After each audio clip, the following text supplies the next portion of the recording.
in December 2021, and the vision of this platform is to address the issue of air quality in a collective. Air pollution is the single greatest environmental hazard that causes over 7 million deaths prematurely every year. This is a problem that affects all of our lives. This Action Forum is the first of its kind platform and was launched in December 2021. And the vision of this platform is to address the issue of air quality in a collective. Air pollution is the single greatest environmental hazard that causes over 7 million deaths prematurely every year. This is a problem that affects all of our lives. This Action Forum is the first of its kind platform and was launched in December 2021. And the vision of this platform is to address the issue of air quality in a collective. Air pollution is the single greatest environmental hazard that causes over 7 million deaths prematurely every year. This is a problem that affects all of our lives. This Action Forum is the first of its kind platform and was launched in December 2021. And the vision of this platform is to address the issue of air quality in a collective. Air pollution is the single greatest environmental hazard that causes over 7 million deaths prematurely every year. This is a problem that affects all of our lives. This Action Forum is the first of its kind platform and was launched in December 2021. And the vision of this platform is to address the issue of air quality in a collective. Air pollution is the single greatest environmental hazard that causes over 7 million deaths prematurely every year. This is a problem that affects all of our lives. This Action Forum is the first of its kind platform and was launched in December 2021. And the vision of this platform is to address the issue of air quality in a collective. Air pollution is the single greatest environmental hazard that causes over 7 million deaths prematurely every year. This is a problem that affects all of our lives. This Action Forum is the first of its kind platform and was launched in December 2021. And the vision of this platform is to address the issue of air quality in a collective. Air pollution is the single greatest environmental hazard that causes over 7 million deaths prematurely every year. This is a problem that affects all of our lives. This Action Forum is the first of its kind platform and was launched in December 2021. And the vision of this platform is to address the issue of air quality in a collective. Air pollution is the single greatest environmental hazard that causes over 7 million deaths prematurely every year. This is a problem that affects all of our lives. This Action Forum is the first of its kind platform and was launched in December 2021. And the vision of this platform is to address the issue of air quality in a collective. Air pollution is the single greatest environmental hazard that causes over 7 million deaths prematurely every year. This is a problem that affects all of our lives.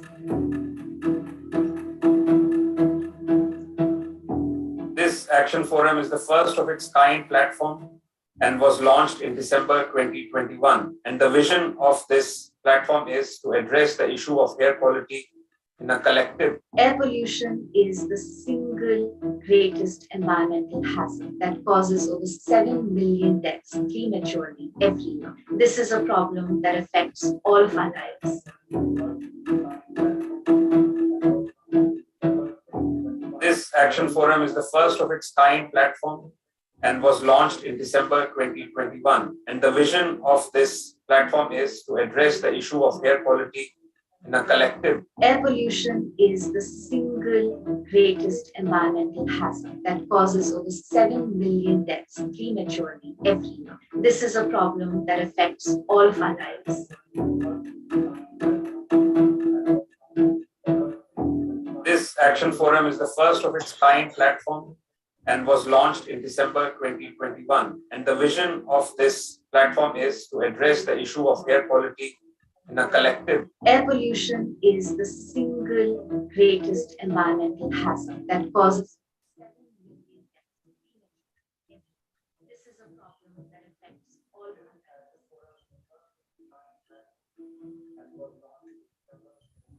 This Action Forum is the first of its kind platform and was launched in December 2021.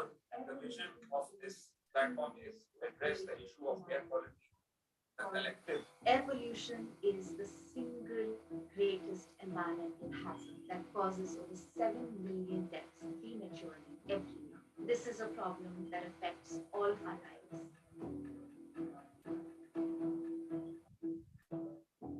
This Action Forum is the first of its kind platform and was launched in December 2021. And the vision of this platform is to address the issue of air quality in a collective. Air pollution is the single greatest environmental hazard that causes over 7 million deaths prematurely every year. This is a problem that affects all of our lives.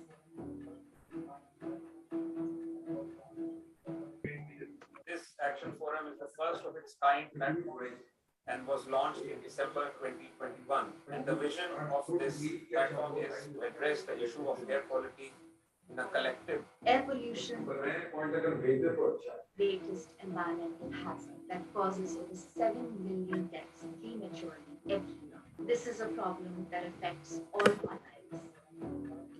Nitya.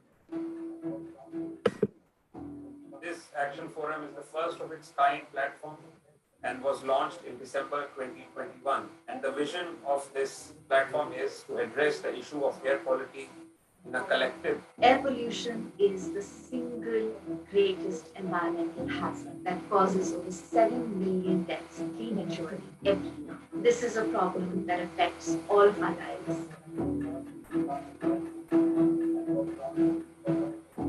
This Action Forum is the first of its kind platform and was launched in December 2021. And the vision of this platform is to address the issue of air quality in a collective. Air pollution is the single greatest environmental hazard that causes over 7 million deaths prematurely every year. This is a problem that affects all of our lives.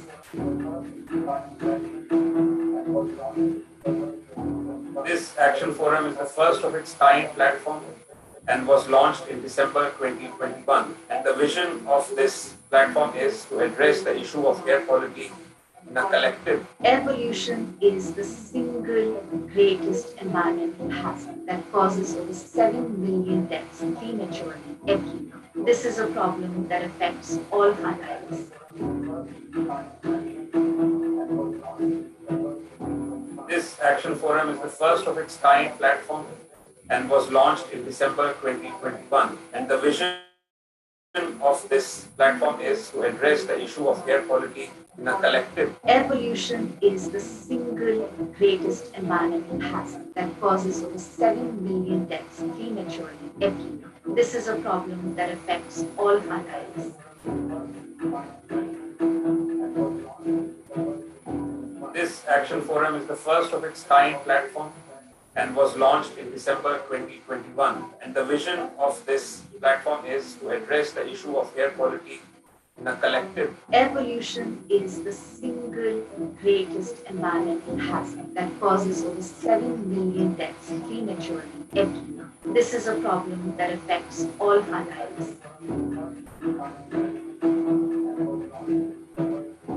This Action Forum is the first of its kind platform and was launched in December 2021. And the vision of this platform is to address the issue of air quality in a collective. Air pollution is the single greatest environmental hazard that causes over 7 million deaths prematurely every year. This is a problem that affects all of our lives.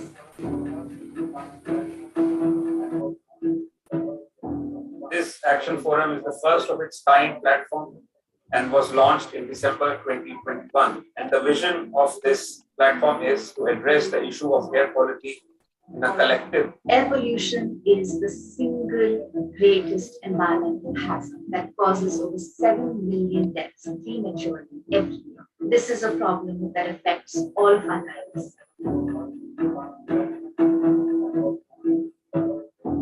This Action Forum is the first of its kind platform and was launched in December 2021. And the vision of this platform is to address the issue of air quality in a collective. Air pollution is the single greatest environmental hazard that causes over 7 million deaths prematurely every year. This is a problem that affects all of our lives.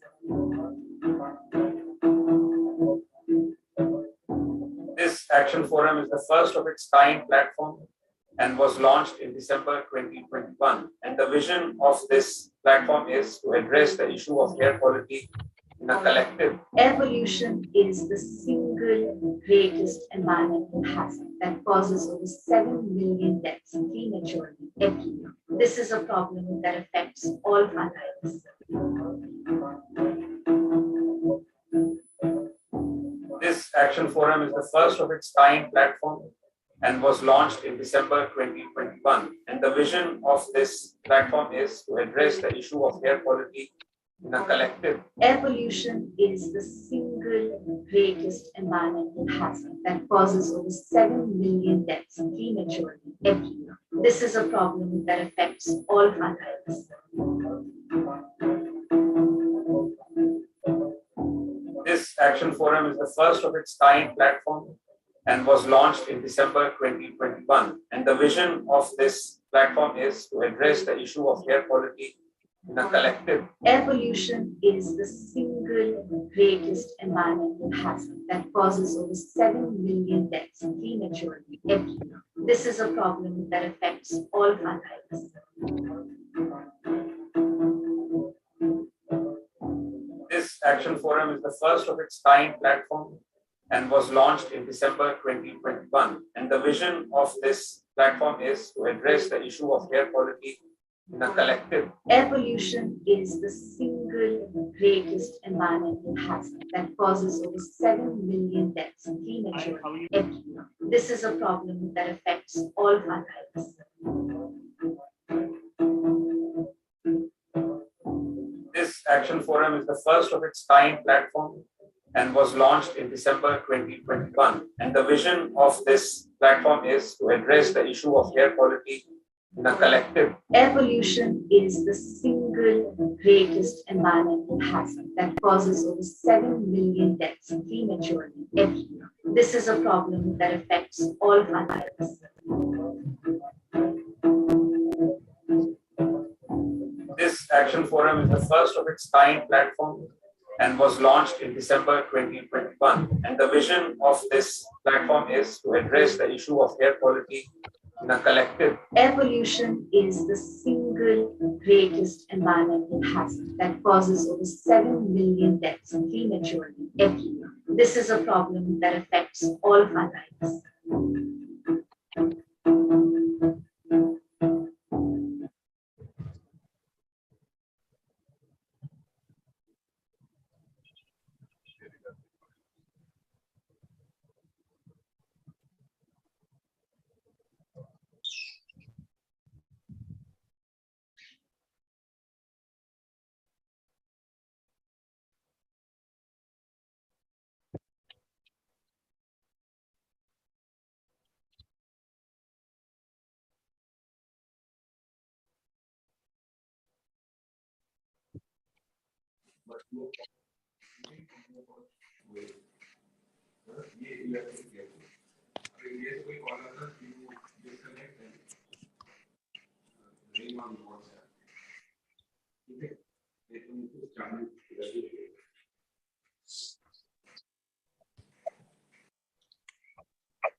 एक बार उसका देख लीजिएगा अगर screen recording possible है। एक बार इसमें try करके देखिए ना, स्क्रीन रिकॉर्डिंग कर सकते हैं लैपटॉप से।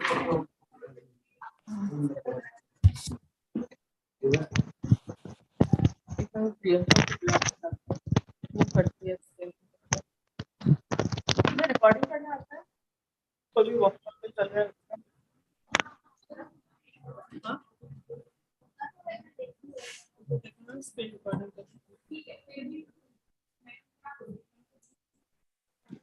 ये कर लेगी तो अच्छा है। इसको ये थोड़े टाइम करके देखो ये हो रहा है कि नहीं।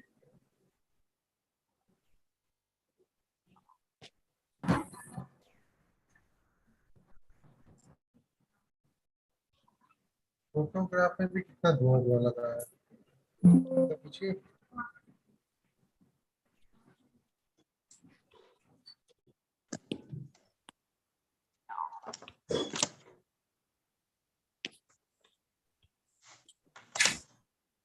एग्जाम शुरू आज से। हाँ। Good, all the best.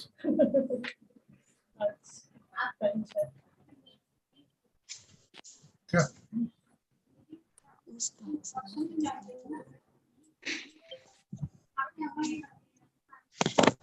मेरी आवाज आ रही?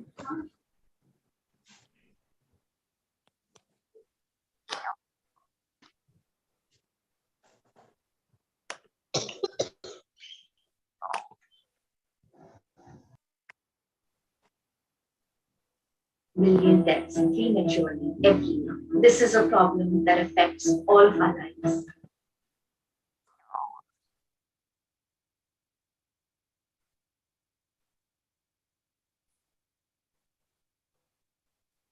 Everybody, hello ma'am, Arpo ma'am. Everybody is called Arpo Mukherjee in this chat, in this Zoom.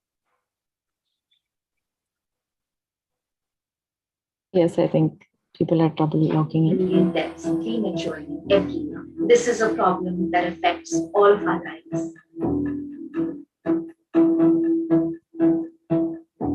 This action forum is the first of its kind platform and was launched in December.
Good morning, ladies and gentlemen. We are standing on an important moment in time, where on one hand, we are trying to, revive ourselves. Where on one hand, we are trying to revive our socioeconomics after the pandemic effects. On the other hand, we are also trying to ensure that we don't get to the levels of environmental deterioration as we had in the year 2019 before pandemic. And air quality is definitely such a resource which needs special attention. In 2021, December, UNEP established, with support from Paytm Foundation, the Air Quality Action Forum, which is about bringing different stakeholders together and forge partnerships for air quality management and more effective air quality management. With this brief introduction, let me request Mr. Shambi Sharp, UN Resident Coordinator in India, to give this welcome address for this important day of Clean Air Day in India, which we are trying to commemorate with our partners, iForest and NRDC on this day. Sir, all yours.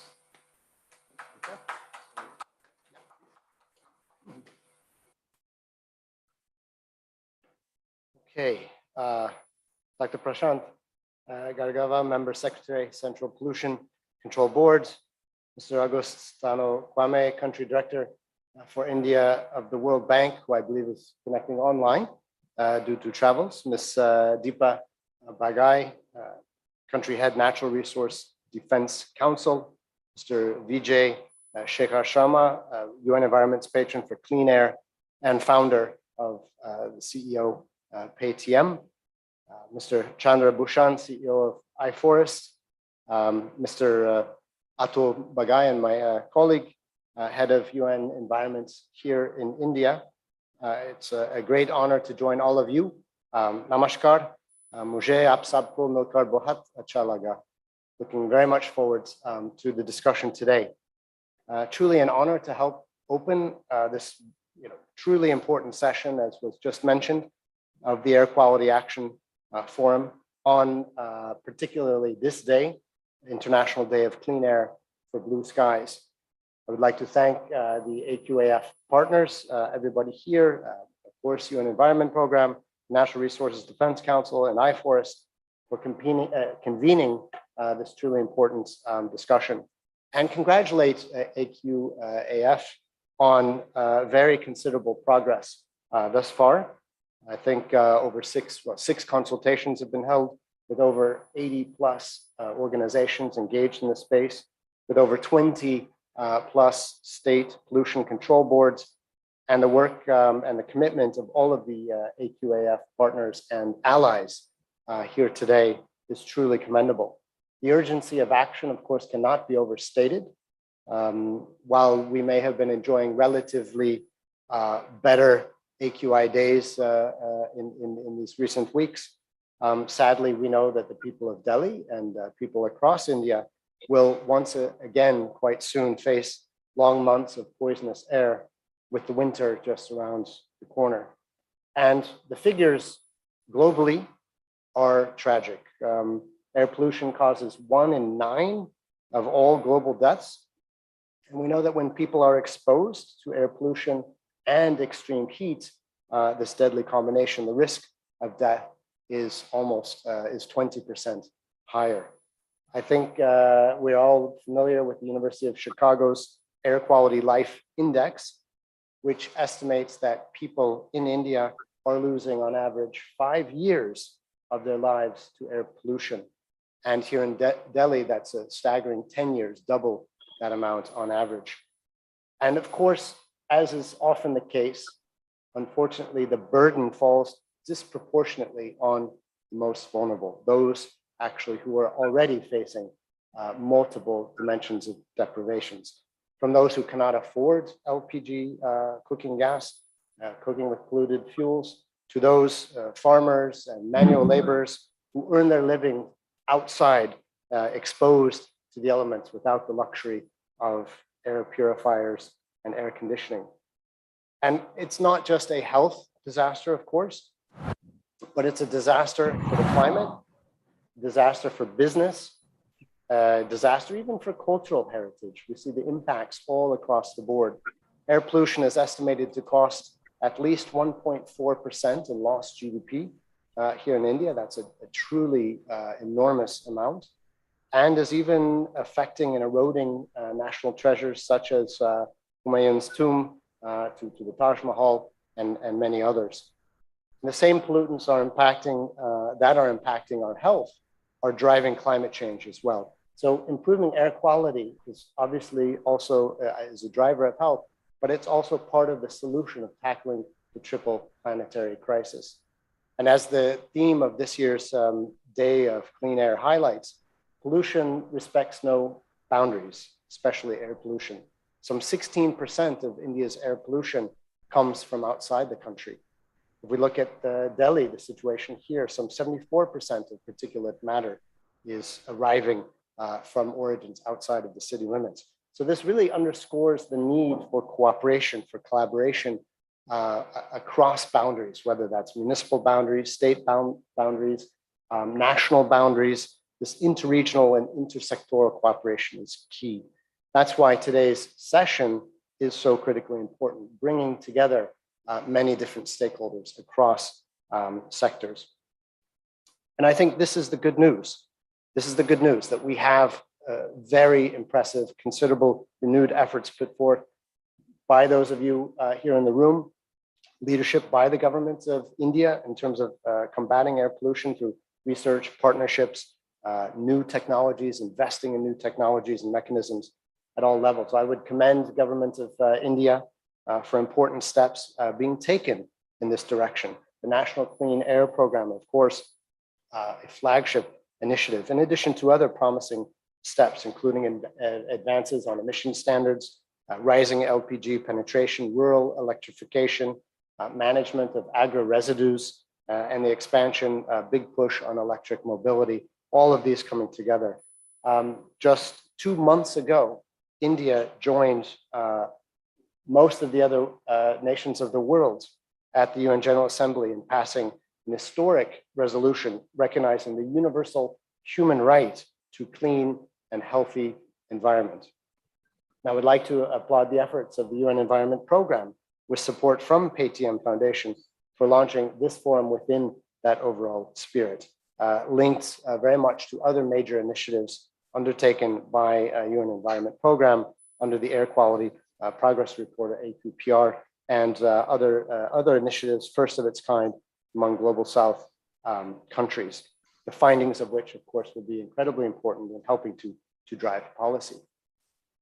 I would also like to applaud the efforts of our other UN agency colleagues. Of course, this is a cross-cutting issue at the heart of everything that we in the UN are standing for here, and partnering with India for sustainable development, including partners such as World Health Organization, UNDP, FAO, World Bank as well, and others.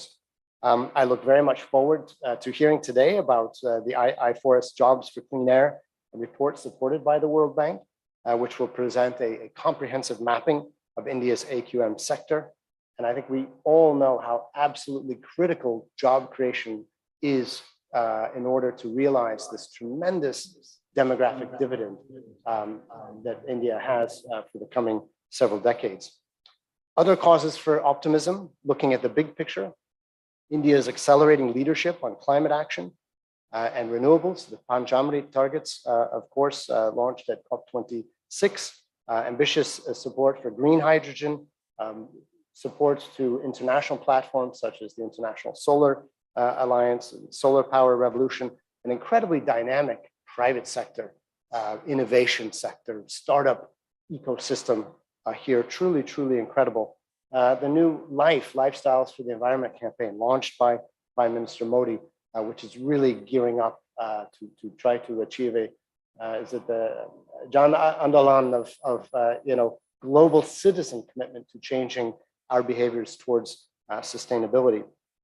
So by accelerating all of these efforts, I think that India really is putting itself not only on the right trajectory here at home, but setting a leadership standard at the global level. Clean air, stable climate, healthy nature are all now recognized as human rights, not just core elements of sustainable development, but human rights. And that's truly what we're all here today about. This is about achieving a viable, sustainable,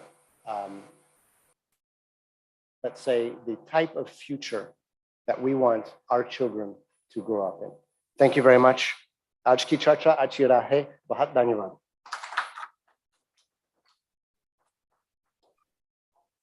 Thank you, sir, for your wonderful words and motivating us from the very start of this workshop. Thank you so much. Moving ahead, we have a distinguished panel of speakers starting from the inaugural session. aligned with the theme of Air Quality Action Forum, bringing all different types of stakeholders together. So we have the government, we have the multilaterals, we have the Indian NGOs, international NGOs right there on the inaugural panel. And I'll request each one of them to give special remarks one by one, inviting first of all, Mr. Agostino Kwame, Country Director, India, the World Bank, please.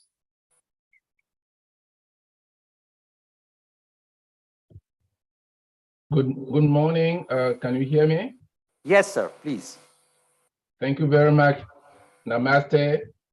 It is a real pleasure to be with you. I apologize for not being with you in person because of travel, but I would like to say how honored I am to join you on this momentous day to celebrate the International Day on Clean Air and Blue Skies. I would in particular like to thank Secretary Lina Nandan and Secretary Rajesh Argavan, as well as Mr. Sean Bishop, the UN Resident Coordinator, whom we heard a few minutes ago, for their leadership and support in organizing this event. I arrived in India only a month ago, and I have to say that so far I have enjoyed the very good AQI that Mr. Sharp referred to. But I know the coming months are not going to be as great as the past month. But I'm hopeful that working together in future years, we can have AQI in India that reflects what we've seen in the past several weeks. I consider your presence here as a reflection of the importance of the issue for all of us in the international community, but more importantly for the government of India, the state of India, and the people of India. And I would like to highlight the contribution that we have received at the World Bank in preparing the report on jobs for clean air in India from many of you, from many partners. And before going through my talking point, I would like to emphasize our commitment to continue working with you, with all the partners, to make India the cleanest place, the cleanest country in the world. I know it is a tough order, it sounds very ambitious, but it is possible. Air pollution has emerged as a key development challenge in public health in India, but beyond public health.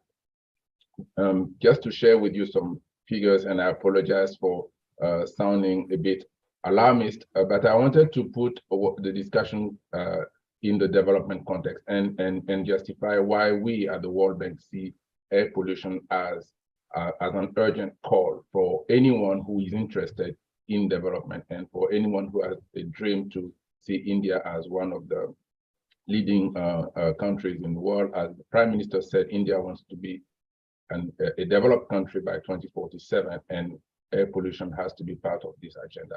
So we have some figures showing that between 1990 and 2015, average exposure to outdoor PM 2.5 across the country rose from 60 micrograms per cubic meter to 74 micrograms per cubic meter, more than 7 times the WHO guideline.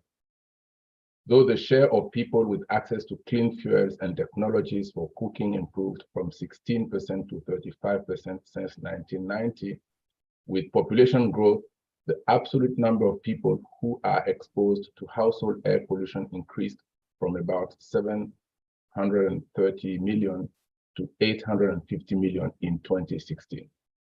With worsening exposure, the annual number of premature deaths in India attributed to outdoor and household air pollution climbed from just under 1.4 million in 1990 to 1.6 million in 2016. And 1/6 of deaths are now attributed to air pollution exposure. More people die each year in India from illness caused by air pollution than from HIV/AIDS, tuberculosis, malaria, and diarrheal diseases combined. And as we heard from Mr. Sharp, the life expectancy of people in India and all of us living in India will, can can decrease, and data shows that it has decreased in the past due to air pollution. So air pollution is not just a health issue. It is fundamentally an economic and a development challenge. It affects productivity of workers. It affects the time that we can spend working. It affects the return to education and therefore may reduce incentives to invest in education. It affects the attractiveness of India as a global investment center. And it generally affects the use of public resources because until it's addressed, it competes with other uses of public funds and household expenditures. This air pollution is not a challenge, is a challenge not just for India, it's a challenge world over. Luckily, experience shows that it is possible to win the fight against air pollution with the right set of policies, investments, and incentives. First, an airshed-based management approach with measures across a range of sectors and jurisdictions is needed. Second, policies and programs, including financial mechanisms to incentivize clean air production across sectors, are also needed. And India is already advanced down the path in setting many of its policy and financing. The third thing that is needed is the theme of today's meeting, which is the capacity of a wide range of stakeholders must be strengthened to enable transformation. To give you a sense of what can be achieved through more precise strategies that combine the airshed approach, targeted policies, and financing for cost-effective measures, several countries with the World Bank support have met or exceeded targets set through the scientific knowledge of sources and have already achieved encouraging results. For example, the wider Beijing airshed achieved 40% reduction over 5 years. Ulaanbaatar, Mongolia achieved 64% reduction of air pollution over 6 years. And Mexico City achieved 73% of air pollution reduction in 25 years. So it is possible, and I'm very hopeful that India will overachieve and exceed these achievements that we've seen in other countries. The World Bank has worked on this issue globally, as you can imagine, in over 30 countries. So we have the advantage of being able to mobilize funding, ideas, and innovations for private sector and philanthropic actors for investment in capacity building and strengthening capacity in the public sector. So the World Bank will continue to support India to build its human capital and support the government to build world-class infrastructure to citizens and improve their quality of life. We see the challenge in India, but we also see strong opportunities. Today, we see a very strong commitment from the government to tackle the issue. In fact, we're seeing some results already. We can see the first fleet of electric cars and buses on the streets, LPG-based cooking for women through Ujwala, and a rapid growth in solar energy capacity, which is already helping. Implementing India's NDC will also have great impact for both climate change and air pollution. On today's occasion, we share the opportunity of emphasizing the importance of more and better investment in people to accelerate the journey toward air pollution. India is moving into a competitive, high-growth, high-productivity, middle-income country, and eventually to a high-income country status. This growth path is highly possible, but it's also highly dependent on the quality of the environment, the skills of the labor force to sustain this, and the availability of new and green jobs, especially for women. I believe that for accelerating India's journey to cleaner air, it is absolutely necessary to channel India's resources, tremendous human capital asset toward addressing this challenge. So we will learn more from our partners later about the objectives, outcomes, and recommendations from the World Bank supported reports on jobs for clean air in India, which was undertaken to understand the demand for training and skills development raised by stakeholders. The systematic skilling and core academic curriculum on AQAF has the potential to improve access to quality and market-relevant training and help with rewarding career paths. In the next 2 decades, 2/3 of India's population will be working age. And this can help create an efficient workforce to cater to the economy's growth needs and the challenge of today. I hope that the Ministry of Environment, Forest and Climate Change and the Ministry of Skills Development find the jobs for the report, Jobs for Clean Air, useful in setting the agenda, and find some of the suggestions that are useful in implementing the strategy that they have designed for the government of India.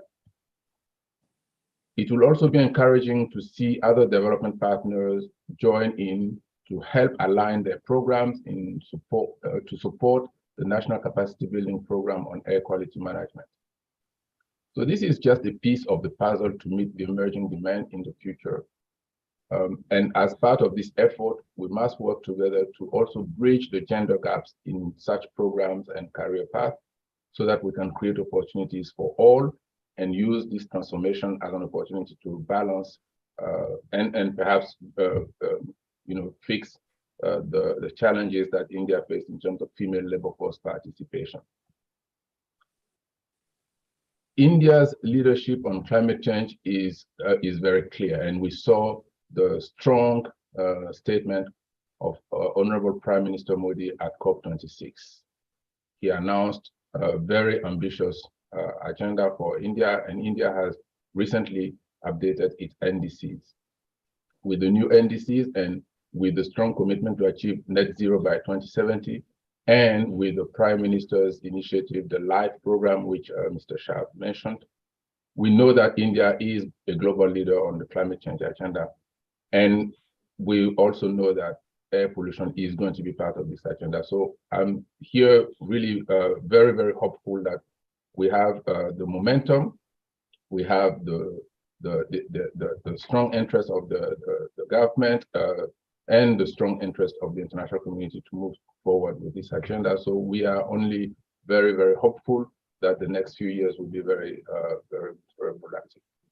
To close, I would like to re-emphasize that we don't think there are quick fixes to the air pollution challenge. It is going to require a multi-sector, multi-stakeholder commitment.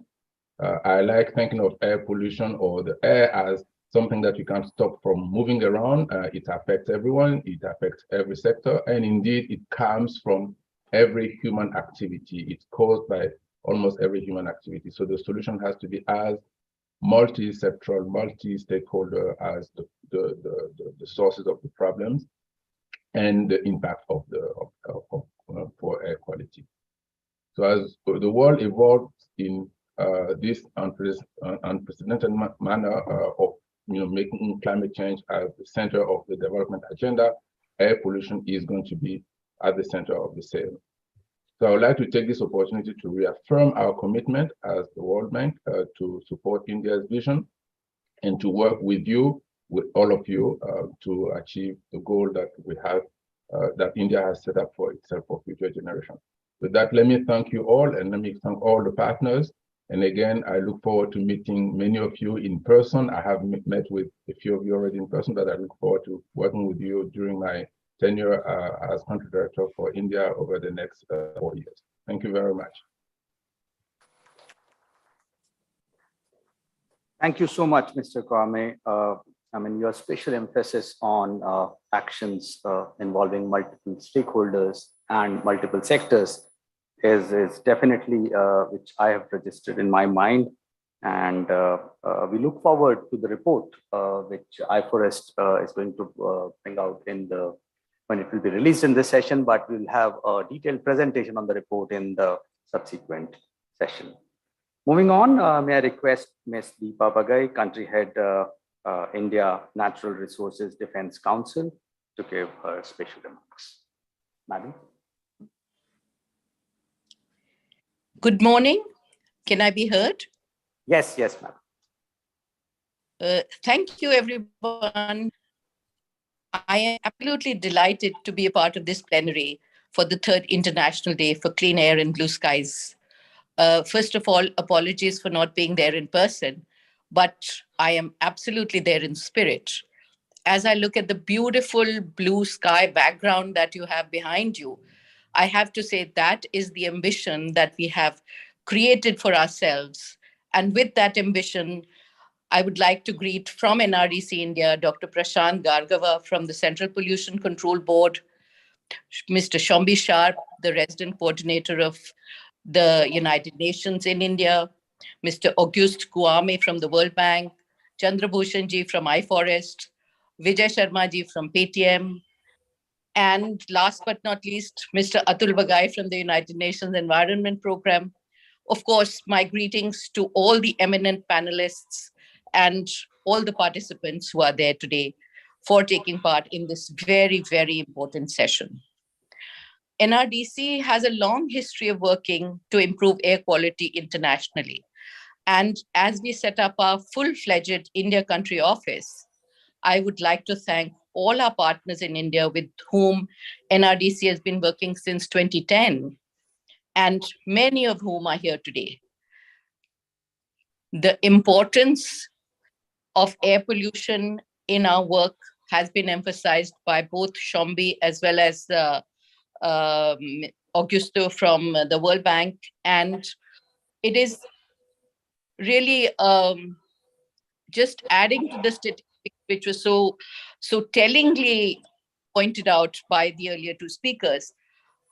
I mean, the headline statistic that 7 million people die worldwide each year from air pollution, and more than 4 million of these are linked to outdoor air pollution. And that is so amply in India is something that we have to really worry about. Pollution in all its forms is intertwined with social, health, and economic challenges. And addressing environmental pollution presents a major opportunity to solve these problems and address the climate crisis. An effective solution to air pollution, as was just pointed out by the country director of the World Bank, will require a massive multi-pronged approach. And it will have to address source-specific interventions, need a data-driven approach to environment health governance that is extremely important, measuring health outcomes, developing and implementing measures that prioritize air quality and climate co-benefits.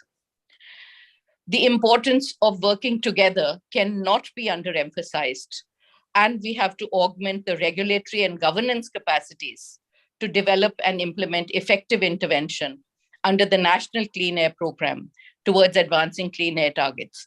I mean, the government of India has this very ambitious program.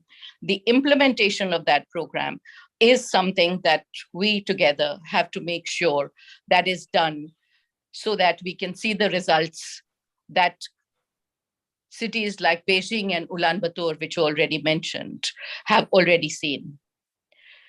Regulatory reform, compliance, and enforcement all are critical. For these to be improved, we need to augment the capacity of our institutions on research and governance, as well as implementation and compliance. It is absolutely critical to strengthen the long-term capacity to monitor and manage air quality, as well as build linkages towards managing long-term environmental health. India has already taken significant and important steps to address this challenge. Within the UN family, the UNEP and WHO have facilitated the setting up of a steering committee co-chaired by the secretaries of the Ministries of Environment and Health. These are important initiatives. Such initiatives have to be lauded, strengthened, and supported by the government of India and the state government, and very importantly, by all of us partners. So the theme of today's program of strengthening capacities cannot be underemphasized. And using a multi-partner approach and breaking out of silos to take this forward is absolutely essential. An NRDC multi-partner research study in Ahmedabad, Gujarat, estimates that the health and air pollution co-benefits of climate action show the intricate linkages between air quality and rising heat, as well as the additional energy consumption on account of rising temperatures. It assesses the health impacts of additional energy consumption and air pollution on account of rising temperatures in Ahmedabad, and assesses the impact of proposed solutions for air pollution, cooling, and energy efficiency. Now, these are the kind of results that have to be.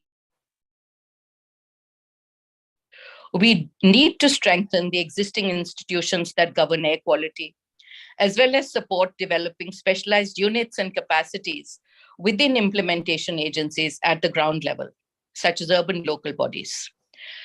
It is imperative to strengthen research and governance capacities at the regional and local levels to effectively manage and address the impacts of air pollution and climate change. It will also be very important as we go forward to build on the framework for the active participation of partners, both within and outside the government, especially research institutions, experts, civil society organizations, and the private sector, to strengthen implementation and monitoring capacities. We have to remember that all this conversation, all this talk is essentially to keep in mind the poor and the marginalized, who are at the forefront of facing the health and mortality impacts of poor air quality and climate-linked disasters, such as heat waves. Shombi earlier referred to the construction worker who is out there, to the hawker, to the vendor, who have no respite from the relentless heat and the pollution. And we have to act in a manner that decisively promotes the priorities and the interests of the poor and the most vulnerable. NRDC is committed, along with its partners, to continue to work closely with the Government of India, as well as the states and cities, and with each and every person who is working in this area to strengthen capacities for air quality management. We have to make a difference. There is no time, and the time is now. Every minute that we breathe bad air, that we do not take action to make the air cleaner and as beautiful as the backdrop behind you, is going to affect not only our health, but everything around us, our social capital, our cultural heritage. So it is extremely important that we take forward this agenda with utmost seriousness and commitment. NRDC is committed to moving forward on this agenda. And we are committed, along with all the partners here who are doing very important work in to continue this important work. There is a very nice couplet in Urdu by the poet Sahir Ludhianvi, which says that माना कि इस जहां को गुलिस्तान कर सके, कुछ खार कम तो कर चले गुजरे जहां से हम. Meaning that while we cannot convert our environment to a Garden of Eden or to a beautiful garden right away, at least we can remove the thorns that come in our path. So here's to removing the thorns and to a very successful workshop. I really hope that the results of these deliberations will help us take forward this important agenda. Thank you very much. Thank you, Madam, for your kind words and making us aware about the remarkable work NRDC is doing in India, and especially mentioning the need for strengthening capacities. And that's the theme of this workshop today. And I'm sure we have a lot to say on this topic moving forward. Let me now invite Mr. Vijay Shekhar Sharma, UNEP's patron for clean air, founder and CEO of Paytm, and thanking you for providing support for initiating the Air Quality Action Forum with UNEP. All yours, Mr. Sharma. Thank you so much. Thank you so much for inviting me on this Clean Air Blue Sky Days. Quite an initiative and quite a purpose, International Day for Clean Air, for Blue Skies. I'm very proud to say that together with UNEP, we are able to move with this coordination foundation here, coordination committee here, So first of all, thanks to UN resident coordinator here, Mr. Sombi, and it was incredible to hear Mr. Tanu from World Bank, and Ma'am Deepa, you were absolutely perfect when it came about how important it is. Ladies and gentlemen who are attending this gathering today, it's an important day for all of us to recognize the importance of clean air and blue sky around us. And I'm very happy to say that our government of India is in perfect alignment. Many of us maybe have seen different progresses that government has done on National Clean Air Program under Central Sector Control of Pollution Scheme as a long-term time-bound national strategy.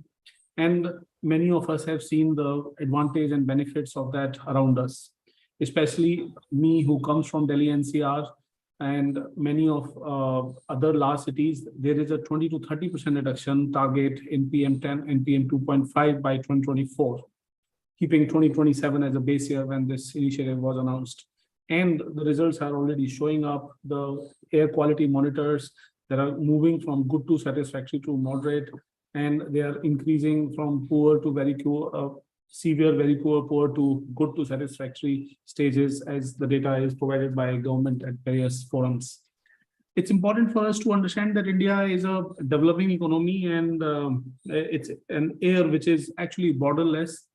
India's contribution are looked up to by many countries, and every country, because the ecology is constant. This is not bordered, just like the physical borders that we can set up. And there is no doubt about it that a developing economy will be the one which will produce more greenhouse gases or various other developmental work related pollution contributions. But I'm very proud of our Honorable Prime Minister Mr. Modi's government's commitment that by 2047, when we want to be accounted for as one of the developed country, clean air is a core part of it, and the zero neutral target that we've set around 2060. These are all very ambitious targets, and these are to be remembered that we have an obligation to grow from being a developing. Barring the very fact that there is a lot of learning in Western world where we could learn from, and even in Eastern side of the countries where there is a lot of learning that we could learn from and take lessons from. We would love to take those. And clearly, air quality monitoring, the contribution to the common public, to the awareness of AQI indexes is one of those. I seek support from many dignitaries in this global panel and people who are part of different NGOs and committees and Government of India in making one of the most important beginning, which is called the AQI, as a mainstream data point that everybody remembers. Yes, we all are aware that AQI is calculated on many parameters, not just a single parameter like air or temperature that we measure and we can feel and understand about that it is warm or it is hot or is it cold. But AQI is not understood, and it has long-term impact on productivity and on human life. Many a times we've seen that this very fact that AQI is an important meter and measure has not come out as dramatically well stated as much we would love to. Obviously, Central Pollution Control Board and state various boards have done dramatic amount of work, and there are private bodies and NGOs and volunteer citizens who are trying to bring this about. I seek guidance from World Bank, I see guidance from UN, Clean Air, and UN and various other audience in this gathering, that what could we do to dramatically increase the awareness about AQI in India.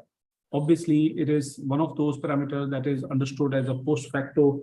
Diwali, which is a national festival, is coming around, and it will be the talk of the town. Do we take up that as an opportunity to remind everyone that it is not just 1 or 2 days of pollution due to firecrackers? It is also about long-term sustainability of air, where there are many regular contributors beyond a day or two of events. Just like today, we are celebrating this as a discussion. I believe that this discussion should bring about the planned agenda for National Festival Diwali, where air pollution will dramatically increase for a few days, and this will be talk of the town. And we should see how much more we can make sure common citizen is aware of. Obviously, there is an understanding as if that firecracker is a single factor on that day. We have seen it in past, the neighboring states and the neighboring countries and many other, like I said it a few minutes back, that the air does not understand the physical border. So the reasons are not finitely very visible in front of our eyes. Important to know is that at citizen level of this country, we should be aware of using, and I'm sure that we have seen that our transport minister has announced that by 2030, he plans to cut the number of combustion engine cars dramatically lower, and vehicular pollution is one of the biggest contribution, obviously, in this country. If we notice the per capita release of various pollution and measures of various greenhouse gases, India is not incidentally in the top quadrant out there, surprisingly. And it is an important thing to understand that thanks to the billion multiplier that we multiply, the numbers becomes dramatically bigger. So the balance has to be understood that we are growing and becoming a developed economy, and per capita will be small, which is actually a very credible number. But at the same point in time, absolute values will be very high and influencing the world ecology. We have to find a balance. We have to find that energy supply requirements and the need of transportation, need of construction is optimized and well optimized with the other side, which is balancing AQI or quality of air. Luckily, India is going through this development phase with world attention to the green energy. And thanks to what we saw right now in war between Russia and Ukraine, there is another obligation on the world to learn about self-reliance, which means that we would not definitely want to only depend on, let's say, fossil fuels, but also on renewable sources, which every country and every surface country can produce, which in a way, in long term, will bring a dramatic change in understanding of energy requirement and supply in this country also, in our country also.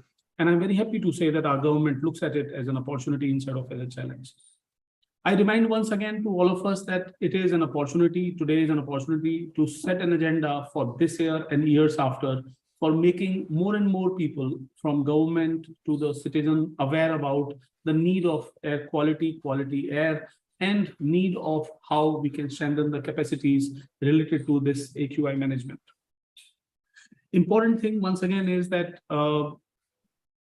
as corporate citizen, as citizen of this country, although I have not attended this call in person, and I was going to be apologetic about it, and at the same point in time, I thought about it that in a way, I have not taken my car to that place, and I have contributed a little bit of less micrograms or few grams of pollution there.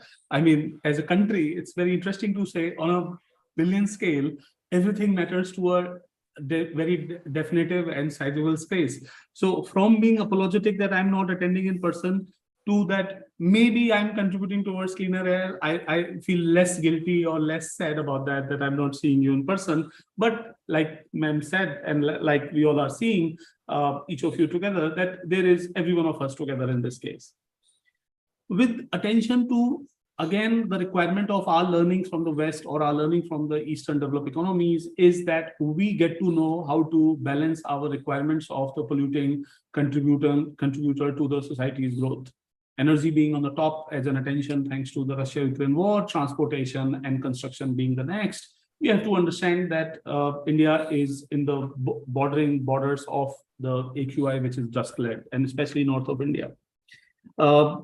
There is a need of solutions, of awareness to solutions. The world over, there are solutions. I look up to UN, I look up to UNEP, I look up to World Bank to bring various solutions from the rest of the world to come up to in this country. And people like us, corporate citizens and volunteers who are expected to contribute and are looking to contribute in better quality of air will make sure those are talked about and spread about in common citizens.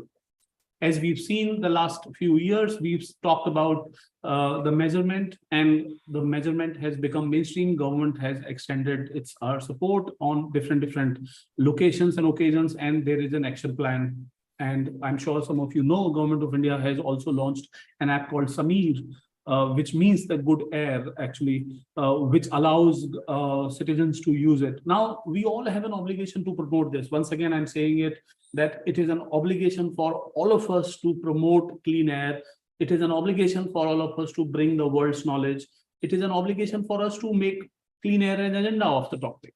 I believe that today's gathering will not be just one of the few gatherings that we do. Instead, it will be setting up of an agenda plan for Diwali.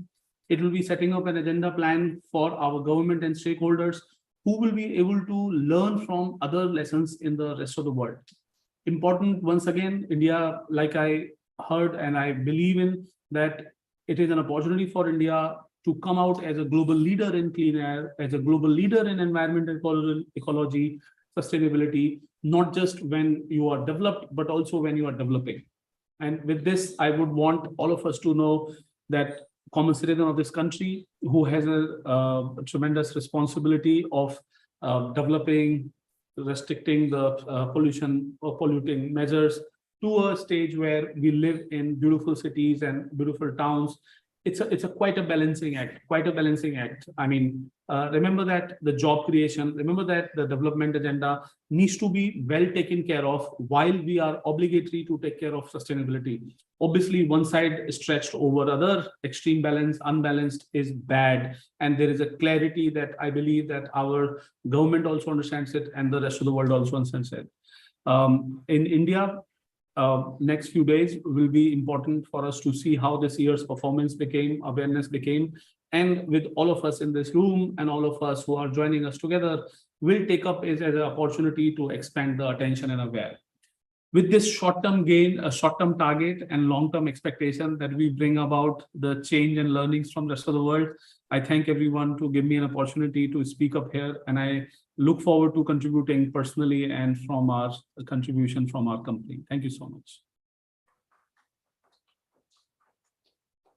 Thank you, Mr. Sharma, for especially mentioning about striking the balance between the developmental agenda and the needs for air quality management. May I now request Dr. Valentin Poltesco to provide special remarks from the UNEP side.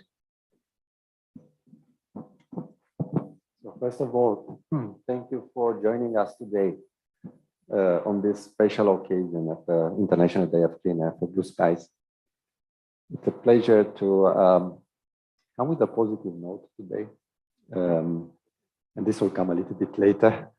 But let me say that, first of all, we representing intergovernmental organizations, including the United Nations Development Program, the United Nations Environment Program, the World Bank, the World Health Organizations, the World Meteorological Organization, and others, as well as initiatives such as the UNEP convened Climate and Clean Air Coalition, which also gathers all the named international intergovernmental organizations, but also governments, which is very important, and NGOs.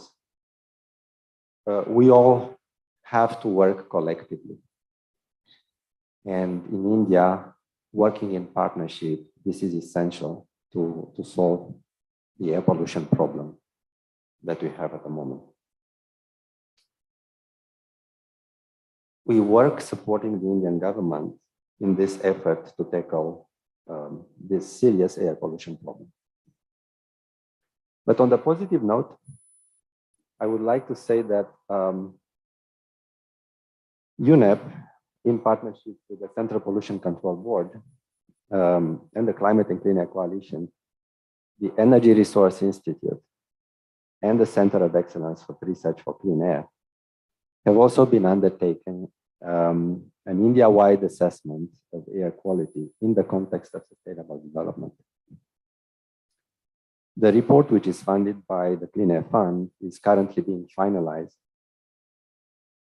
And the analyzed data indicates that the PM 2.5 levels either declined after the National Clean Air Program baseline year of 2017, or remained at par in most states, with Bihar, Delhi, Gujarat, Haryana, and UP recording the highest reductions of more than 25% up until 2020.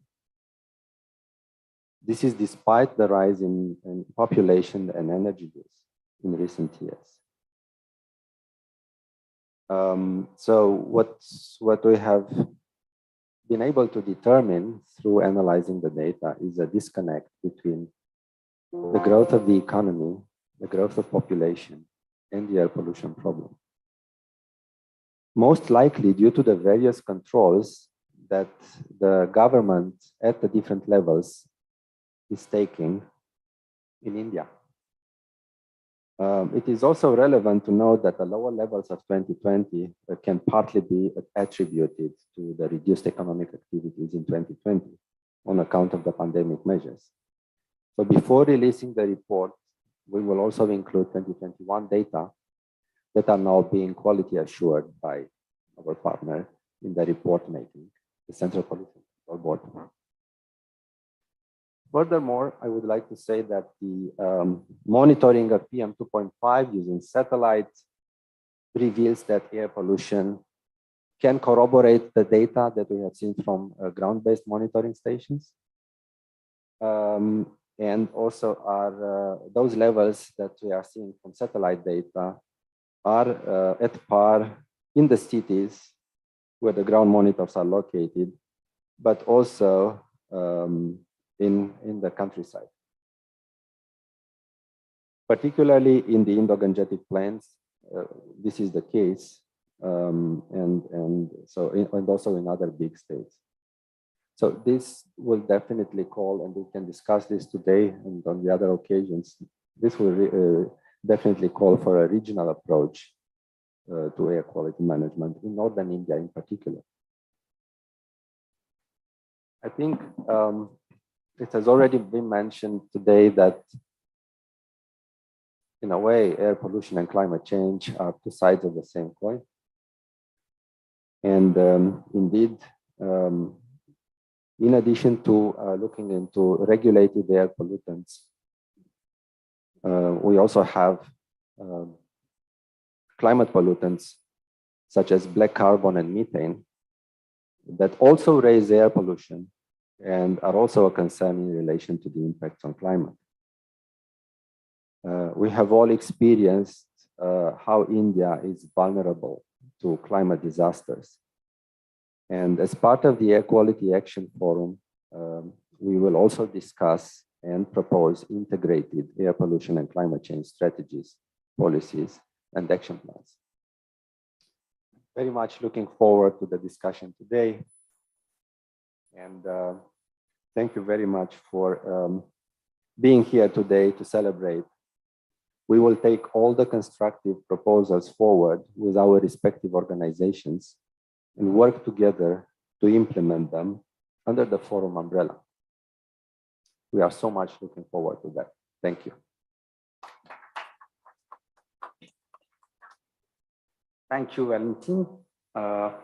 Moving forward, I request Mr. Chandrabhushan, CEO, I4S, to give his address before the release of the report. Thank you, Sumit. And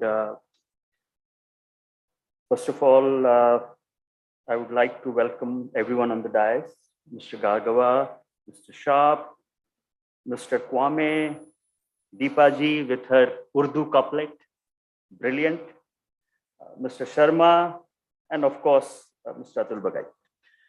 The report that we are releasing today is actually, well, the work has been supported by World Bank, research and writing has been done by I4S, but this report wouldn't have been possible without participation of about 50 institutions in India. I want to thank my NKN colleagues, National Knowledge Network colleagues who participated in developing this report.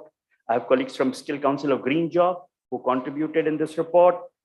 I see Tanu from CEW and number of research organizations who came together for 2 days in Delhi to sit and write actually job description.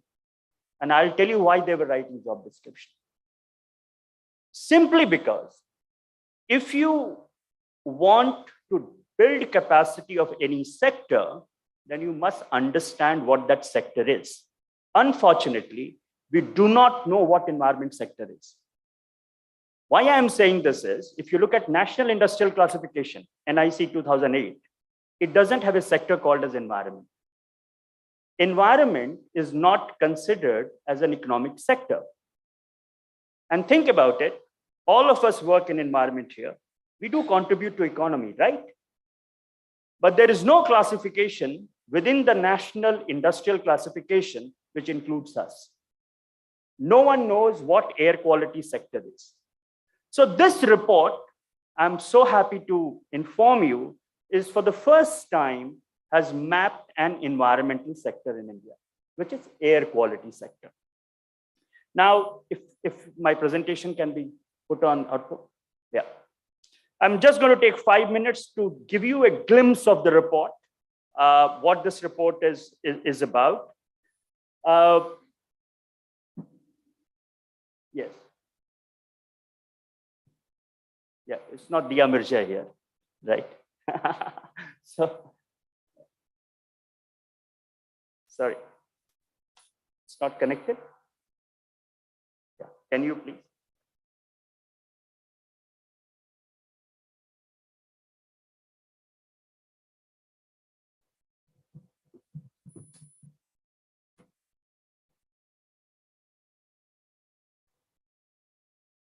Yeah. So as I said, we went through a very structured methodology to understand what this air quality sector is. But first of all, we had to understand what is the existing capacity building initiative in India. We did map all the training programs. We mapped about 96 training program, which was from a previous study of the World Bank. And plus we did a training need assessment. I just want to give you a glimpse of what kind of training happens in air quality sector. This is what happens in India on air quality sector. It's a very unstructured way in which we build capacity. Majority of the courses are introductory courses. Target group is general and broad-based. Anyone can join any training program. Most are technical knowledge. No one tells you how to develop skill. 78% of the course are done by international organizations. Only about 20% is by domestic institutions. 2/3 of the course is free. 50% is available online. This is not how you build capacity in any sector. And my colleagues from Skill Council will tell you that skill development, if you really want to build capacity, is as structured as building an industry. Okay, this is how it should be done. We are not doing that for air quality sector. We also mapped the air quality sector. As I said, the biggest job we did was to map who we are. What does the air quality sector does? There are 17 different kind of organization in air quality sector, from industry to ministry to municipalities. And the minimum number of organization where someone is working on air quality is about 2.8 lakhs. From 100,000 air polluting industry to about 1,600 municipal councils to 50,000 pollution under control measurement, where we go and get our automobile tested. Though those are the frontline people working in the air quality sector. So 2.8 lakh establishment in this country has someone who is looking at air quality. And there are 42 job roles. There are 42 different, minimum 42 different kind of jobs in air quality sector. From a municipal worker who is trying to reduce dust on the road, to a air pollution control device operator in an industry, to a head of the department of IIT Kanpur. There are 42 different kind of job roles in air quality sector. And the total number of jobs, when we developed a job factor, is about 2 million.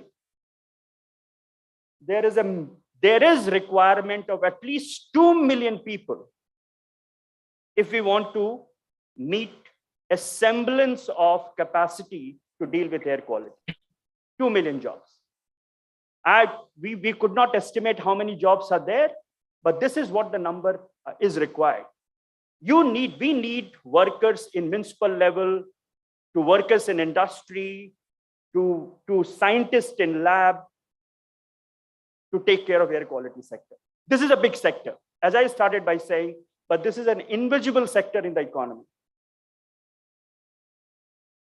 And then Once we did that, then we started thinking about what should be an ideal occupation map of an organization. So I just want to give you a sense. This is how MOEF, air quality cell, should look like. Ministry of Environment and Forest, if they really want to seriously implement NCAP, they need 70 people. They have 5.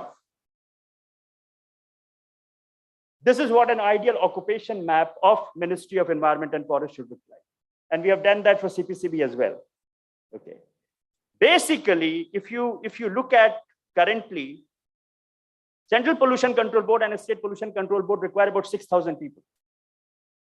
All State Pollution Control Board and Central Pollution Control Board, if they follow an ideal occupational map, they need 6,000 people to work on air quality. I'm not sure if they have 600 also. Okay. So this is what, so if we are serious about air quality, then we have to be serious about people. We have to be serious about capacity. We have to be serious about building that capacity. Otherwise, this workshop doing ad hoc training program is not capacity building. And one of the things you will find in this report that we have also, this is the job description that 50 people came together to write. What should be the description of a junior air quality inspector? What should he or she do? But this is how capacity should be built. This is how skill development is all about. It is not about getting 30 people together and 5 people giving lecture. That's not what capacity building is. Okay. In conclusion, our entire focus on air quality has been on white collar jobs, a modeler, a monitor, a regulator. But the largest number of people in air quality is blue collar jobs. Okay. And the challenge of air quality sector in India is those who work as in blue collar jobs are never trained, and we never hire white collar jobs. Therefore, we are not able to solve air quality problem. This is a very simple explanation. We don't have people to take care of air quality issues. And we think that in the next 5 years, we need about 50,000 new jobs. And we need to train about 1 million people. This is what the scale is if we want to solve the air quality problem. And therefore, we need a national program. And the report ends with a national program for capacity building, which will require about 1,000 crore rupees. If we are serious about air quality and all the multilaterals are here, government representative is here, we need about 1,000 crore rupees to build capacity in air quality in the next 5 years. If you start putting the numbers, this is what comes out. Okay. So do read the report. We will release the report. I'm really excited to have all the partners here. Thank you very much.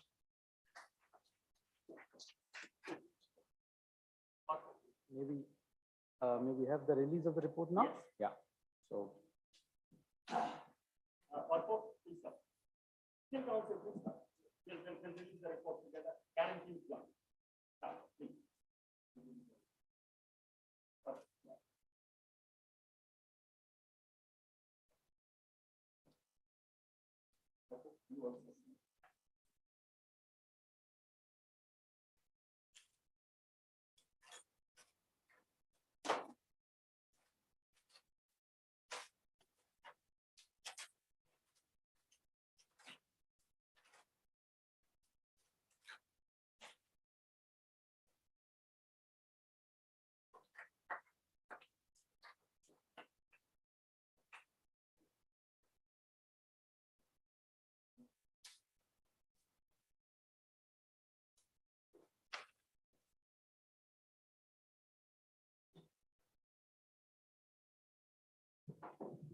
Thank you, CV. Moving forward, let's invite Dr. Prashant Gargav. We all are waiting to hear from him on this important day, what the government has done, what has been the achievements, and what are the plans, most importantly, moving forward. Dr. Gargav, all yours.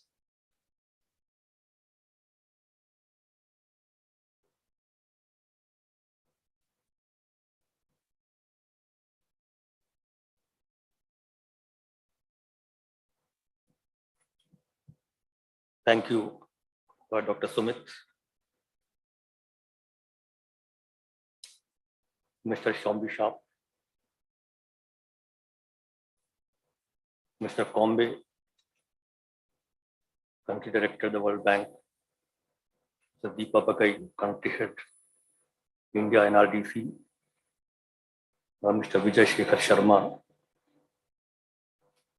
Vinas Patron for Clean Air and founder of ATM, who had joined online, Mr. Chandrabhushan, and all the distinguished participants. It's a pleasure to be here.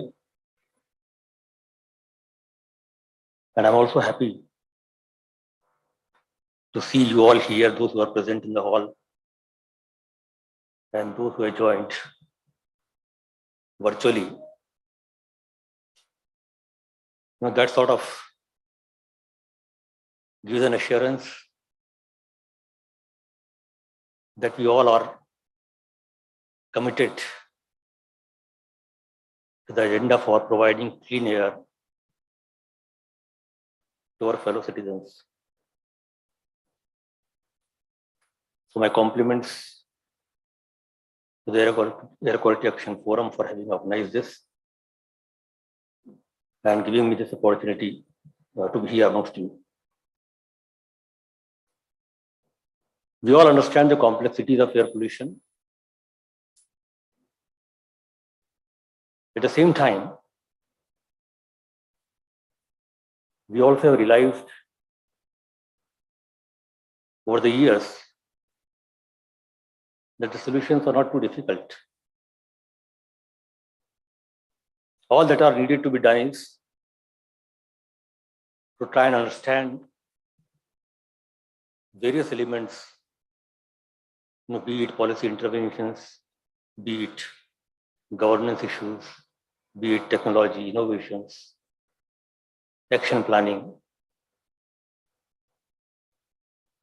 Try and understand the stakeholders who are going to help us in taking forward this agenda. Then build capacities, which is the theme for today's discussion. Build capacities across sectors, among people, different players. Have an action plan and try and implement those plans with the capacities that we have and put our acts together. So that's what is needed. Collaborations, convergence. And essentially that is what the National Clean Air Program that was launched by the Government of India, does. That's what it tries to attempt. It is about synergizing the efforts. It is about convergence of acts, convergence of efforts, convergence of resources. And this entire framework is built up around collaborations and then policies based on data-driven. Ms. Bagi was talking about policy to be data-driven. All our action planning is data-driven. And we have been trying to build capacities across different elements, as I said, be it monitoring. In 2015, when the Air Quality Index was launched, I never forget to mention this, whenever I discuss about air quality. That was probably the game changer. Common people started talking about air quality and therefore the demand for better air quality. In 2015, we had just 10 cities with air quality monitors that were providing a real-time AQAF information. And in last 5 to 6, 7 years, we have now more than 200 cities providing such information. That's the kind of pace for generating data, for reaching out to the people with more and more realistic information, creating awareness, ensuring their participation. So that's a part of capacity building on monitoring front. We do realize that India is a vast country, and then it probably will take a lot of resources and time to put in monitors all across. Therefore, we are looking at alternative technologies. With IIT Delhi, we have been able to, in fact, we are trying to explore the indigenous algorithm to correlate the satellite-based information to provide ground air quality data. So that is something that work is in progress. There are different alternatives, low-cost sensors, of course, not being used currently for everyday purpose. It's maturing technology, but then we do find the applications of such low-cost sensors, at least to try and identify the hotspots for focused actions. So a lot of capacity building is happening in terms of expanding our monitoring network, different tools to analyze these data to guide our action planning. I remember in 2016-17, when we started working with different stakeholders, different cities to develop city action plans. Not many cities had information for the sources, for the contribution. But we said we are not going to wait for these data to come in. We can't wait. We don't have time, luxury to wait for this. We discussed, guided as to how do we make plans with the limited data that we have, or the similar information that was available from various other cities. Sources are known. There could be some variation in terms of degree of contribution, but we knew that in urban area or rural area, what are the sources that we need to target for. So we had those plans. Then we developed methodology protocols for source apportionment studies, for air quality analysis, protocols for identifying hotspots. And then all the non-determined cities that started working, we had plans, and then with more and more information coming in terms of the priority sources. There was also discussion about air shared management. You mentioned about what is coming as a regional contribution. So not only limiting it to the actions at city level, but also the actions that are needed at national level, the policy interventions, the actions that are needed at the state level or the airshed level. So this national criterion program not only looks at the non-autonomous cities or city-specific plans, but also a whole lot of other actions at various levels and across various sectors. We didn't stop only with action plan at city level. We had gone for the micro level plan. There's no point in saying that we need to pave so many kilometers roads in a city unless until we identify as to which are these roads, and then how do we plan to act on those unpaved roads over the years. So there are annual plans for each of the action points. There's a detailed micro planning, providing timelines and then also resources. I mentioned about convergence of resources. There are different schemes, be Swachh Bharat, MoHUA, they have their own schemes, e-vehicles. There are different schemes. So all these, schemes and resources are now targeted in a focused manner to improve air quality. So this is one part Mr. Chandrabhushan mentioned about. I think it's a good report. It will be interesting to see that report. And I'm sure that this would provide a lot of insights to our efforts for building capacities. In Central Board, we have put up a strategy, a framework for building capacities. To begin with the Pollution Control Board, it not only targets providing knowledge or enhancing their understanding on technical themes, but also soft skills that are needed to handle the situation. So that's a continuous process, and I'm sure with contribution of everyone, there are lot of programs happening across different sectors to build capacity of the people. Ministry of Environment, Forest and Climate Change has brought out guidelines for capacity building and public outreach. There are funds allocated. And we do understand that those who work on the grounds continuously engage with ULBs in CPCB and in the ministry, continuously try and update their knowledge, continuously try and monitor as to what actions are to be taken by them. We have a long way to go, but I'm sure that the support of everyone, when I talked about the stakeholders, it is everyone together, including international agencies, who bring in a lot of international experiences, expertise, best practices from across the world, so that we can directly customize and adopt them here rather than reinventing the wheel. So that brings in a lot of knowledge support to fast track our actions. Similarly, there is a lot of learning across cities as well. So other cities, they have success stories which can be then implemented in other cities. So this knowledge, data-driven, action-oriented, capacity building, everyone coming together. I'm sure that we have a right framework in place. We have institutional mechanism in place that not only monitors the actions, but also midterm review and then midterm corrections if needed. We have that in place. So in the years to come, I'm sure that if I can share with you, we have Delhi, especially Mr. Sharma mentioned about the number of good days. Delhi being so complex a situation, but in last 5-6 years, we have been able to reduce annual particulate matter concentration by about 20-25%, and that is, I would say, seeing Delhi's complexities, it is something which is huge. Of course, there is a long way to go. Similarly, number of AQI days in good, moderate, and satisfactory categories have also, from 108, about 108 in 2016, to have come now close to 200 in 2021.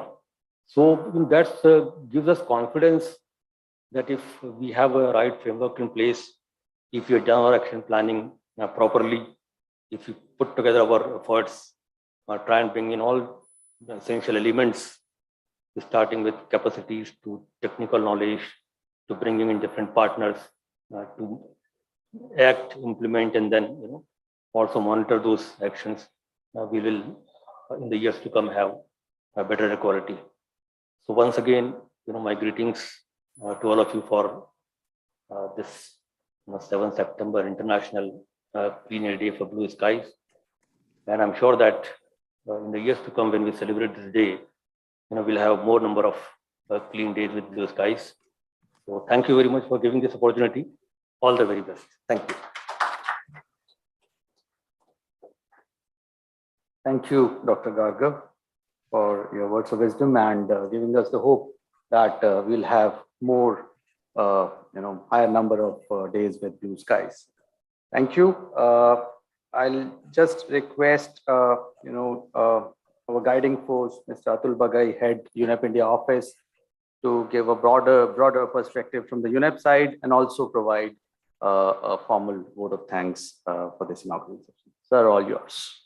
Thanks, Sumit. I will not take too much time because I know I would be eating into your tea time or drinking into your tea time, which we are already almost half an hour. But I first would like to thank all the partners. Especially, I would like to thank Shombi. I would like to thank Vijay Shekhar Sharma. I would like to thank August, the country director for World Bank, Deepa Bagai of NRDC, Chandrabhushan, and of course, Prashant Gargav, who has really been our driving force for our work on air quality when we set up the office 5 years back.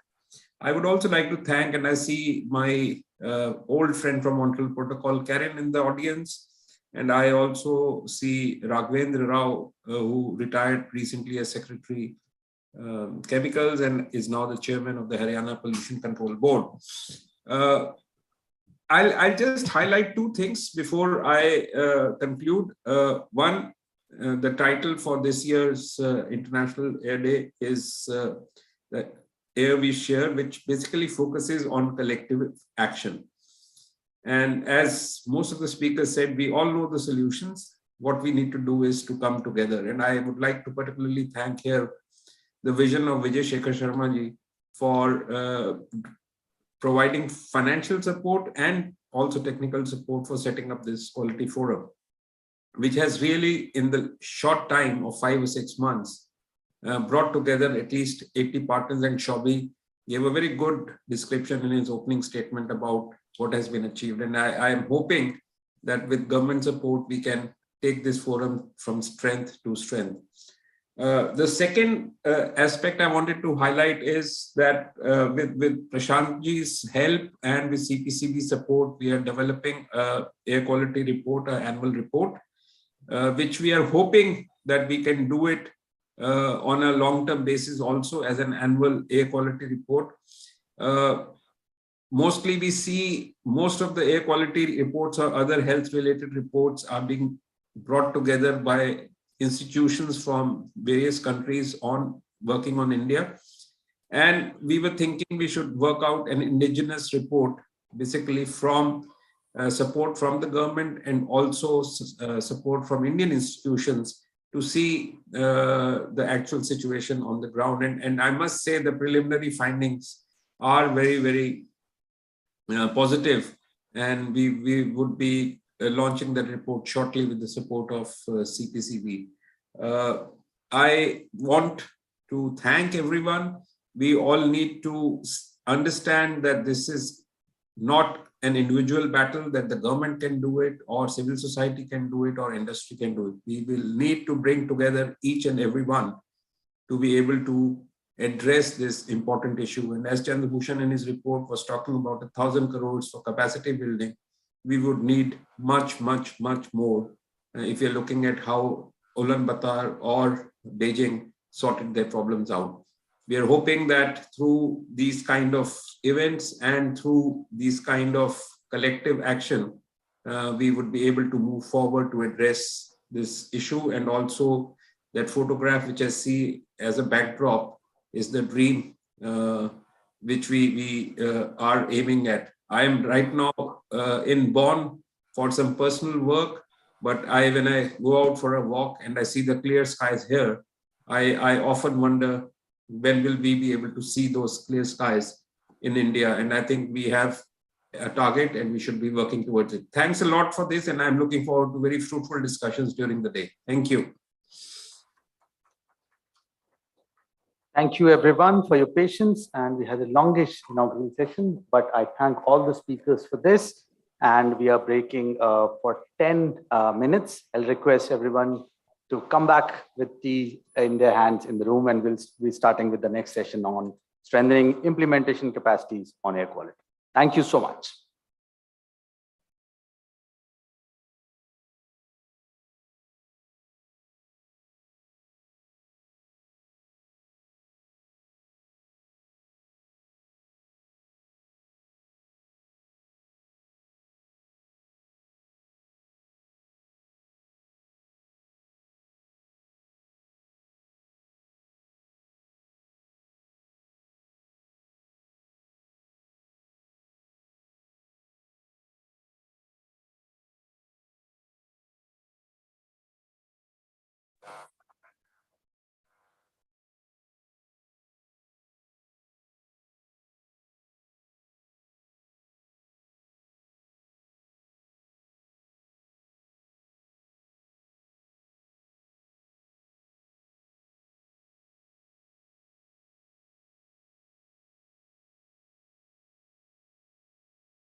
So hello again, friends and colleagues.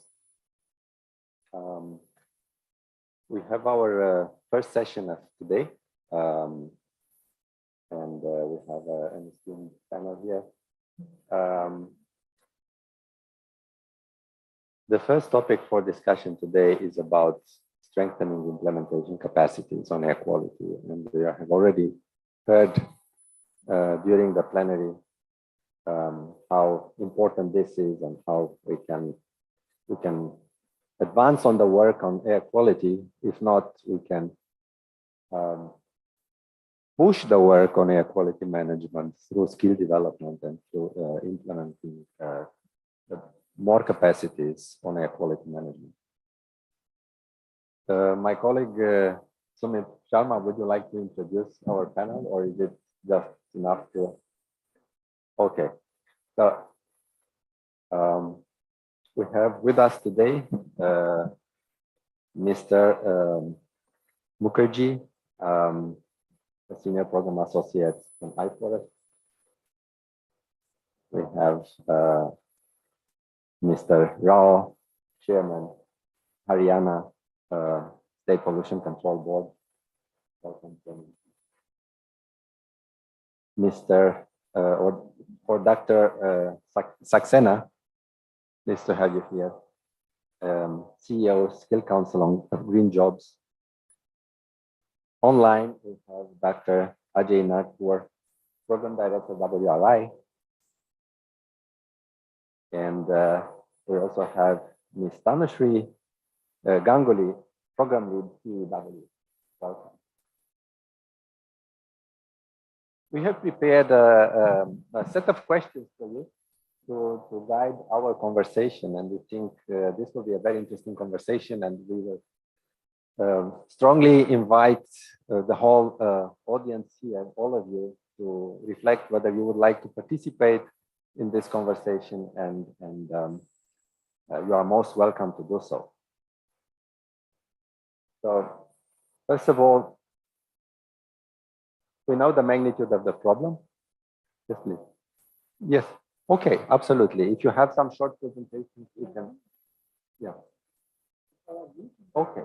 Okay. So let us go then. Let's go from that end. And since it started like that, and if you have a slide or two to present, I think that's. Yeah. So I have like 10 minutes presentation, but it will be briefing about the report, what we have written on that report. Okay. And just let me just say this, because we will still have to run through these questions, which are very important for us to capture during the as a forum event, and try to make the presentation as short as possible. Thank you for giving the opportunity. Good afternoon, everyone. I extend my warm welcome to everyone here. It's a big day for everyone who is working in the field of air quality management, not because we are launching a report, but also we are defining what we are doing. Respected dignitaries on the dais and off the dais, I will request your permission for my presentation, and then I will request you to please present my presentation on the screen. So I will be presenting on the methodology of the report of the Jobs for Clean Air. And before that, I will like to share some gratitude for those all who has supported us for developing this report, especially World Bank, Skill Council for Green Jobs, and I will special give thanks to Mr.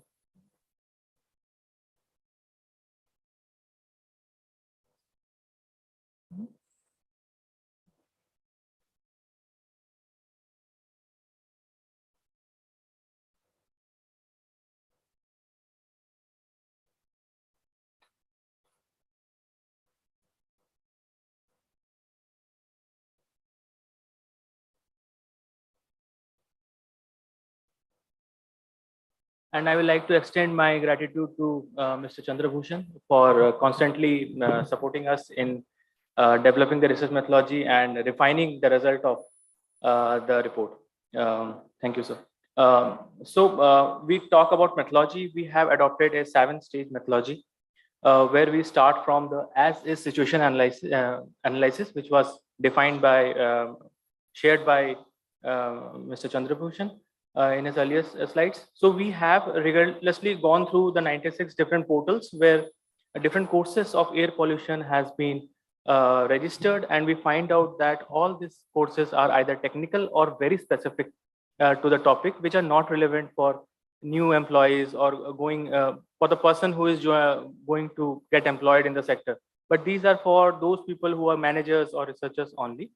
And 78% of these courses were delivered by international institutions, and all of them, almost 50% of them were, 66% of them were free and available online. And it was a very sorry figure that there is no capacity building network for giving employment opportunity. Even the premier websites like Naukri.com or other websites in India do not have job descriptions for the people who are working in air quality. But if you go and map it to the other websites, which is in US or in UK, you will find that there are definitions, and we have tried to bring the definitions from there so that we could map to our country's definitions.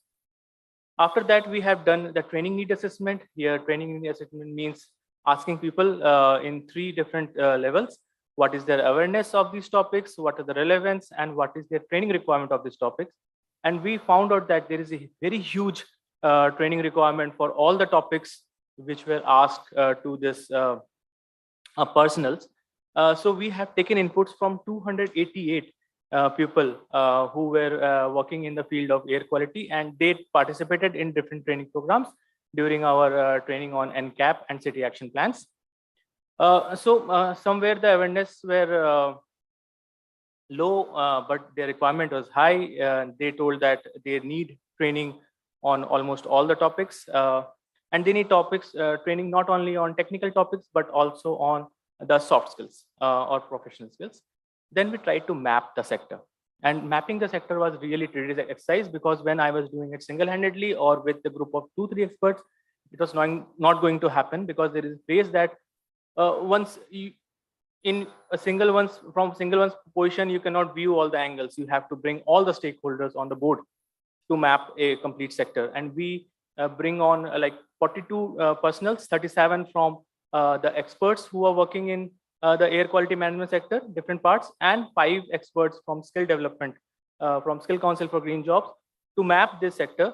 And 8 working groups were formed, and discussion happened here in IHC on 27th and 28th of March. And it was a rigorous discussion, and all the things were documented in web pages, and everything was recorded, and it was further analyzed for next 1 month to get develop this kind of report for that. So a lot of activities, discussions, and exercises were done to find out what are exact job description, what are the skills they require, what are the technical skills, core skills, which NSQF level they are bringing in, where they will find their employment, and how many people may be required in per industry or per organization for that. Then we have done the NSQF level assessment. NSQF level assessment was done separately with the experts from the skill development side in our office, and we tried to find out which job role exactly fits to what NSQF level. The more details about that will be given by, I think, Dr. Saxena sir, because he is the expert in this field. After that, we have done learning of goals and course topics. We have done the target group assessment. We have also developed the capacity development strategies. So all these points, when we will go through the report, you will find that we have detailed out this study, and literally 7 the stages of the studies to develop this report was very hard work, which we all put together to bring out the definitions, the job roles, the numbers, the amount of money, the skills, the qualification, the technical skills, the core skills, what are the education qualifications they require. All things are specifically detailed out in the report, and this will guide future job seekers, organizations to define what kind of expectations they are having from the candidates or from the companies.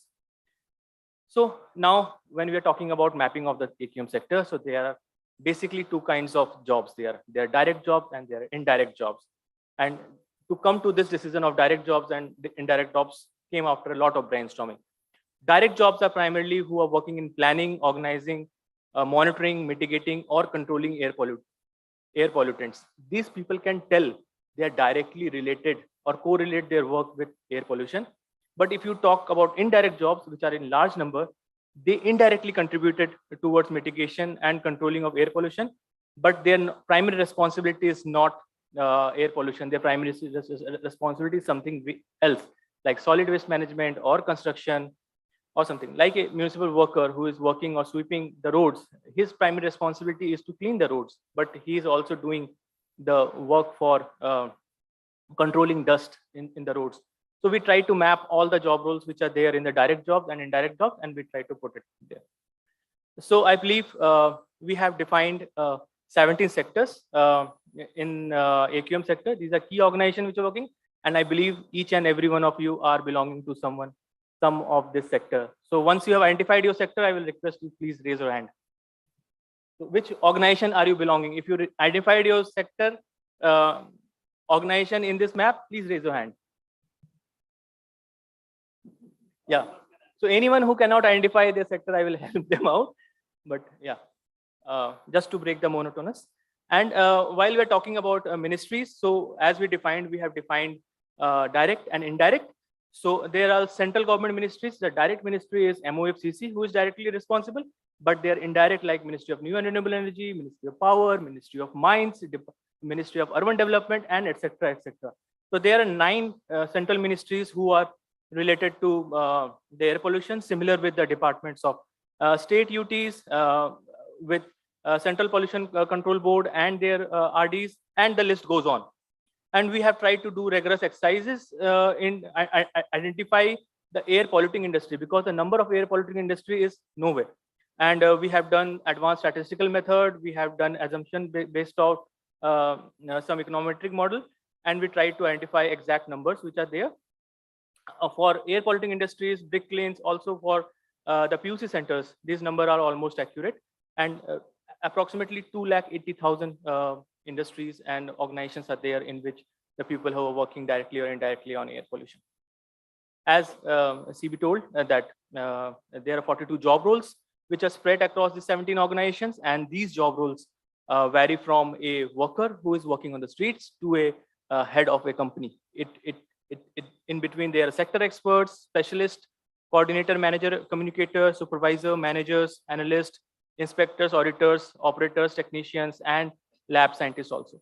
So there are a lot of job roles, and we have tried to define each and every of the job role in the respect of skills, technical knowledge, and their NSQF level. So we found that most different types of job roles are there in NSQF level 5 and 6, which are mostly researchers and managers.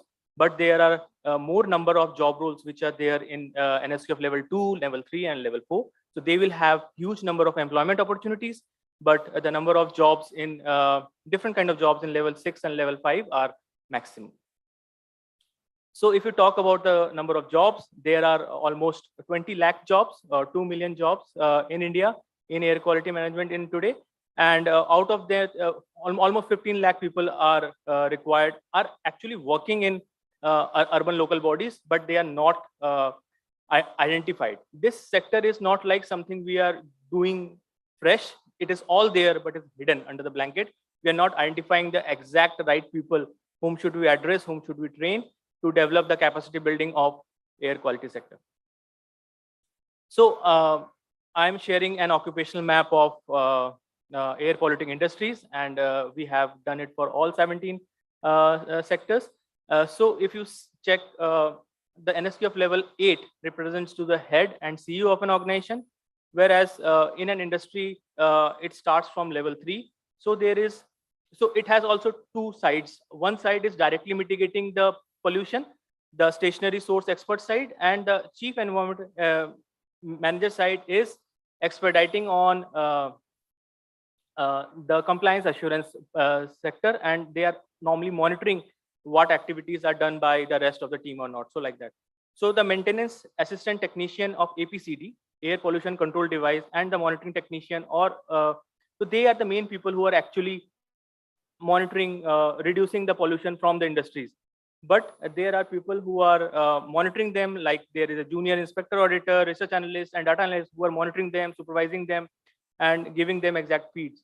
So like industry has, so it has divided into an NSQF level 3, which is an assistant, 4 who are technicians, 5 who are senior technicians or short of junior managers, level 6.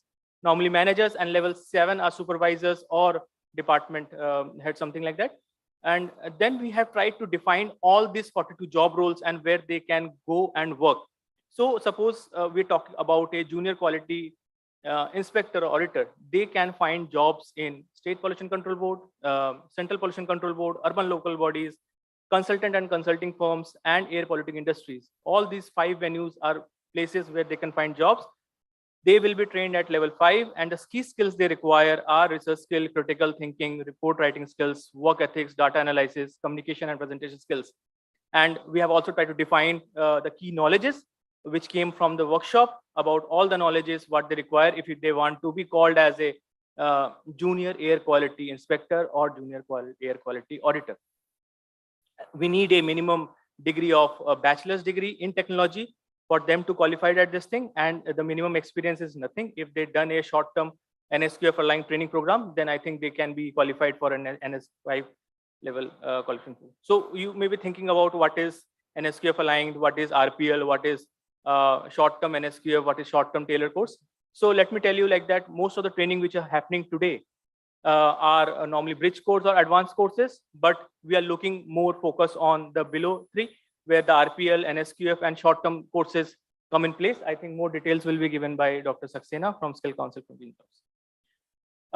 So I'm moving fast because I have taken a lot of time, but from our assumptions, we think that if we could train about 3 lakh people for first 3 years and then do incrementally as required, then we will require to train about 1 million people in next 5 years to attain the targets for 2027.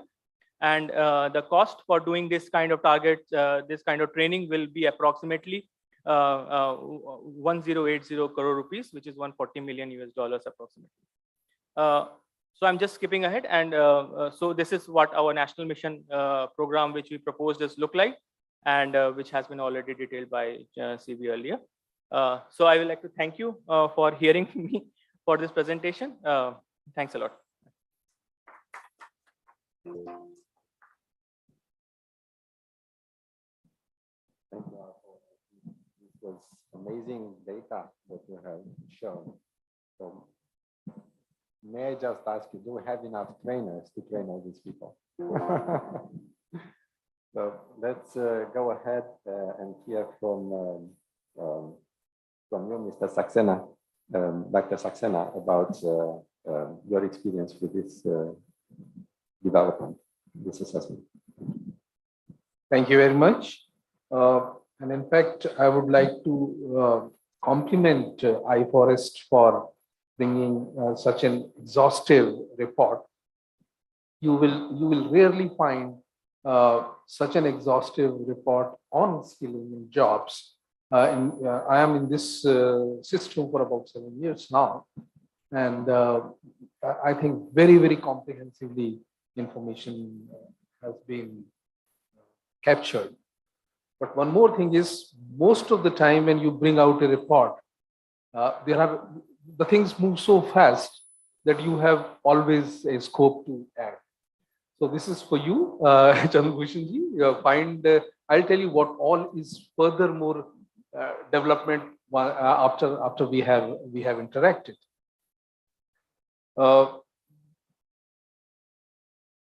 There is a very important thing before we go to air pollution, that as a country we are moving towards clean energy transition, and that has been spoken by the Prime Minister at many occasions, including last Independence Day of India from Red Fort, COP26, and most recently even in this 15th August, if that becomes the most important thing for us, what he speaks from Red Fort, nothing other than green jobs was mentioned. So this is becoming a topmost priority of the government. And anyway, we have seen that almost all speeches and agendas talk about jobs and how to create more jobs. Air quality is one area, apart from renewable energy, where we are talking of 450 gigawatts to come, and then bio-CNG networks to be spread, and and solar, green hydrogen has to come, and solar has to become more. So jobs are being created there, and which are quite clear and known. This is one area which has completely ignored by all as far as skilling is concerned. The biggest problem with the air quality I see is that whatever we do, air impacts everybody or all activities, and all activities impact air.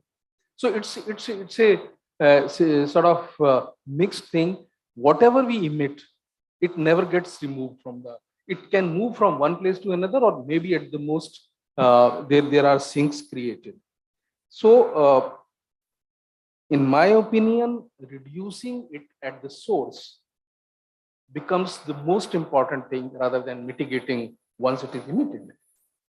And for that, why I'm saying this is that here we require skills, and we require not only some seminars, symposias, and general discussions, but the people who are responsible for that have to be exactly know what they are doing, why they are doing, and how they are.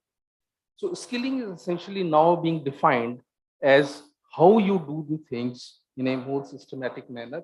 And we are today talking about every job which we have nationally or internationally should have a component of greening the job. I mean, see how can, if I'm using water, how can I reduce utilization of water becomes most important. It's a general concept coming that every job has to contribute. Everybody and every job, every activity has to contribute towards air pollution. Coming to our preparedness, in fact, I just wanted to mention that in last 6 to 8 months, such a change in skill ecosystem that today we are talking of starting skilling in schools. We are talking of skilling in engineering colleges. We are talking skilling in ITIs. So skilling is becoming an integral part in the entire system. And that is what national education policy is talking about. So once again, a new scope for this study as to how do we start vocational education as far as air quality is concerned in schools. How do we do it at ITIs or diploma holders or engineering colleges? So that whole thing has to start from there. I always used to give an example that telling how to wash hands is a very simple thing. It's a 2 minutes job. Okay, rub like this and this. But bringing that in practice, that every time you eat or do something, wash your hand takes years and maybe ages. So skilling is something which you have to practice, and that cannot happen also by just lecture. So that's what your report is actually bringing out, that having some seminars, symposia would not help. Identify the jobs, tell how to do things better. If you are controlling emissions, how do we do it rather than saying, please control emissions? Fine, but how do we do it? And the person who is responsible has to be properly trained. Your immediate first question was, from where do we have trainers? Yeah, this is the biggest, probably biggest challenge. Not only trainers, how do we have appropriate and good trainers? I will put it like this.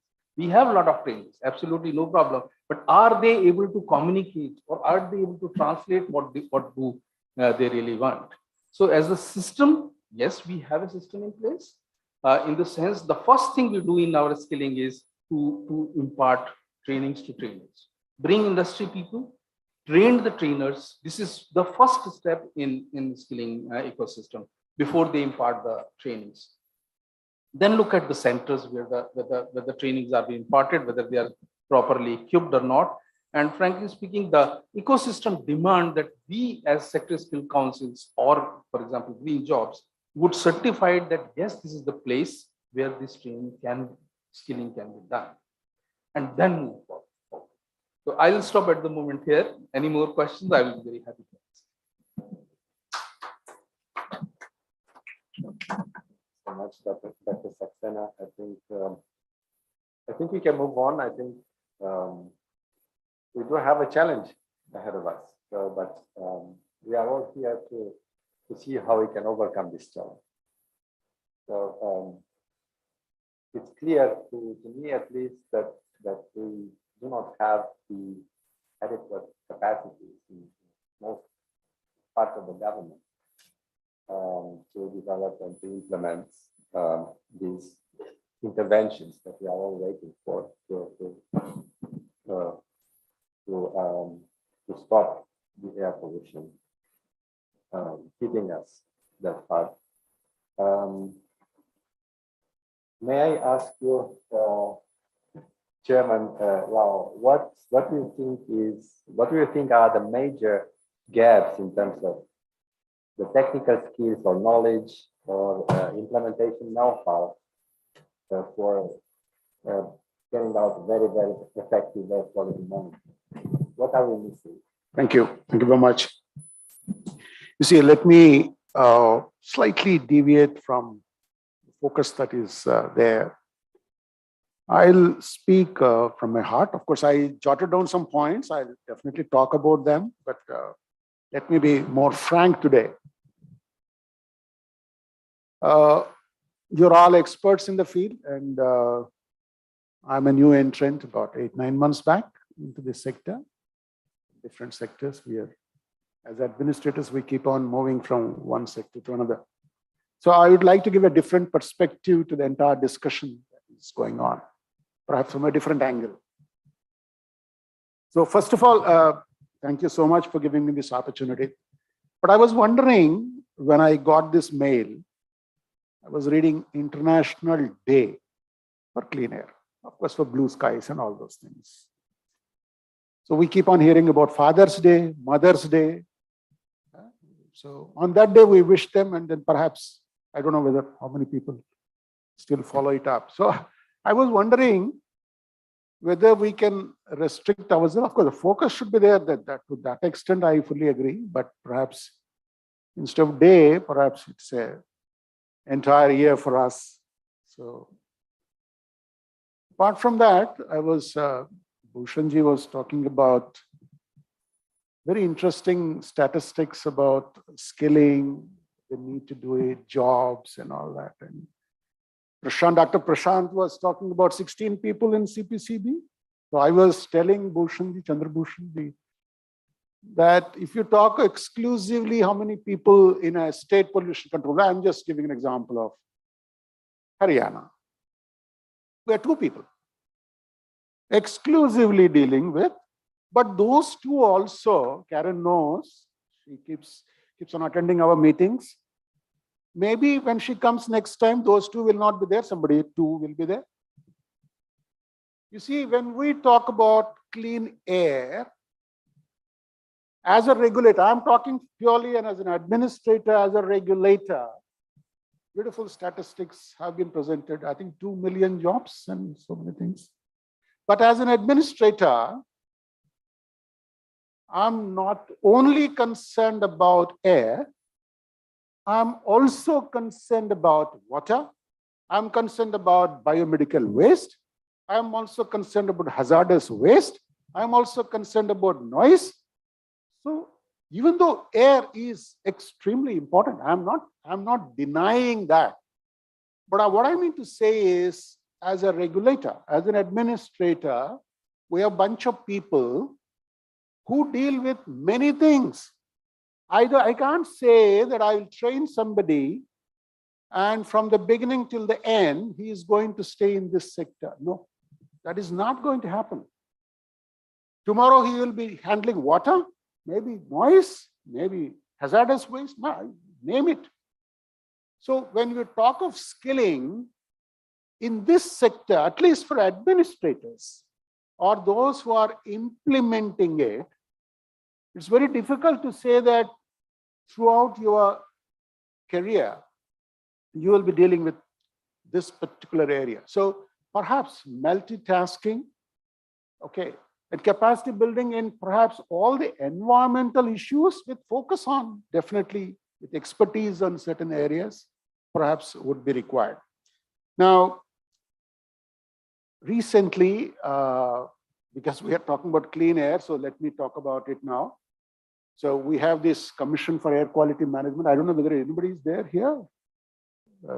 It's not there. Anyway, after a series of consultations, of course, fortunately, I was chairing that committee, expert group, and we came up with a beautiful report. And then that report has been accepted by CAQM.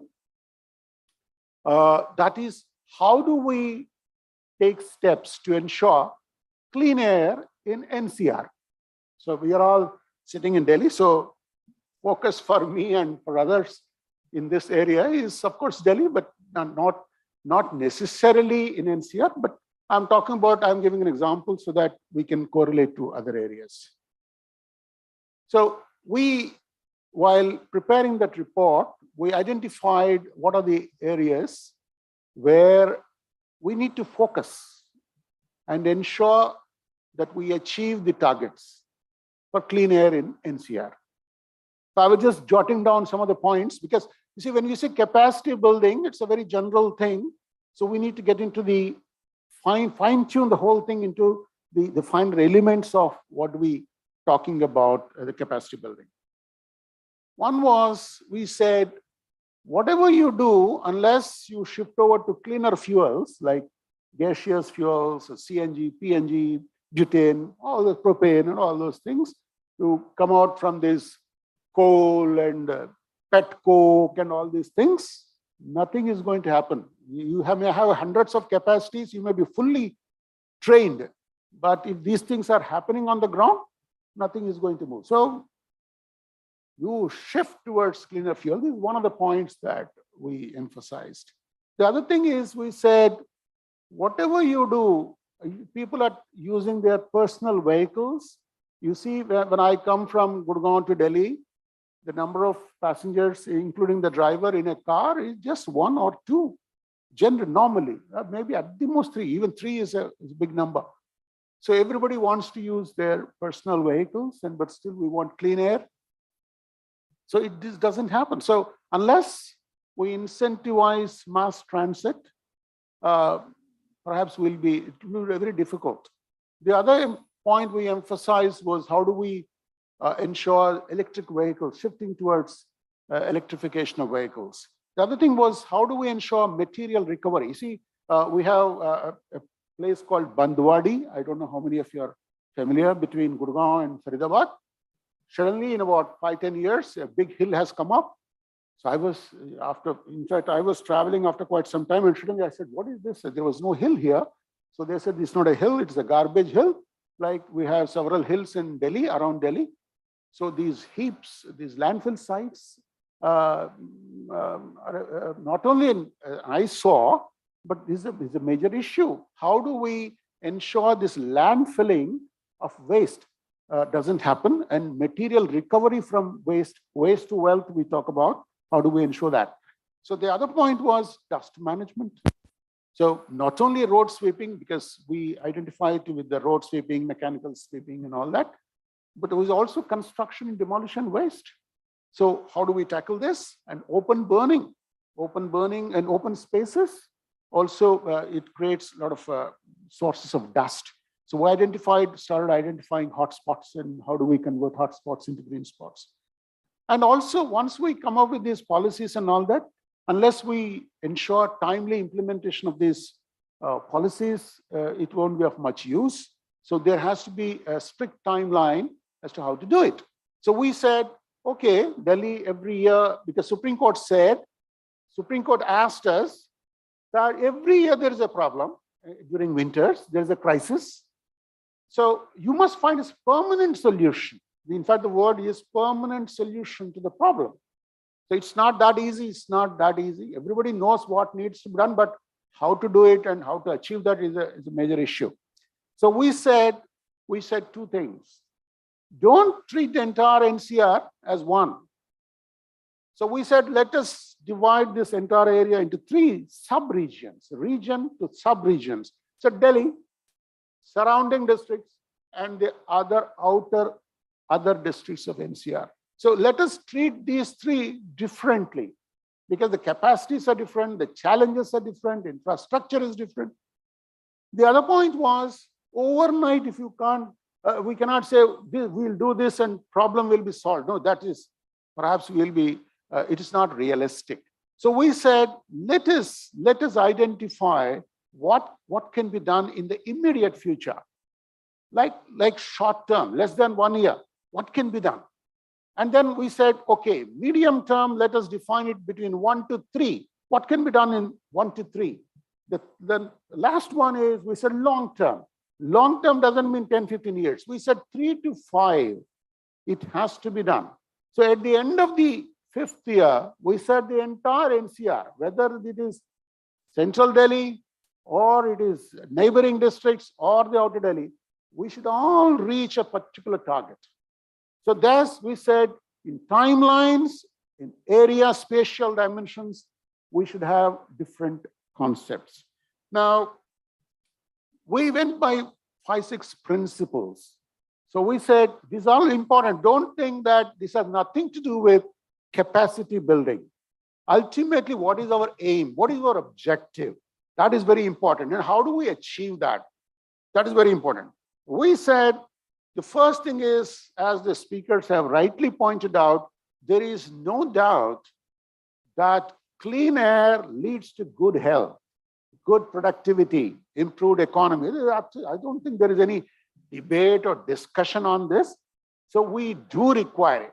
But the second point we said was, okay, once we realize that clean air leads to good health and bad air pollution leads to disease, death, and all those things, once we know this, we can't afford to be complacent.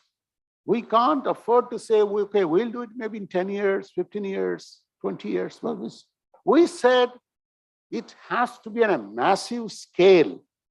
Whatever we do has to be done in a big scale, not a small scale.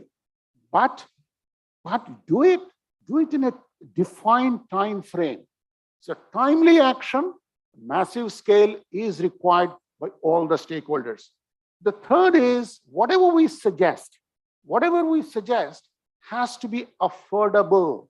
You see, somebody was suggesting hi-fi things.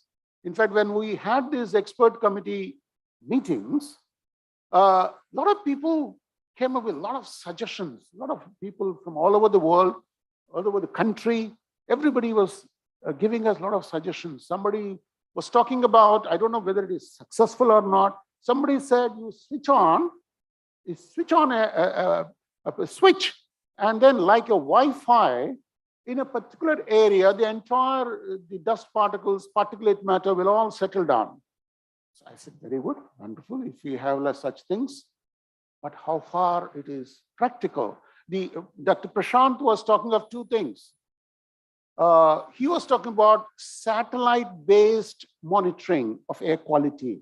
He was also talking about the low-cost sensors.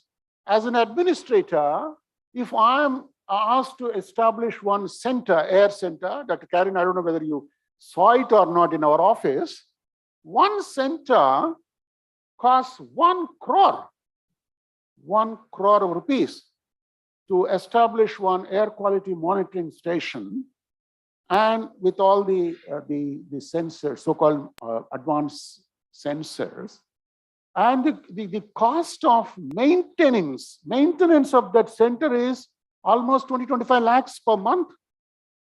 Can we afford such things? So if we want some kind of new centers to be established, or rather higher number of centers to establish and monitor, what is the cost implication? So whatever we suggest has to be affordable.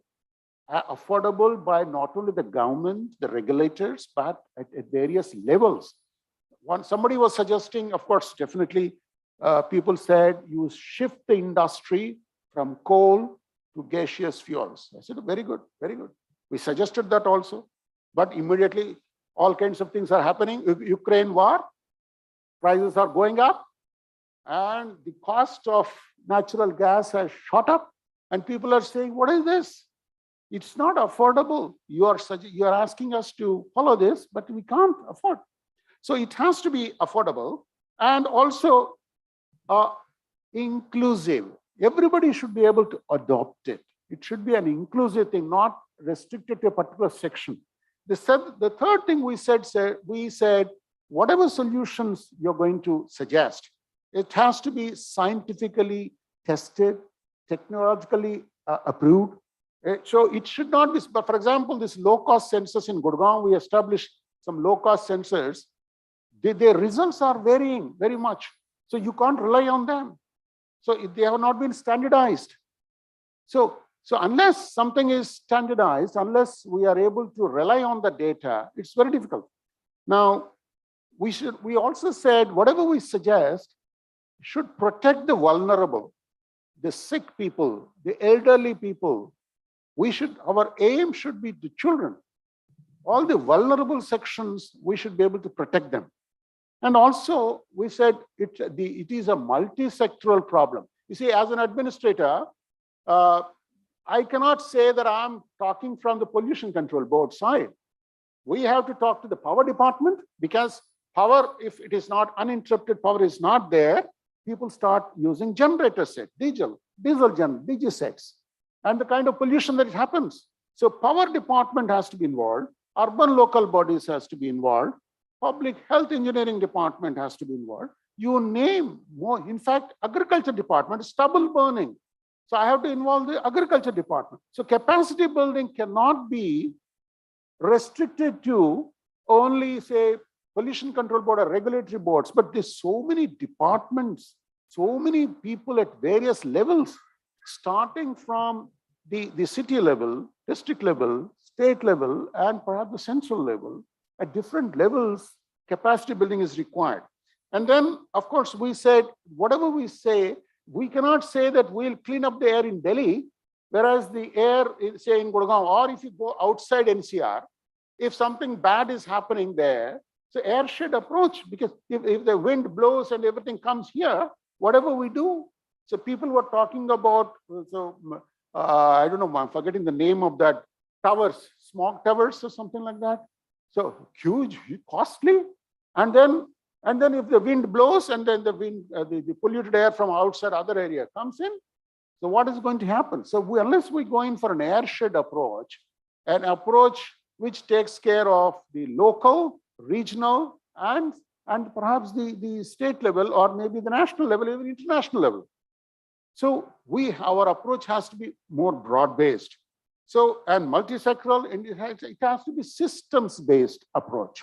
It cannot be, we have to develop systems and policies and programs in such a manner that individuals, of course, they are important, but systems are also equally, perhaps more important. So these are some of the points. Now I was jotting down some of the areas, perhaps Bhushanji will take care of them. You see, as an institution, we have to deal with IIT. People were talking about IIT Delhi, IIT Kanpur, and all that. Unless we are trained how to deal with them, what to tell them to look for. So because our interaction with technical institutions is also significant. So we need, of course, I understand one of the groups is dealing with research and perhaps technical aspects of the capacity building. So what kind of pollution sources are there? Apportionment studies, and you were talking about monitoring, then modeling techniques, then appropriate standards, developing an appropriate standard, how to draft good policies, how to draft good regulations. That is equally important. How do we, once we get the data, if it's flooded with data, if we don't know how to properly analyze the data analysis and interpretation and processing is equally important. And also what kind of instruments are required, not only for measurement, but for monitoring and all that.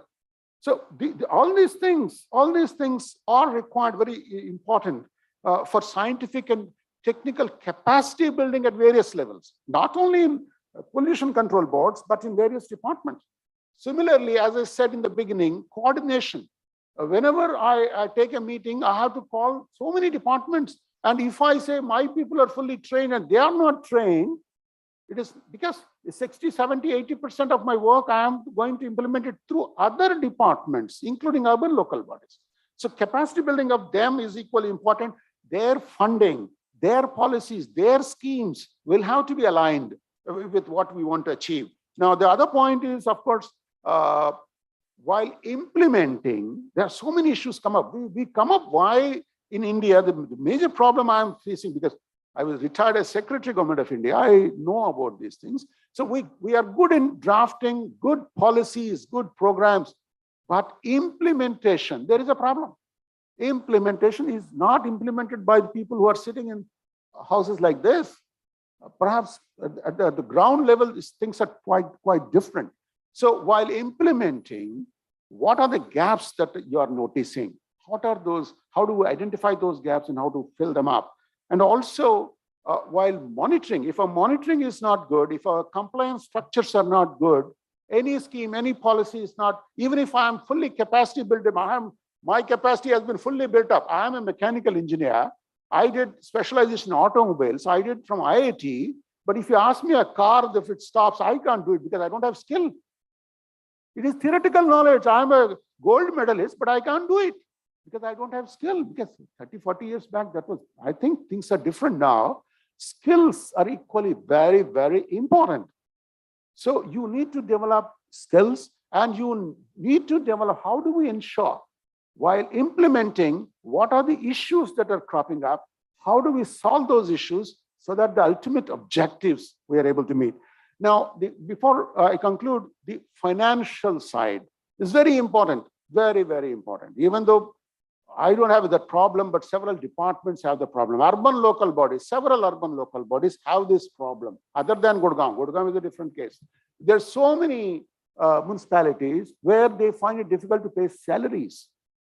So how do, when we expect the people have, their capacities have been built, but they don't have funds, suppose.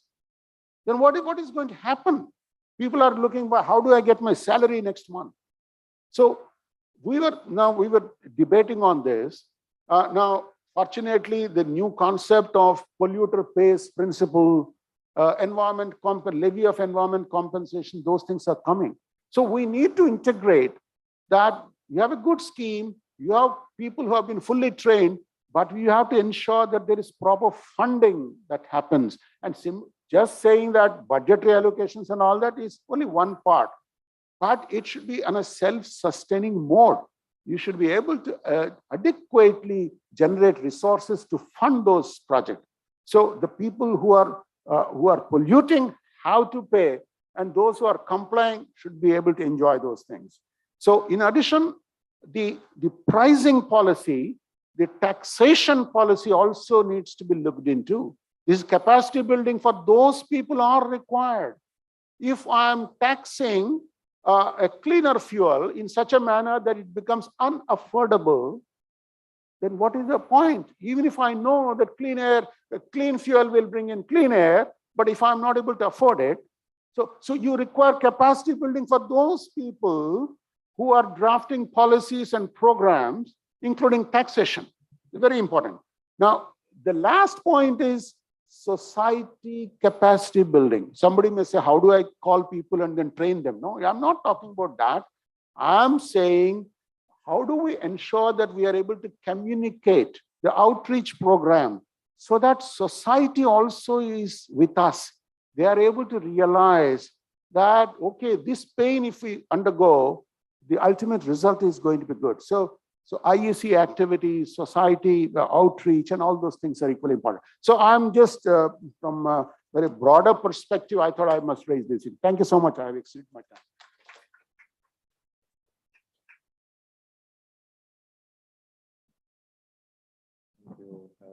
Thank you so much, Chairman Rao. Lots of food for thought, I would say, and I wish you had time today to, to also ask, have more opportunities to ask more questions. Maybe one question from the audience. We might have a few minutes for that. Yes, please.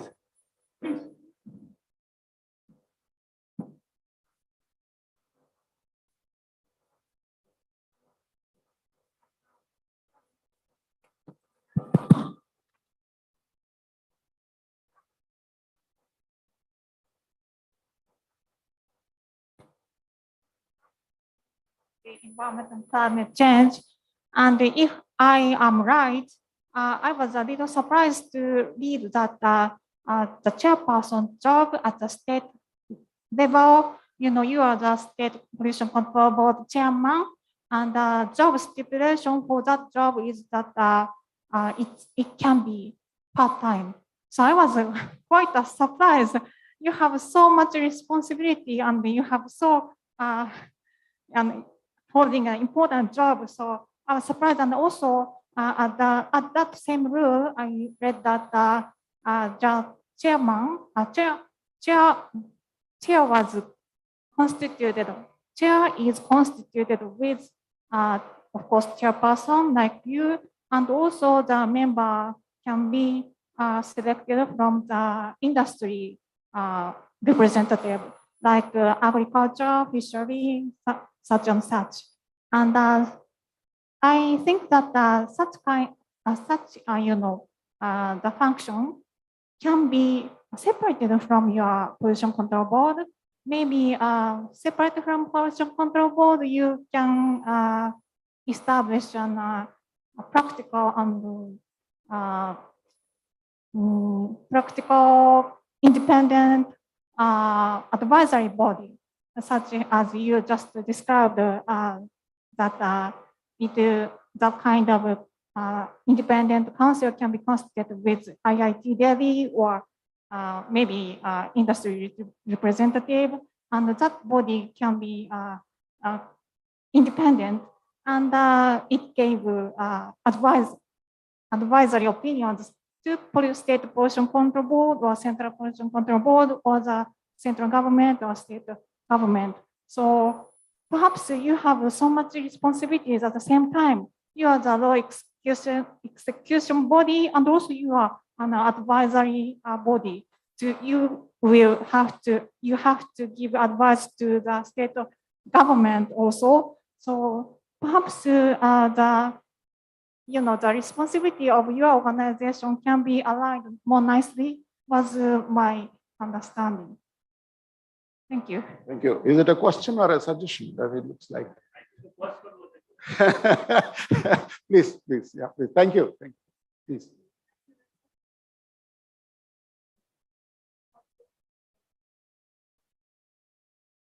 And I had a lot of experience working in government of Delhi with the CTPs. I was heading the Energy Management Center. My experience is that the Pollution Control Board has to be a pivotal point for connecting with the various sectors. See, the regulation part lies with the Pollution Control Board.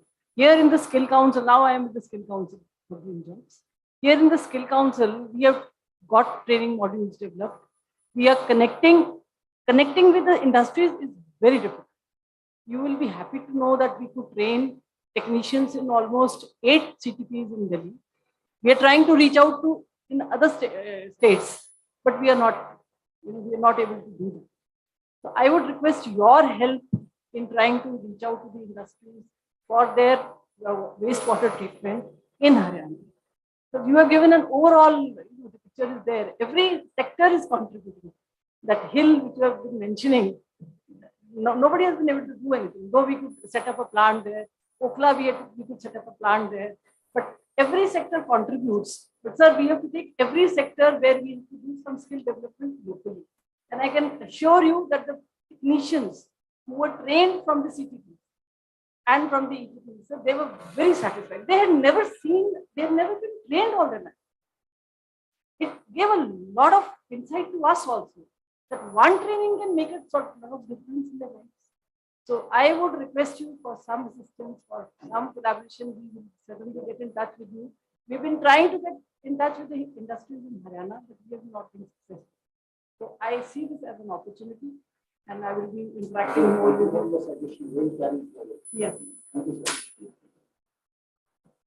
I'm Praveen Dhamija from Skill Council. Thank you. I think we need to move on. We need to hear from 2 more speakers and maybe presenters also. Can I squeeze in a last question? Here, right in front of you. Yeah, okay. Yes. Very quickly, please. Yes. So my name is Keyur Shah from Air Pollution Action. Is this, or how is the national clean air program helping the cities and the states? So what are the specific responsibilities, roles for a city state to play in? And what are the challenges, if any, that you're facing in really doing what is recommended as part of the NCAP? Yeah, it's a very, very good question. The problem, for example, let me give an example so that you appreciate what I'm saying. In an urban local body, let us take an example of, say, Municipal Corporation of Faridabad. Say, I'm just giving an example.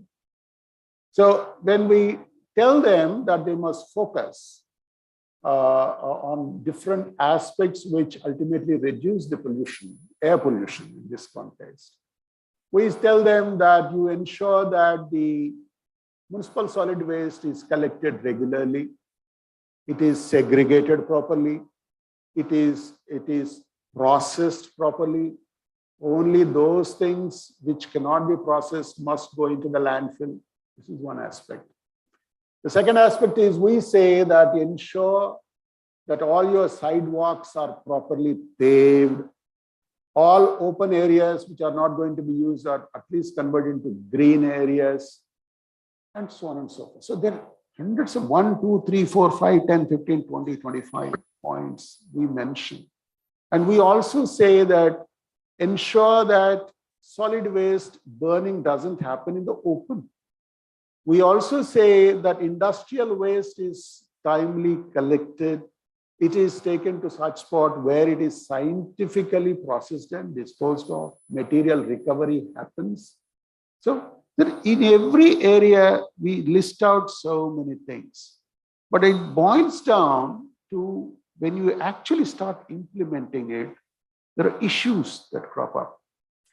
First of all, people don't segregate.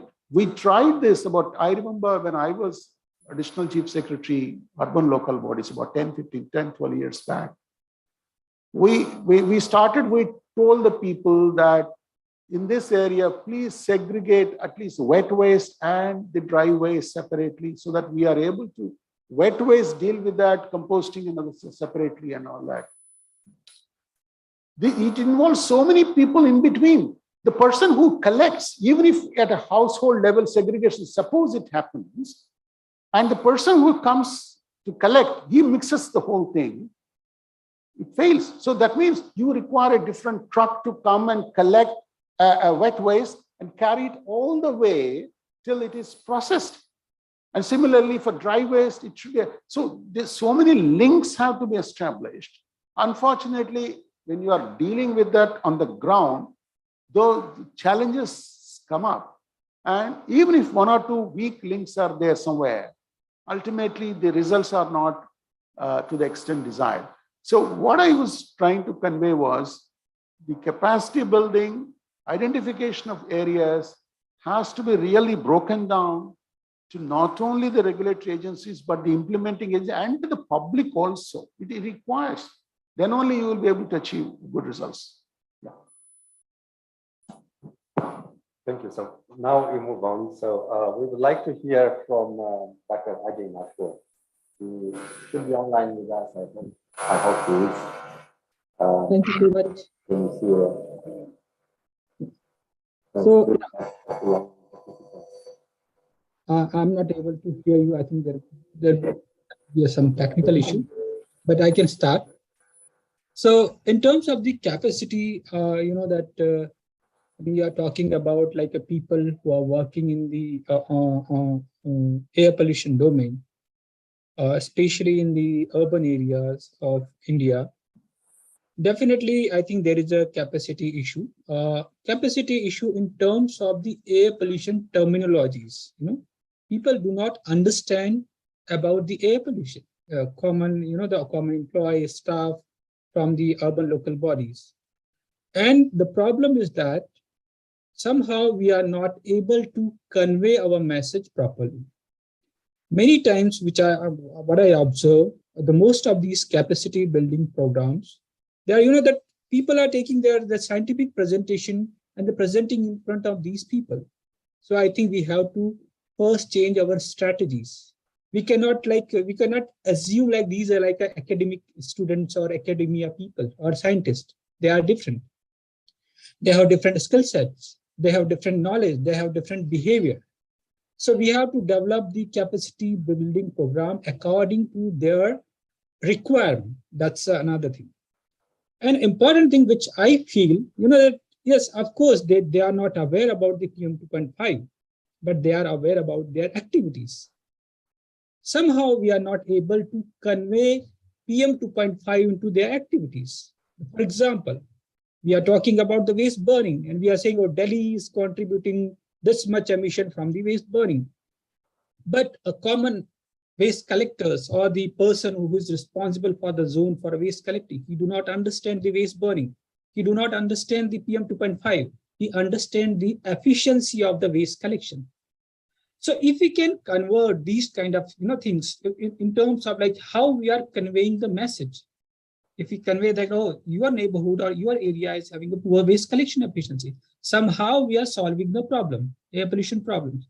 So that kind of a strategy we have to adopt. We cannot imagine like everybody is like the scientist, because many times I observe like people are presenting from the very technical or something like this. No, that's not practical. I think we need to understand the staff. They are graduate, undergrad, or some high school pass out. So that's another thing.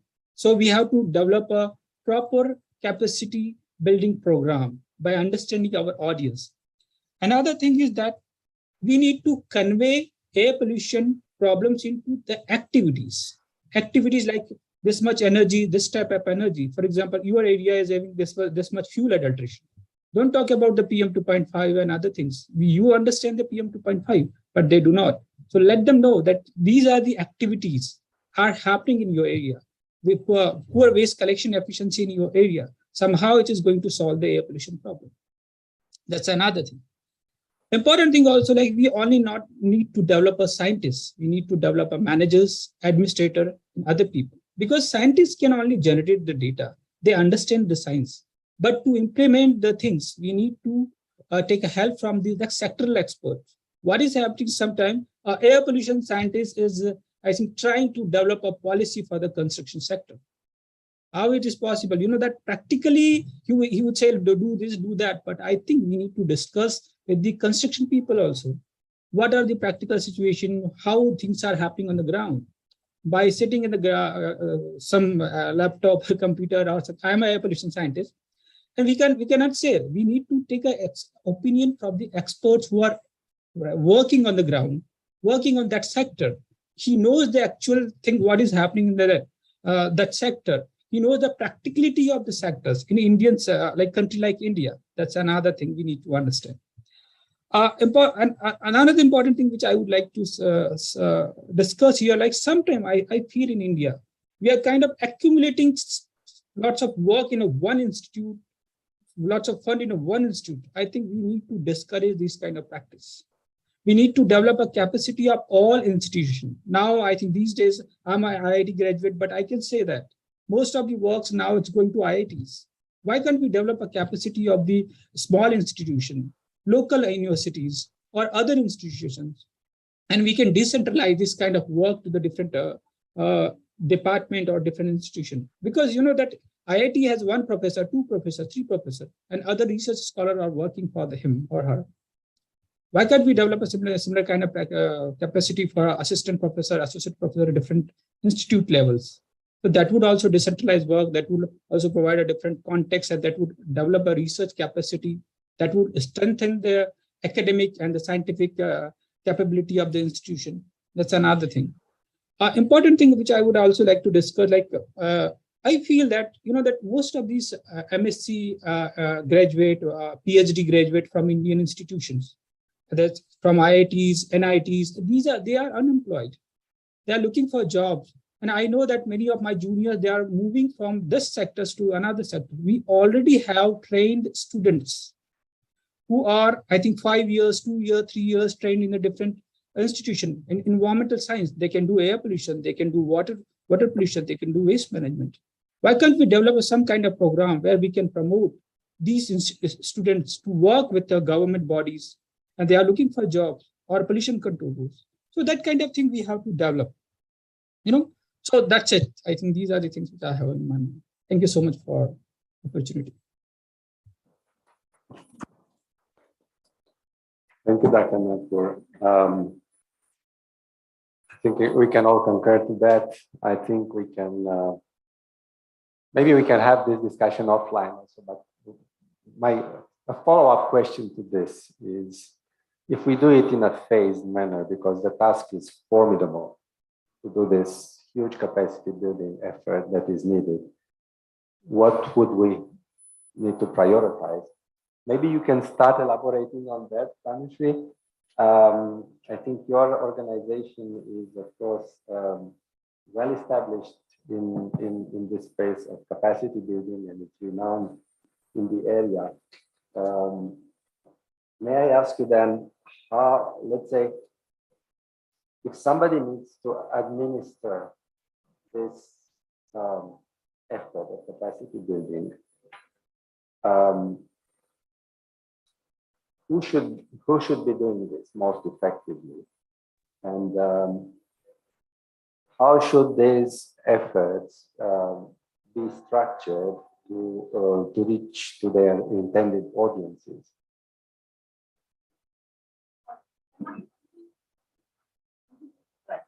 Online. All right. Okay, this is much better, I think. Okay, thank you for the question. And before I begin, I'd like to congratulate iForest and, of course, Skills Council for Green Jobs for putting out such a comprehensive report, which marries the agenda of jobs, growth, and sustainability, which is especially critical for the global South. I would also like to thank Mr. Rao for this beautiful analogy of comparing a smoke tower to a Wi-Fi. I'm absolutely going to use it at some point in time. Awesome. And with that, I'll kind of jump to the question that you've asked. I'd like to be a little academic about it, dialing a couple of steps back and talking about capacity in itself. We've been using the term capacity way too much today. If I can take like a 30-second break and ask someone from the audience to define what capacity really is. What is state capacity to you? Could someone respond? Just one person. What is state capacity? All right. Anyone else? The regulator says strength, but the researcher says scope versus strength, right? Your scope is probably fundamentally laid down by the regulations that guide a particular institution, right? And Mr. Rao very evocatively spoke about the responsibilities of state as well as non-state actors. So the capacity building, when you say structuring, it needs to be structured very differently from state actors. By state here, I mean the different departments that are involved in implementation of the National Clean Air Program, and non-state, of course, when I talk about citizen groups, CSOs, think tanks, and industries. In the context of the National Clean Air Program, I think some of you might know that back in 2020, CEW, the institution that I represent today, put out the first independent evaluation of the 100+ city action plans that were produced under the National Clean Air Program. There are states in the country which have put out city action plans where more than 17 agencies, close to 17 agencies, and mark my words, these are all government agencies, are responsible for executing the actions listed in the plan. Therefore, the first step is coordination, which we've often talked about. What is also important for us to understand is that if we look at this scope versus strength matrix, where does NCAP fall within the scope of these different departments, right? So when we talk about prioritizing training programs, the first step is really to help these different departments internalize that how does the scope of the NCAP align with the functions that they already have. Because the functions under the NCAP should not necessarily be looked at as an additional burden, given that it's already aligned with their existing functions, right? For instance, we talked about waste management. Waste management is very much within the ambit of the urban local bodies. So it does not have to be a separate program altogether. So I think workshops to help these different departments, whether it's Department of Transport, Traffic Police, ULBs, urban development authorities, internalize how the scope of the NCAP falls within their original scope is very important. The second thing, which becomes absolutely critical again, is monitoring and evaluation. And I think state pollution control boards, and particularly the state level monitoring and implementation committees, which have been formulated under the National Clean Air Program, need to organize workshops, get involved in workshops which talk about monitoring and evaluation against the backdrop of air. I'll give you a simple example. So Delhi Pollution Control Committee has now said that all construction projects more than 20,000 square meters need to have an air quality monitor. Where do you put up the air quality monitor? You know, if there is a site office which is right next to a road and you're putting up an air quality monitor right there, your monitor is actually getting influenced not just by the construction activities, but also by the traffic which is moving past the road. So if you were to monitor a construction site, how do you monitor, right? If you are rolling out a city action plan, you're going around and, you know, mapping out the pollution hotspots and then implementing. How is that translating into actual air quality improvements? Therefore, understanding monitoring and evaluation down to the sectoral level is absolutely critical. And the third thing, I'm keeping my comments very brief right now because of the paucity of time, is about, you know, capacity building also at the secretariat level for the NCAP. We have an NCAP steering committee, we have an Apex monitoring committee, we have the Finance Commission, which has created guidelines for funding allocation to cities. There needs to be some kind of a back and forth of information between the implementers and these committees as well. I'll tell you why. Because one of the most successful environmentally oriented program that India has come up with in the recent times is potentially the Swachh Bharat mission. If you look at the Swachh Bharat mission, the focus was always on outputs as well as outcomes. So you need to build XX number of toilets to make India open defecation free. Now let's bring that to the National Clean Air Program.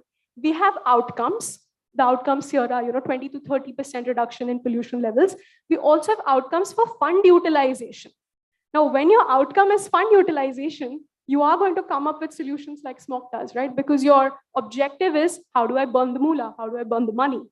But that's not what your objective should be. Your objective should be to take sectoral actions, which then translate into air pollution reduction. So this back and forth of information, I mean, of course, it does not qualify as capacity building per se, but it definitely translates into building capacity for people who are, you know, putting together these guidelines to understand that funds need to be linked not just with outcomes, but also very specific sectoral outputs, which need to be monitored. So my 3 points would be understanding how the scope of NCAP falls within the scope of the different departments, so that accordingly capacity building can be tinkered with. The second point, of course, is monitoring and evaluation, particularly crucial for state pollution control boards and the state level monitoring and implementation committees established under NCAP. And finally, this entire back and forth between implementers and the Apex steering committees and the NCAP on what should really be the guidelines for funding utilization and measuring performance. So yeah, that's precisely my submission. Thank you.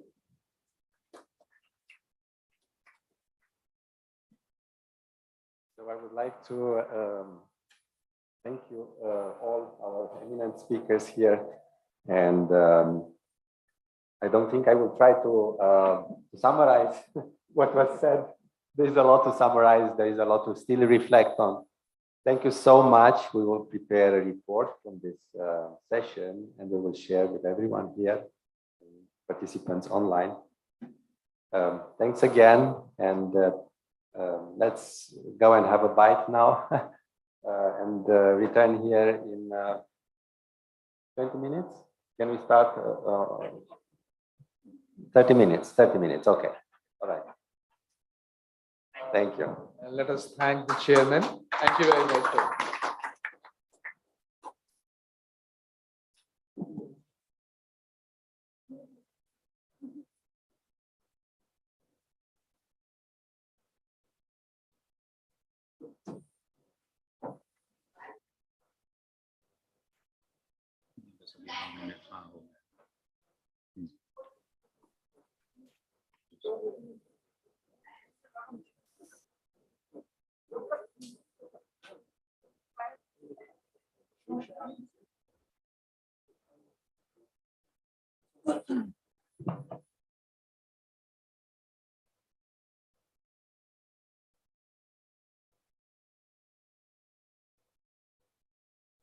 Air pollution is the single greatest environmental hazard that causes over 7 million deaths prematurely every year. This is a problem that affects all of our lives.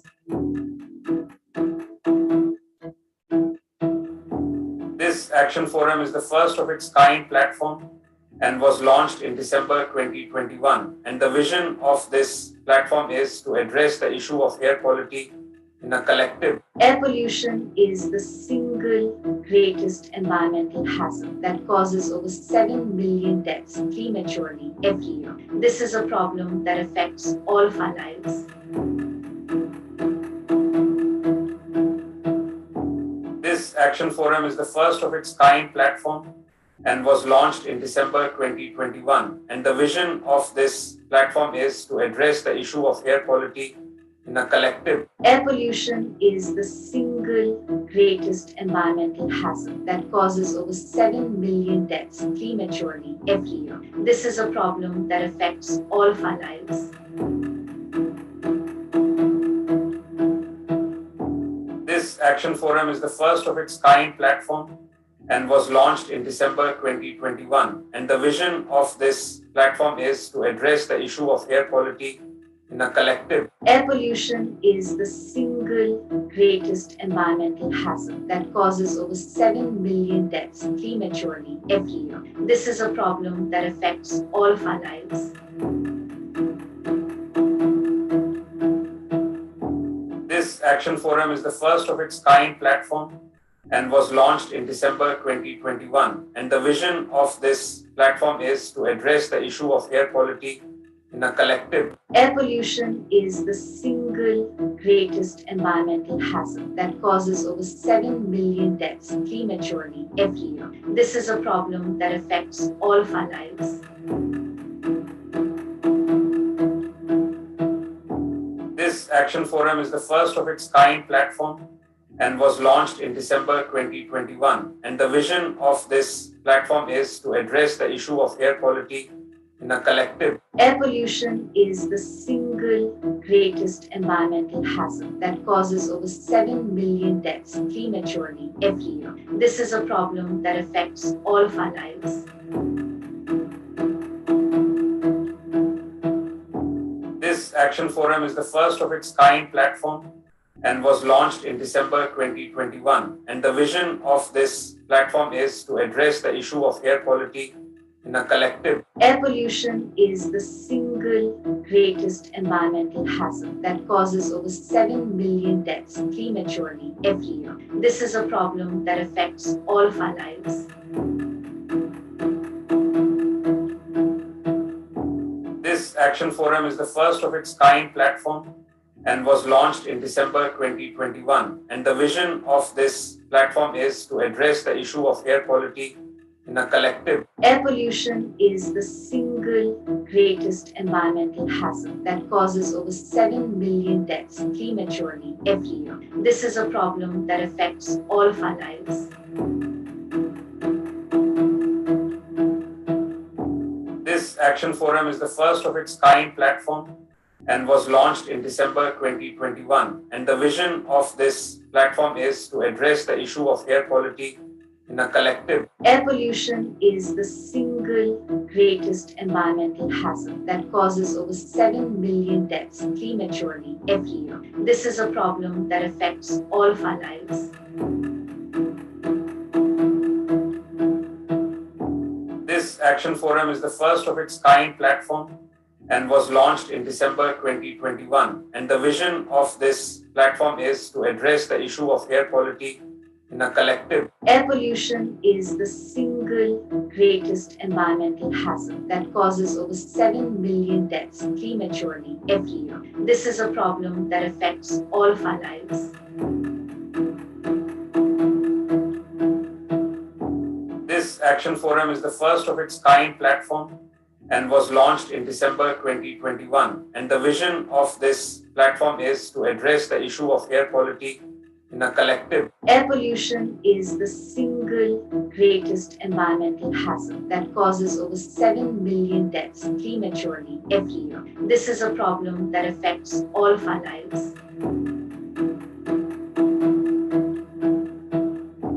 This Action Forum is the first of its kind platform and was launched in December 2021. And the vision of this platform is to address the issue of air quality in a collective. Air pollution is the single greatest environmental hazard that causes over 7 million deaths prematurely every year. This is a problem that affects all of our lives.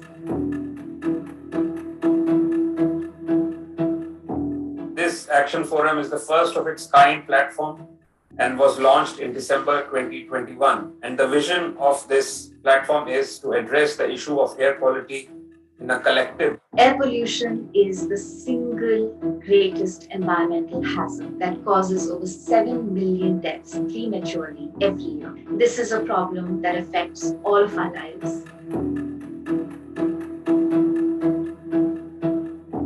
This Action Forum is the first of its kind platform and was launched in December 2021. And the vision of this platform is to address the issue of air quality in a collective. Air pollution is the single greatest environmental hazard that causes over 7 million deaths prematurely every year. This is a problem that affects all of our lives.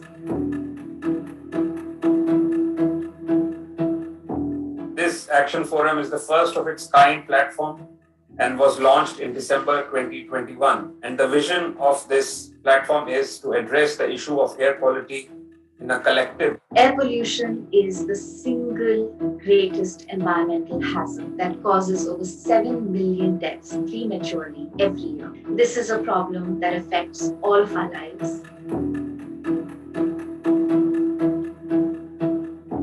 This Action Forum is the first of its kind platform and was launched in December 2021. And the vision of this platform is to address the issue of air quality in a collective. Air pollution is the single greatest environmental hazard that causes over 7 million deaths prematurely every year. This is a problem that affects all of our lives.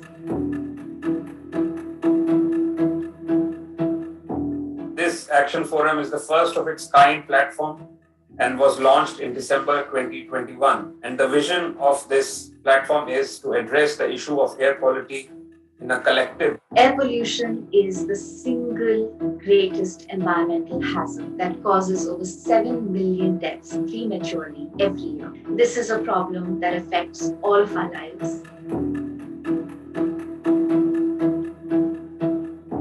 This Action Forum is the first of its kind platform and was launched in December 2021. And the vision of this platform is to address the issue of air quality in a collective. Air pollution is the single greatest environmental hazard that causes over 7 million deaths prematurely every year. This is a problem that affects all of our lives. This Action Forum is the first of its kind platform and was launched in December 2021. And the vision of this platform is to address the issue of air quality in a collective. Air pollution is the single greatest environmental hazard that causes over 7 million deaths prematurely every year. This is a problem that affects all of our lives.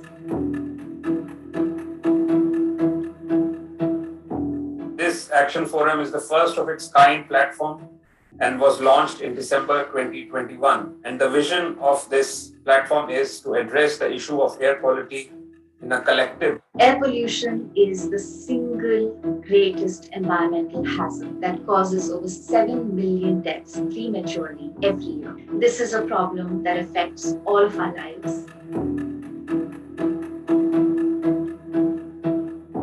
This Action Forum is the first of its kind platform and was launched in December 2021. And the vision of this platform is to address the issue of air quality in a collective. Air pollution is the single greatest environmental hazard that causes over 7 million deaths prematurely every year. This is a problem that affects all of our lives.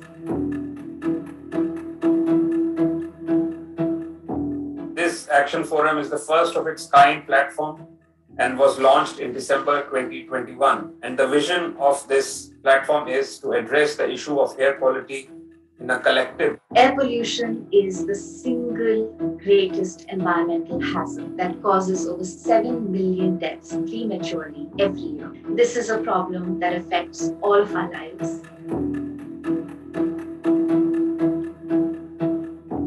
This Action Forum is the first of its kind platform and was launched in December 2021. And the vision of this platform is to address the issue of air quality in a collective. Air pollution is the single greatest environmental hazard that causes over 7 million deaths prematurely every year. This is a problem that affects all of our lives.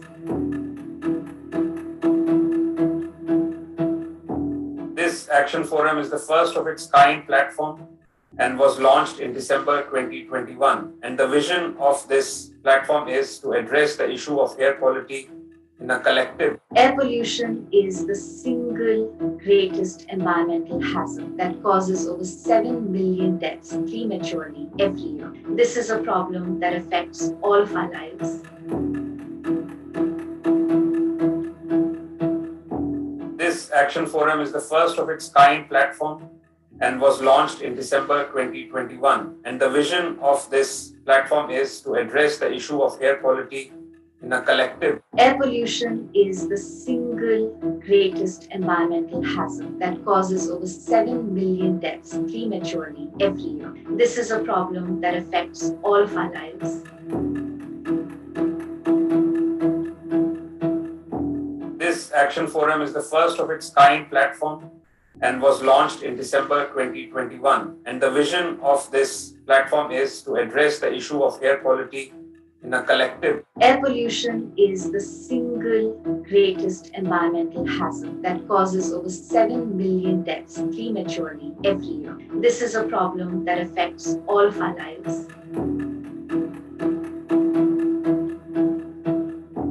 This Action Forum is the first of its kind platform and was launched in December 2021. And the vision of this platform is to address the issue of air quality in a collective. Air pollution is the single greatest environmental hazard that causes over 7 million deaths prematurely every year. This is a problem that affects all of our lives.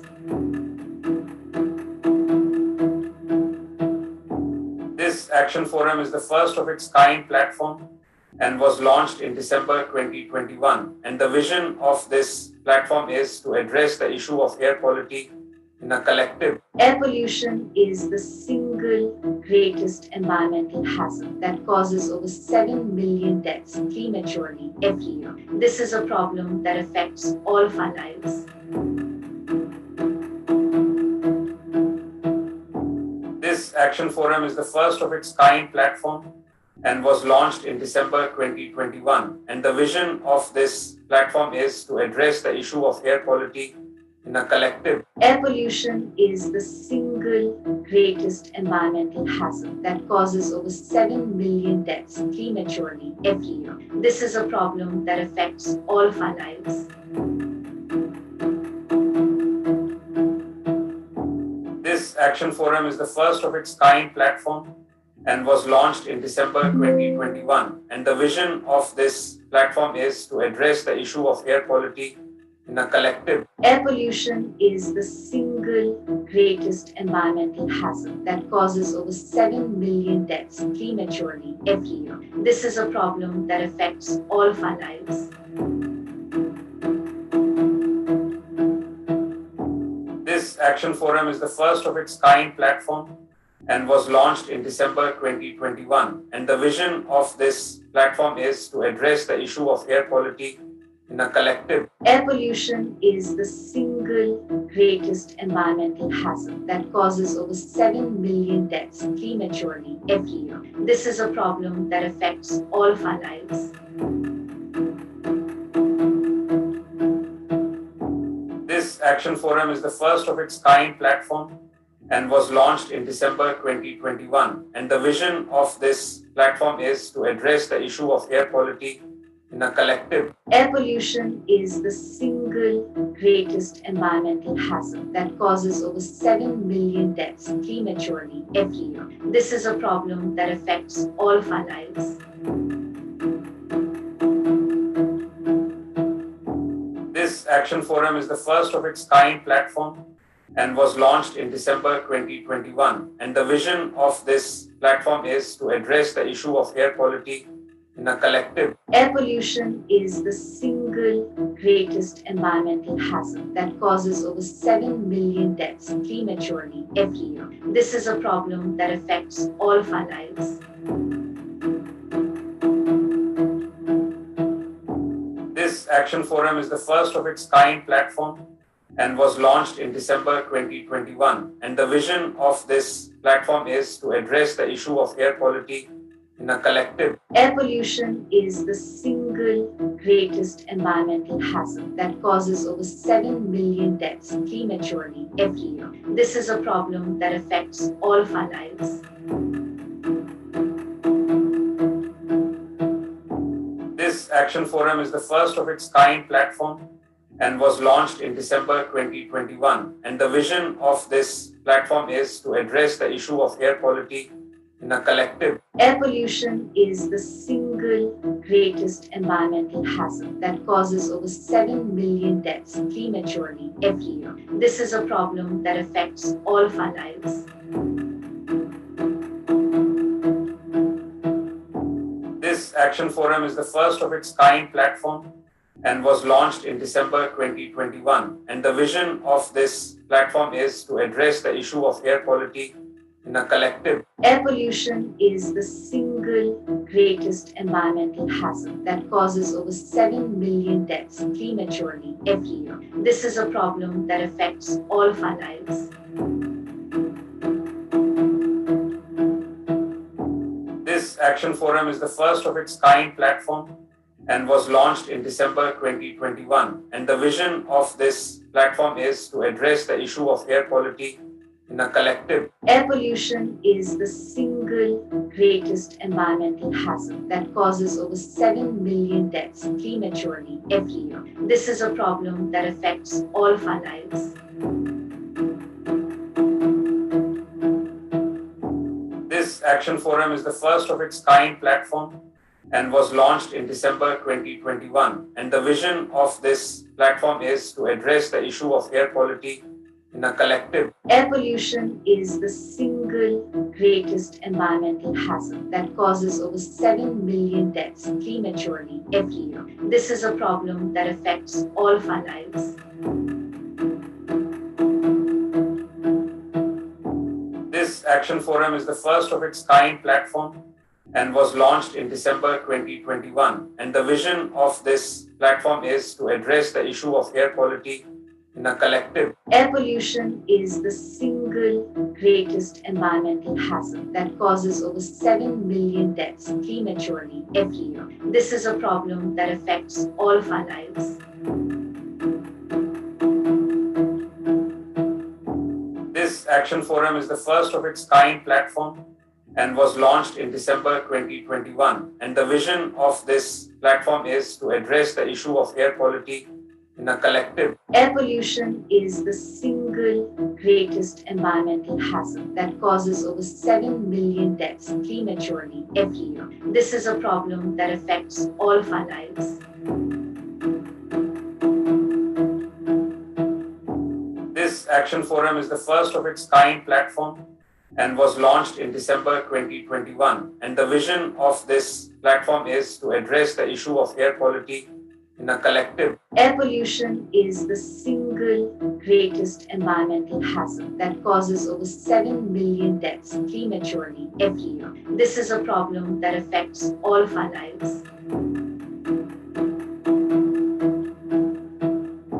This Action Forum is the first of its kind platform and was launched in December 2021. And the vision of this platform is to address the issue of air quality in a collective. Air pollution is the single greatest environmental hazard that causes over 7 million deaths prematurely every year. This is a problem that affects all of our lives.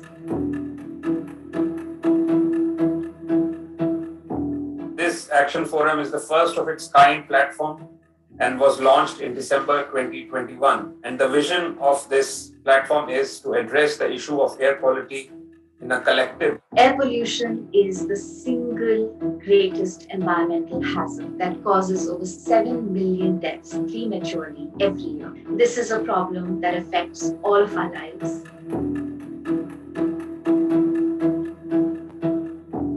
This Action Forum is the first of its kind platform and was launched in December 2021. And the vision of this platform is to address the issue of air quality in a collective. Air pollution is the single greatest environmental hazard that causes over 7 million deaths prematurely every year. This is a problem that affects all of our lives.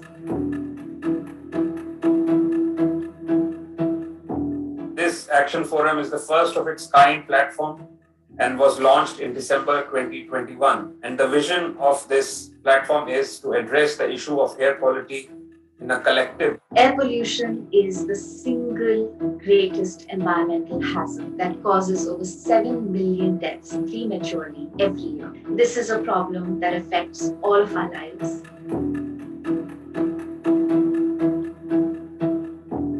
This Action Forum is the first of its kind platform and was launched in December 2021. And the vision of this platform is to address the issue of air quality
This is a problem that affects all of our lives. This Action Forum is the first of its kind platform and was launched in December 2021. And the vision of this platform is to address the issue of air quality in a collective. Air pollution is the single greatest environmental hazard that causes over 7 million deaths prematurely every year. This is a problem that affects all of our lives.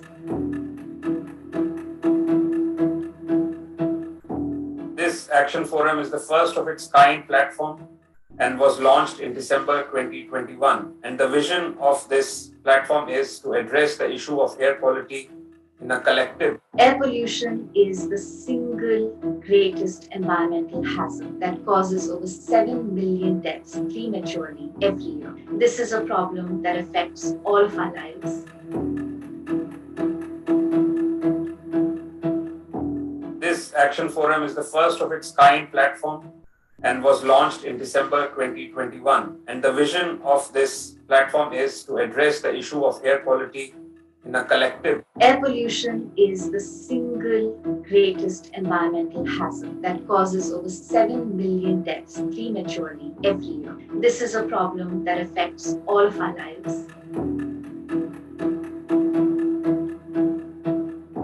This Action Forum is the first of its kind platform and was launched in December 2021. And the vision of this platform is to address the issue of air quality in a collective. Air pollution is the single greatest environmental hazard that causes over 7 million deaths prematurely every year. This is a problem that affects all of our lives. This Action Forum is the first of its kind platform and was launched in December 2021. And the vision of this platform is to address the issue of air quality in a collective. Air pollution is the single greatest environmental hazard that causes over 7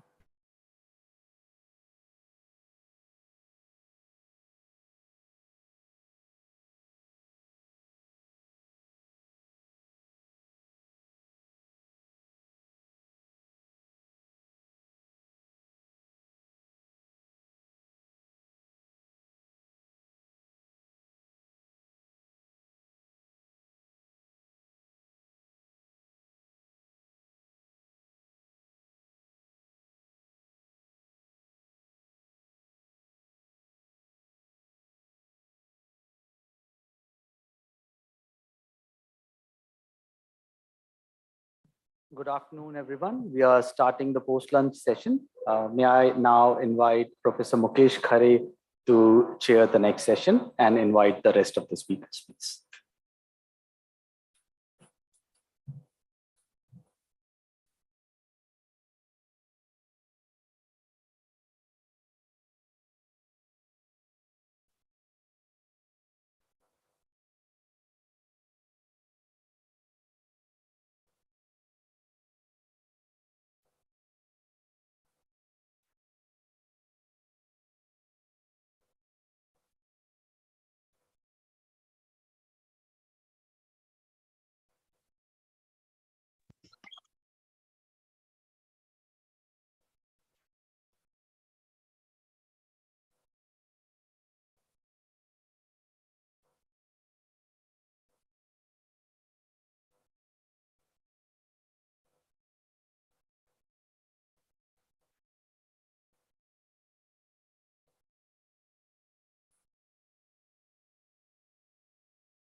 So good afternoon to all participants and dignitaries who are present in this hall. I hope you had a good lunch. So I first invite my colleagues over here, Dr. Harshil Salve, to please come on the dais. Palash, you may please come. Proceed. Thank you.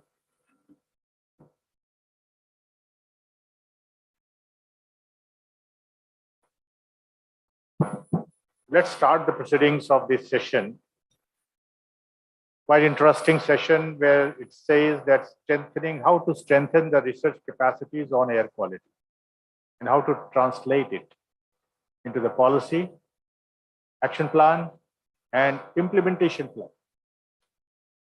That is the 3-track things we have to do. I think these are the things which we'll discuss. Before I invite Dr. Salve to speak on this, I would like to share some of my thoughts for last 32 years, which I was working in this air quality. That that air pollution in India and almost all the developing nations, it's become a threat, not to environment, but also to the health. But unfortunately, if you see the countries, especially the developing nations, they are giving air pollution impacts. They are emphasizing the research or implementation or action plans on environmental. There is no action plan where we can say that health and pollution action. Health and Pollution Action Plan, HPAC. This terminology was first evolved by Global Alliance on Health and Pollution, which is in Geneva. And they found it really important these days that instead of doing for environment only, health should be integrated with that. So any air quality management plan, if you develop for any city or any urban area, I think it should integrate with the health as well. That's very important, which is absent, which is not there at the moment for any AQMP plans, if you see, because I'm working with the government in many organizations, I see that we work on only the environmental aspects only. No health integration is there. So the work is going on in health. I'm not saying work is not going, it's going on, but in silence. Some researchers are doing some work on the health, some are doing the studies on the effect of PM 2.5 on respiratory systems, all things are going on at various, but it is in silence. So what I feel that it's essential that it should be integrated at the institutional level, at the policy level, at the ministry level, that, okay, it should be done together. That's the first point which I would like to make. That the Global Alliance on Health and Pollution has done some work with Lancet Commission report. You must have heard that, which has given some very alarming statistics that 1 in 6 people are dying due to the air pollution. So in last 20 years, in 2 decades, the indoor air pollution was usually be the first reason that affecting the health and where a lot of deaths were there. But last 20 years or a lot of work has been done to reduce the indoor air pollution. Say policies have been changed. For example, in India, we have the gas supply to the villages where the women used to cook using the wood earlier. So all these policies, new policies, the new initiatives, we have some reduction in the indoor air, but still the outdoor pollution from industries, from point source, from line source, from area sources are still high. And it has been found in the Lancet Commission, they have observed that, these pollution, the outdoor pollution is increased at least 66% in last 2 decades. Alarming figure, which we have to, tackle it somehow, integrating health as well as the, the outdoor air pollution. So with this, I think I would first invite Dr. Harshal Salve to present his own, ideas and thoughts. I think, yeah. Thank you, Professor Khare. It's a pleasure meeting you and sitting next to you. So I am here in the minority, I guess. I'm a medical doctor with a public health training and my working in the public health profession. I worked at All India Institute of Medical Sciences. So at the outset, let me thank organizers for having me here. So what I'm discussing and just continuing what Professor Khare said, that the representation of the health when we say the air quality management is minuscule, and we really need to integrate. I just want to share with Professor Khare regarding action plan. We are developing the state level action plan for all states in India. We are also in the process of developing a training module for all district nodal officers. This month, with the IIT Kanpur, we are going to launch the training of district nodal officers who are working. District nodal officers are the health, you can say, managers who are working at the district level in the country. So soon that will be scaled up in subsequent years. So the point here is, and I really emphasize this thing, our narrative for air quality management should be health plus livelihood. With this narrative, we can convince both the policymakers, we can convince the community also. Because both these arms or both these wheels are important to make change if what we want to make at the community level. So our narrative should be like this, which is linked to the health and to the livelihood. So here, and for this, we really need to move forward in a collaboration and a partnership. Because as Professor Khare said, we all work in our rooms, in the silos. We really need to collaborate, need to do a partnership to take our agenda of the air pollution and health effect research, as well as the policy making and the community engagement forward. So this is my brief talk, where I'm going to focus on such a platform, what we have developed along with my friend, Dr. Sarnik Day at IIT Delhi. So this is we call it as a K for India, which is we consider as an initiative for capacity building, because here we are discussing about the developing capacities. So now we'll briefly talk about what we are doing at the CAFR and what is the opportunity, because I see the lot of young researchers who are working here, and few of them are already part of the CAFR, they are known to it. So this is a joint collaborative between AIIMS and IIT Delhi. The AIIMS and IIT collaborate on other aspects. So through this MOU, we have developed this K for India initiative, which is supported by the Health Effect Institute, Boston. So objectives are to build the partnership among research institutes to develop implementation research studies on health effect and air pollution, to facilitate development of collaborative research. Again, as I said, this is critical because we have the exposure scientists who know how to measure the air quality. We have the health scientists who are epidemiologists who know how to measure health outcomes. We really need to sort of ask them to come together in one platform and develop something to take forward the research agenda and to conduct a capacity building exercise. Because if you ask me, I have a very sort of limited understanding about the air quality monitoring, if you ask me. And the air quality scientists will have limited understanding about the health data. And we do whatever is available with us and churn out some papers and take it out, right? But if you really want to generate some quality evidence, which will help to make a policies and more to the implementation research, implementation level, which can work at the ground level, what works, what doesn't work, then we really need to come together. So this is the objective. So this is a structure of K for India. We have a secretariat at AIIMS, Delhi. And then we have the steering committee. We have a network. Currently, we have almost 180 to 200. We are actually members of the CAFR India network. And they are from there are young researchers from variety of the institutes in the country. Almost 30, 40 institutes are involved as far as the young researchers are concerned. These are our steering committee. You can see from the steering committee, we have epidemiologists, the exposure scientists, the statistician, who are working on the population science, the demography from IIPS Mumbai.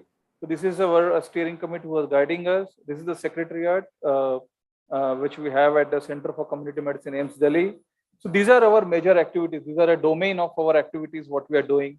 The capacity building, supporting research, building a network for research communication, as well as IEC communication and advocacy on the research communication. The CAFR was launched in October 2021 by Director AIIMS and Director IIT last year jointly. And then we had one workshop in the October and a second one in the May this year, where almost 30 to 50 during each workshop, the early career researchers, both from the exposure side as well as the health side, were exposed to the quality teaching and sessions from academia and from the field level experts.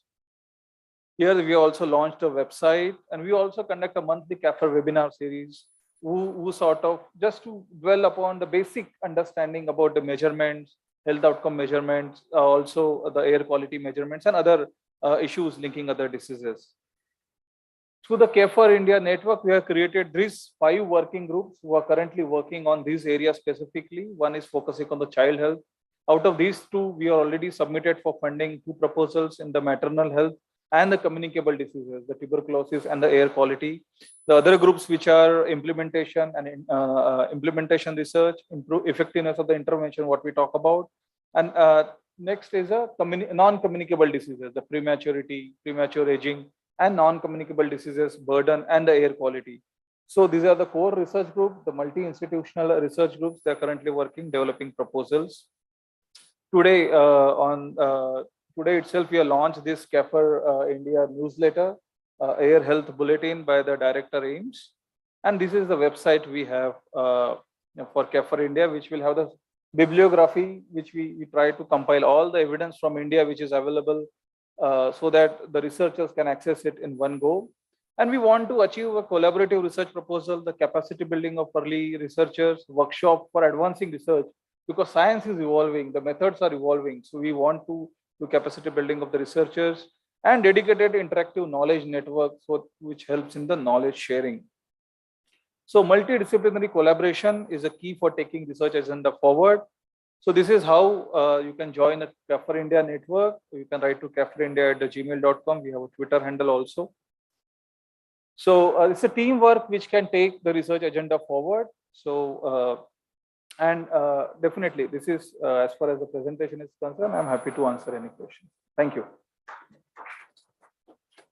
So before I go for the audience to any questions, can I ask you one very important question? Or say that outside the large metropolitan cities, we have Delhi, Calcutta, Mumbai, where people are very aware of the health and air pollution. What do you think, how it can be made effective, as you have done the CAFR here, regarding the implication of the health due to the air pollution in the smaller cities? Right. How do you see this? You can change the outlook and the impression of the people, their awareness in the smaller cities regarding health and air pollution. Yeah, thank you for the question, sir. Again, what we are doing is we are engaging, because most of us think that air pollution is a Delhi problem, Delhi NCR problem. It is not. Most of us think that air pollution is a seasonal problem, September to December. It is not. So, because we don't know what's happening at the other level, that's our issue. So through this network, we are trying to connect with the other institutes, other colleges. Let me tell you, we have more than 600 medical colleges. And all these 600 medical colleges, there is a public health community medicine department.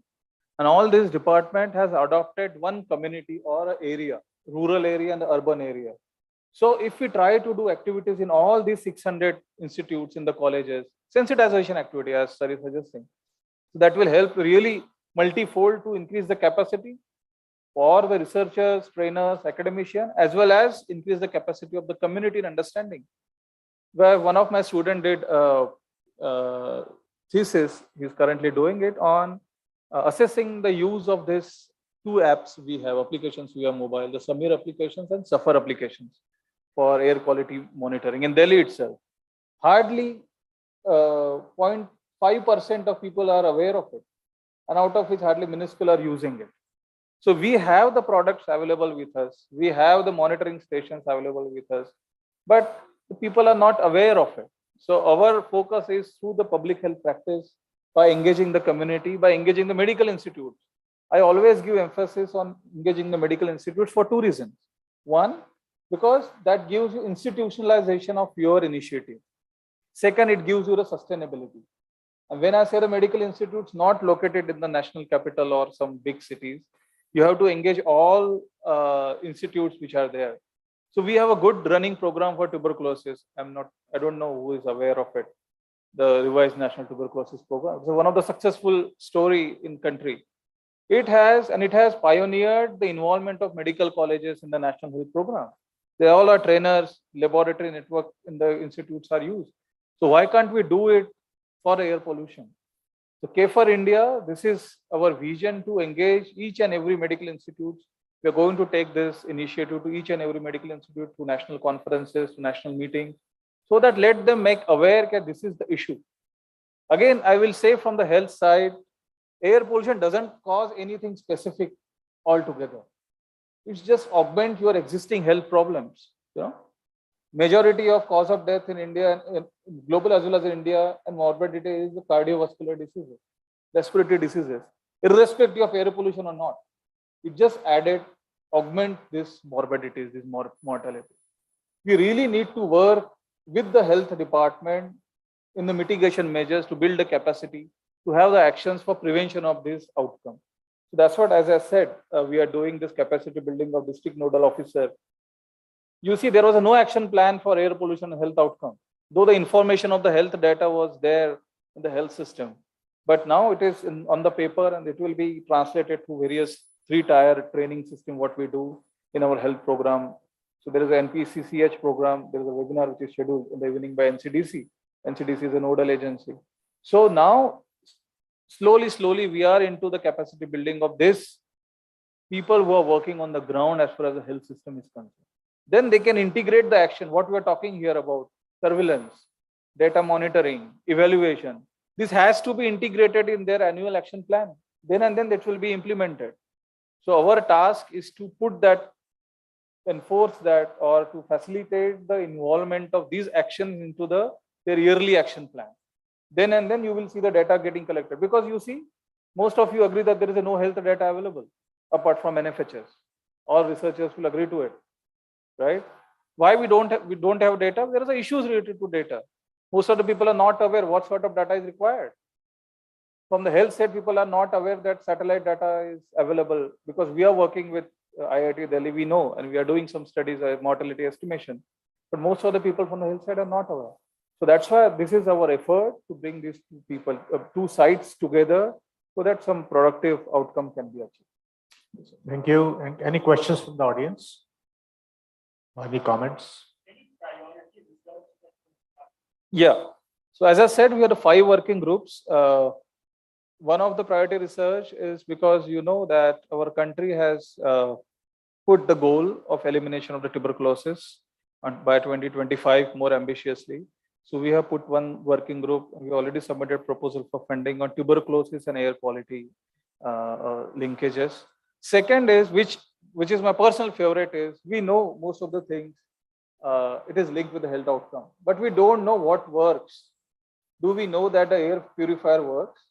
Do we know that the smoke tower works? Do we know that Ujjwala scheme works? Yeah. So, but still, people are spending money in getting these air purifiers. People are spending money in installing these huge, humongous smoke towers without any use. There is Ujjwala scheme. Most of you are aware of addressing the indoor air pollution. So we are working. So this is my also individual favorite is, in public health practice, we always talk about what works, what doesn't work, so that the informed decision can be communicated to the community. Don't buy air purifier. It's of no use in a country like India, which you have such a ventilation, mixing the ventilation. So all these things has to be proven on the scientific ground with a robust technologies, methodologies. So this is one of the priority for yeah.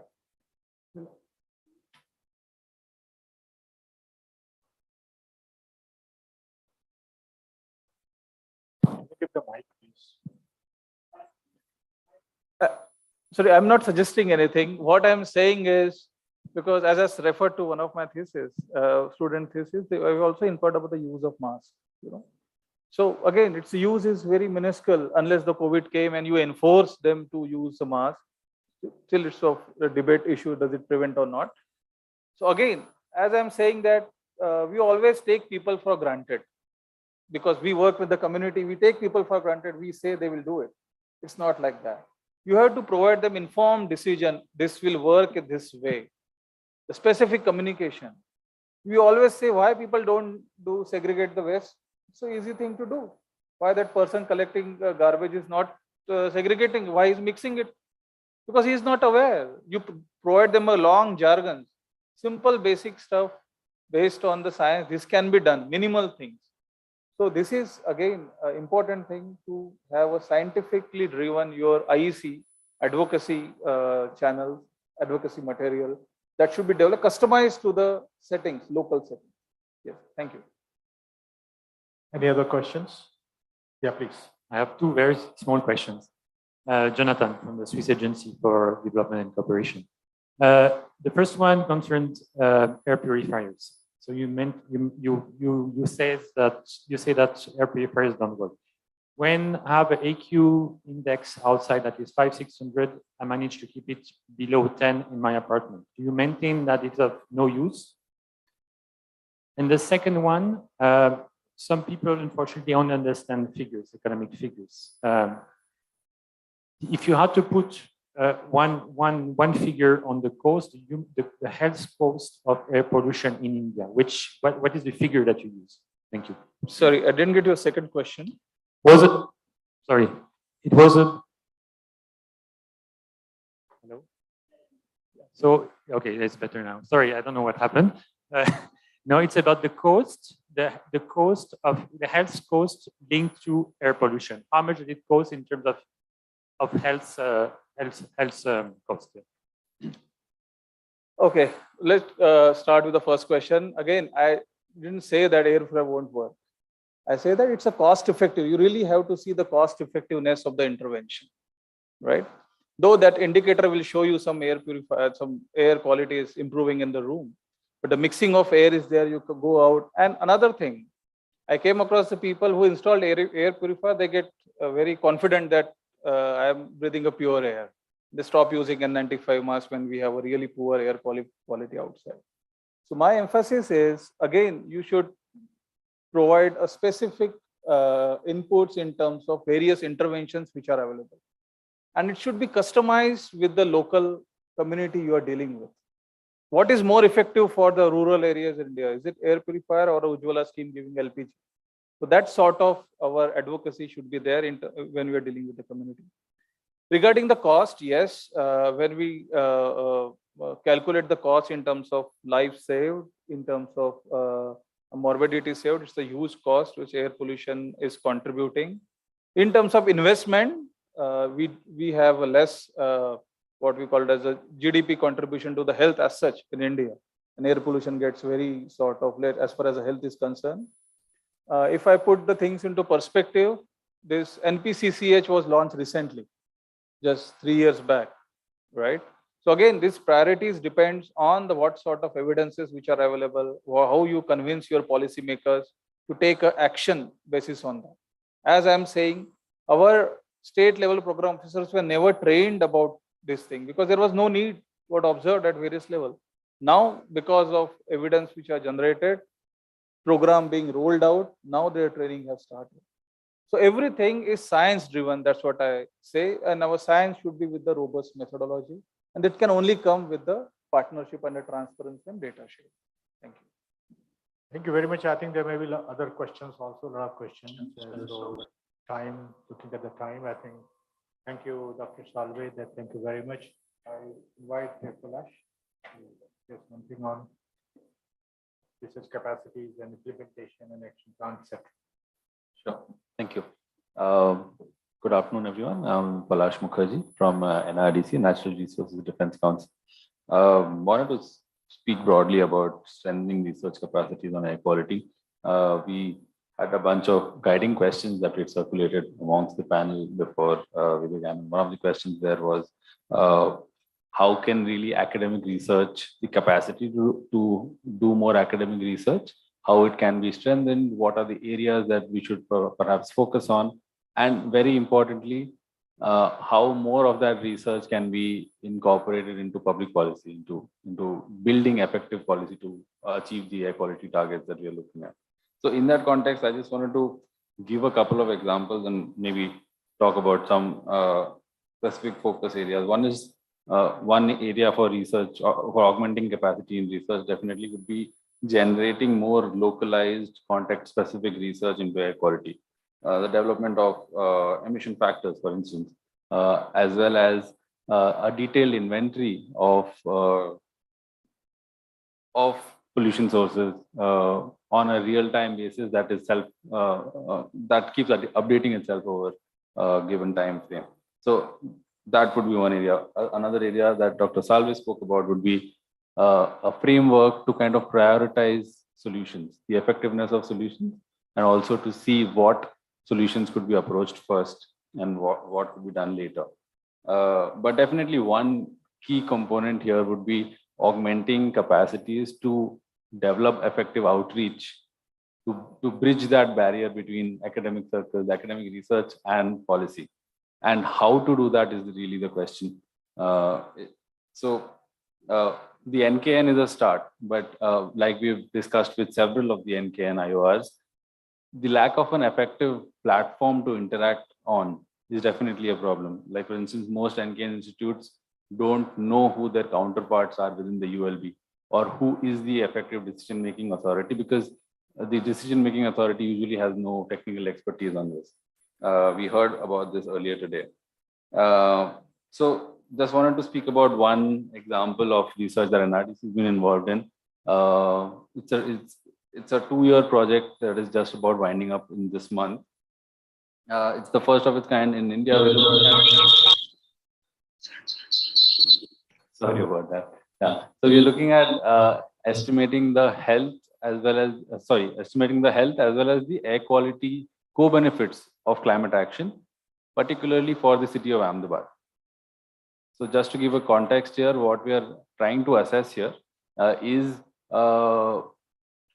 based on a 2018 baseline versus a 2030 end line. Given the climate models that we have here, what would be the expected temperature rise in Ahmedabad city?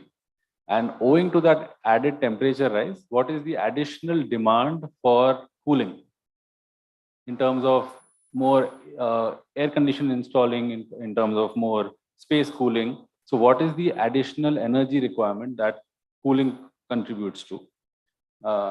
And as a consequence of this additional energy demand, what are the air quality implications? Additional energy is generated from localized coal-based power plants mostly. So that additional energy output adds to the air quality problems that we have. And based on these two parameters, what are the health implications of this additional energy demand owing to climate change? So why I highlight this is that this is an example of interdisciplinary research that brings into account your air pollution work, that also talks about climate action, that talks about cooling, and that builds into structure a governance framework about the potential solutions for this. So here again, we've been very careful to involve local institutions and build a ownership of this work right from this city level to the state level. So this is an example of how this kind of research can be hopefully be integrated into public policy more effectively. The other kind of response that I have to Chandrabhushan sir's question about what are some examples of effective research here. In Ahmedabad, we are trying to track acute respiratory illnesses, ARIs, and build these into the city's objectives under NCAP. Not officially, of course, but this is a target, the internal tracking mechanism that we'll have. The first thing, of course, here would be to generate the data. Right now, we have informal, incomplete data sets that are being reported by some of the city's hospitals. But it's an iterative process. And here, the involvement of researchers is tremendously important. So yeah, those are the interventions that I'd say that it's not just important to augment your research capacity, but also in the right direction in outreach, specifically in the context of air quality management, to ensure that that research is used for making effective public policy. Thank you. Thank you very much, Prakash, for this very exciting, points and observations which you are doing in Ahmedabad. But I've got one question before I go to audience. Is how can, when you said that you are working at the local level, and then you are also connected with the state level, and there is a national level as well. So when you do some work on the health, say you're saying that how much heat will be generated, with result of that, how much cooling is needed, and how it is going to impact the air quality. That's what the line of action and research which you are doing over there in the city of Ahmedabad. But do you think there is a big gap between the national level requirements for policies and the state level, and there's a big gap between the state level as well as the local level? What's your experience that in local level the people are having a different perspectives, while if you go to state level they have a different perspective? I'm seeing that the state level policymakers, local level policymakers maybe are one local bodies, isn't it? So what's your experience in working in Ahmedabad on these three track? Thank you, Dr. Khare. I'd say right now we are still in kind of a lighthouse stage where the government is looking to identify leader cities and champion cities, as well as there is a lot of room for individual decision makers who are champions of air quality.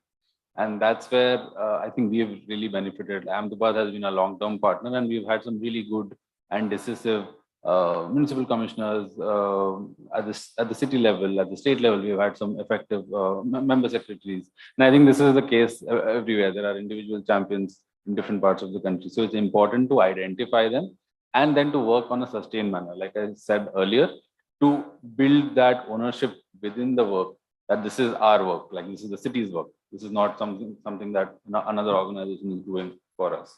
As far as spanning the gaps between local or rather regional and national is concerned, here again, the institutional framework is something that is really important, and that again is something that we are trying to address.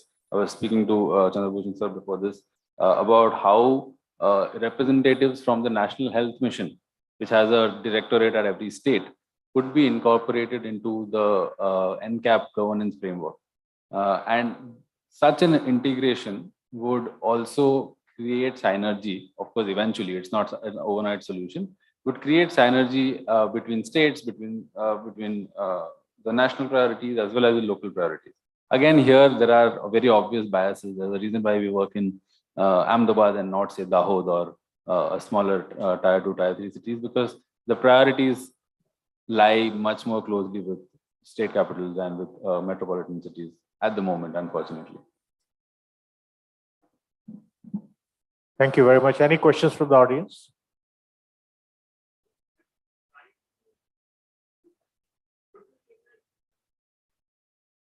Yes.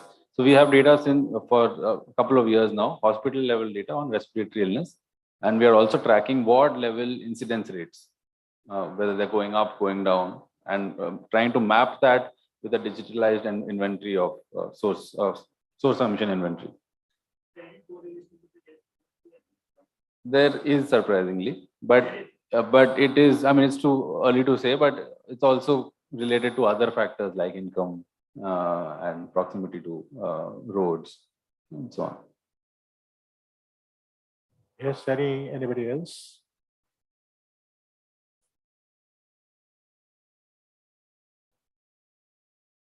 Okay, thank you, Palash. Thank you very much.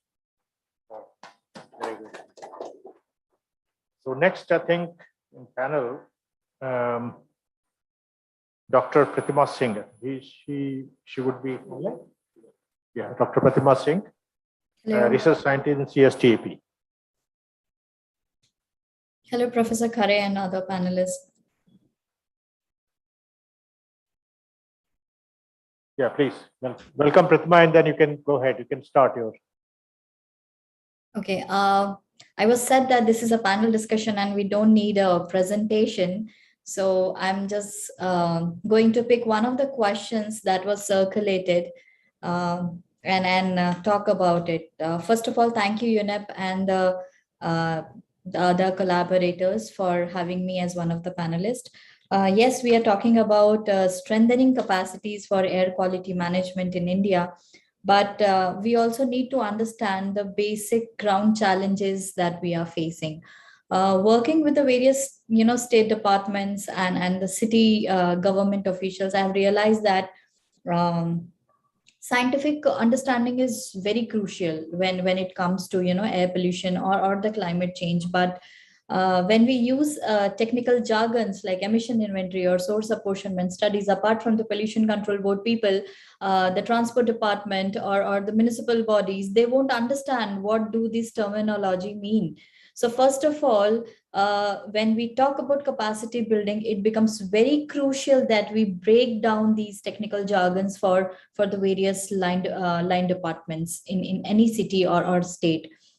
Second, as Polash was mentioning that, we need to have active emission inventory and we need to have emission factors. Yes, that is very crucial. And at this platform, I want to highlight that before the National Clean Air Program was launched, we had only handful of active emission inventories in the country. In 2010, under CPCB, there were like 6 cities which were picked for carrying out emission inventory studies. But apart from that, only a handful of studies were carried out. Why so? Why did we have to wait for National Clean Air Program to, push us to carry out emission inventory studies? And today also, we do not have a standard template or a methodology to carry out emission inventories. You pick 10 emission inventories from the country and you will see that the methodology differs from one to another. There are sectoral challenges. There are a lot of assumptions that needs to be created, and hence it becomes even crucial that if we want to compare on how one city is performing to other city or a state is performing to other state, it becomes crucial to have a standard template. And I think CPCB needs to take a lead to come up with a standard template.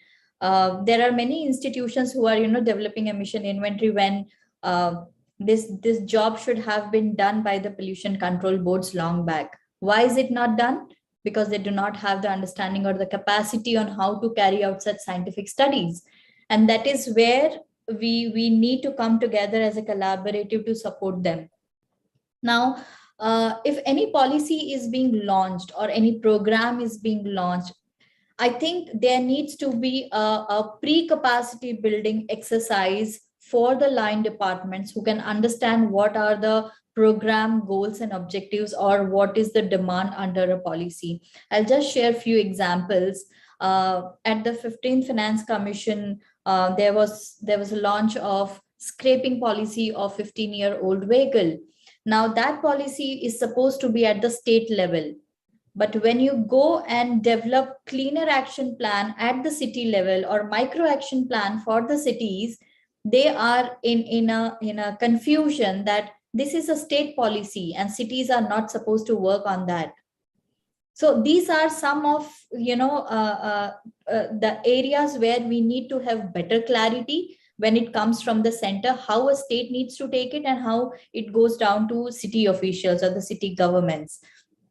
Same for the C&D waste management infrastructure, whether it's at the state level or the city level. So now, because there's a lot of construction activities happening, a lot of C&D waste being generated around, cities have started developing their own infrastructure and coming up ways to use this, waste from the construction and demolition activities. I'll just take another example that recently we are working extensively in the state of Punjab, especially in the cities of Amritsar, Hoshiarpur, Ludhiana, Bhatinda, and Mohali. And we are developing a state level strategy for Punjab. We went and spoke to the regional officers of the Pollution Control Board, and they have a very good understanding of the National Clean Air Program, the cleaner action plans, micro action plans, the target, the financial aspect, and everything. But when we went and spoke to the municipal bodies, it was a different scenario. Apart from the nodal person appointed under the municipal body, none other the officials were aware of what the NCAP target is, what are the activities that they need to carry out, who is the, which department needs to be taken into consideration for any activity, from where is the financial support under the NCAP or the 15 finance, whatever is coming, how does it needs to go to the various other departments. There's a lot of confusion and ambiguity within the municipal bodies. And this was an eye opener for me, because it's been 2 years. The National Clean Air Program has been launched, and still after 2 years, we are struggling. The municipal bodies are struggling to understand what needs to be done. Yes, they have all prepared the micro action plans and the cleaner action plans in a mechanical format because there was a format prepared. They just had to put the data. But how do we take that forward on ground? How the implementation needs to happen? There is no clarity. So where do we begin? You know, these are some of the very basic challenges that we are facing working with the government officials. We talk about capacity buildings. Yes, we conduct various sessions with these ground level people to make them understand first the basic thing, what a national clean air program is, what the target is, what an action plan means to them. So if we want to build their capacity, I think we need to have an environmental cell or an environmental unit within each line department, be it transportation, municipal body, domestic food and civil supplies. All the departments need to have an environmental unit where they can have a handful of experts or resources who can be trained, and then that unit can work with the department and explain them on the linkages of air pollution and the climate change. And I think that will make our job easy as research institutes or people working in the policy sector, because then you don't have, we all know this challenge that in the morning session only someone was saying that probably after 2 years the same official will not be present in that department. So how do you make it more sustainable? So create a sustainable unit that can, we build their capacity, and then they, keep building their internal capacity as a unit and start disbursing the knowledge to the department. And I think that is the only sustainable way going forward. Otherwise, we can keep running to the various officials from higher level to the lower level, and people will keep changing, and we will be in the same situation ever. Also, when we talk about capacity building, it's just not the technical understanding of the air pollution studies or the policy assessments or the techno-economic assessments, but also they need to be made clear where the infrastructural requirements will come from, how the financial aspects needs to be handled, and how an implementation strategy needs to be developed for future. We when we talk about air pollution and climate linkages, we need to look at the long-term strategy, not a shorter vision. And for a long-term strategy, it becomes very, very important that we prepare an implementable strategy that can be taken up by the departments. It should not be theoretical one, but something practical that can be, adopted. And hence training on those aspects for the line departments and the city officials, I think it becomes very crucial. So yes, that is what I would want to highlight on. Thank you. Thank you, Pratima. I think it's a very important thing you have just pointed out. What I could understand, if you allow me, that you are saying that there should be a twin track system for the air quality management. One is the national level, which may be involved in coming out with some strategic policies, long-term policies like national fuel policies or national clean air program, like a strategic program, and state government as well as the local governments, urban local bodies, they should have their own policies, own program, depending upon the type of sources that they have. Right. And then they should work upon that to reduce and to fulfill the reduction which the national policies have been given to the country that we should. For example, NCAP has given 20 to 30% reduction in the PM 2.5. So that should be the national policy. While the implementation policies, action plan, etc., to be done at the local level and the state level, involving the urban local bodies, regulators, and then work upon the reduction of the air quality. That's what I could understand that you Right. have you tried to say that, and I think that's a very, very, very important point which India has to do it. It has to create this type of system in the policies, action plan, and implementation strategy. And other important thing which you have said is to create environmental cells. I think that's also a very important point which you have pointed out over here. For example, say urban local bodies in the morning, our chairman Haryana Pollution Control Board was saying that 60 to 70% work is being done by the Pollution Control Board through the urban local bodies. 60 to 70% of work. And if you go to urban local bodies, you won't find anybody who is looking at environmental work in the urban local bodies. A JE whose degree has in civil engineering, diploma in civil engineering, or at the most BTech in civil engineering. There is no dedicated master's qualified environmental engineer in the urban local bodies. I am sure that whether you go to in Delhi, if you go to NDMC, if you go to SDMC or East Delhi Municipal Corporation, the work is being looked after by a person who is a civil engineer who has other work also. So I think that's a very important point, that in order to strengthen, in order to have the effective policy implementation as well, as you said, there should be complete rescaling of the, I should use the word here, rescaling of these system of our system, and urban local bodies should be strengthened. That's what I'm really appreciate your point, which you have just said. Thank you, Professor Khare. Any questions from audience to Pratima? Any comments?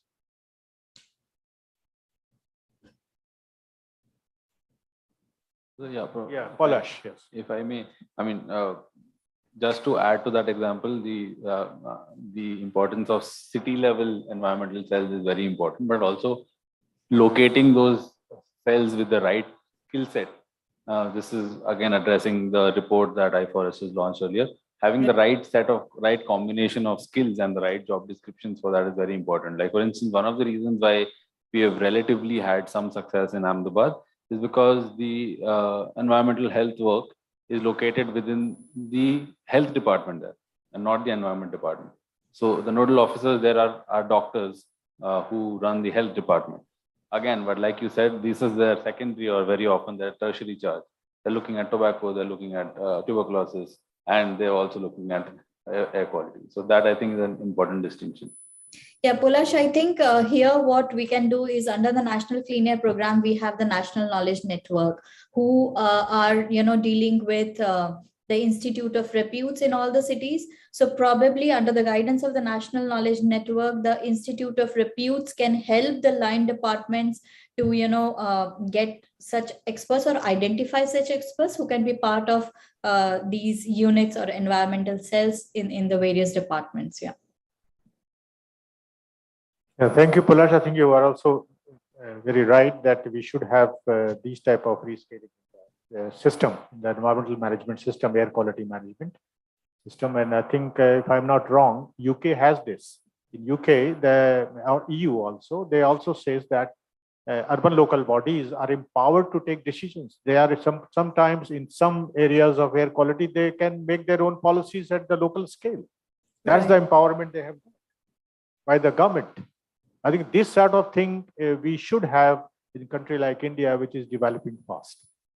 So anyway, looking at the time, I think the last speaker, our panel is Rajiv Kumar Mishra, Professor Rajiv Kumar Mishra from Delhi College of Engineering.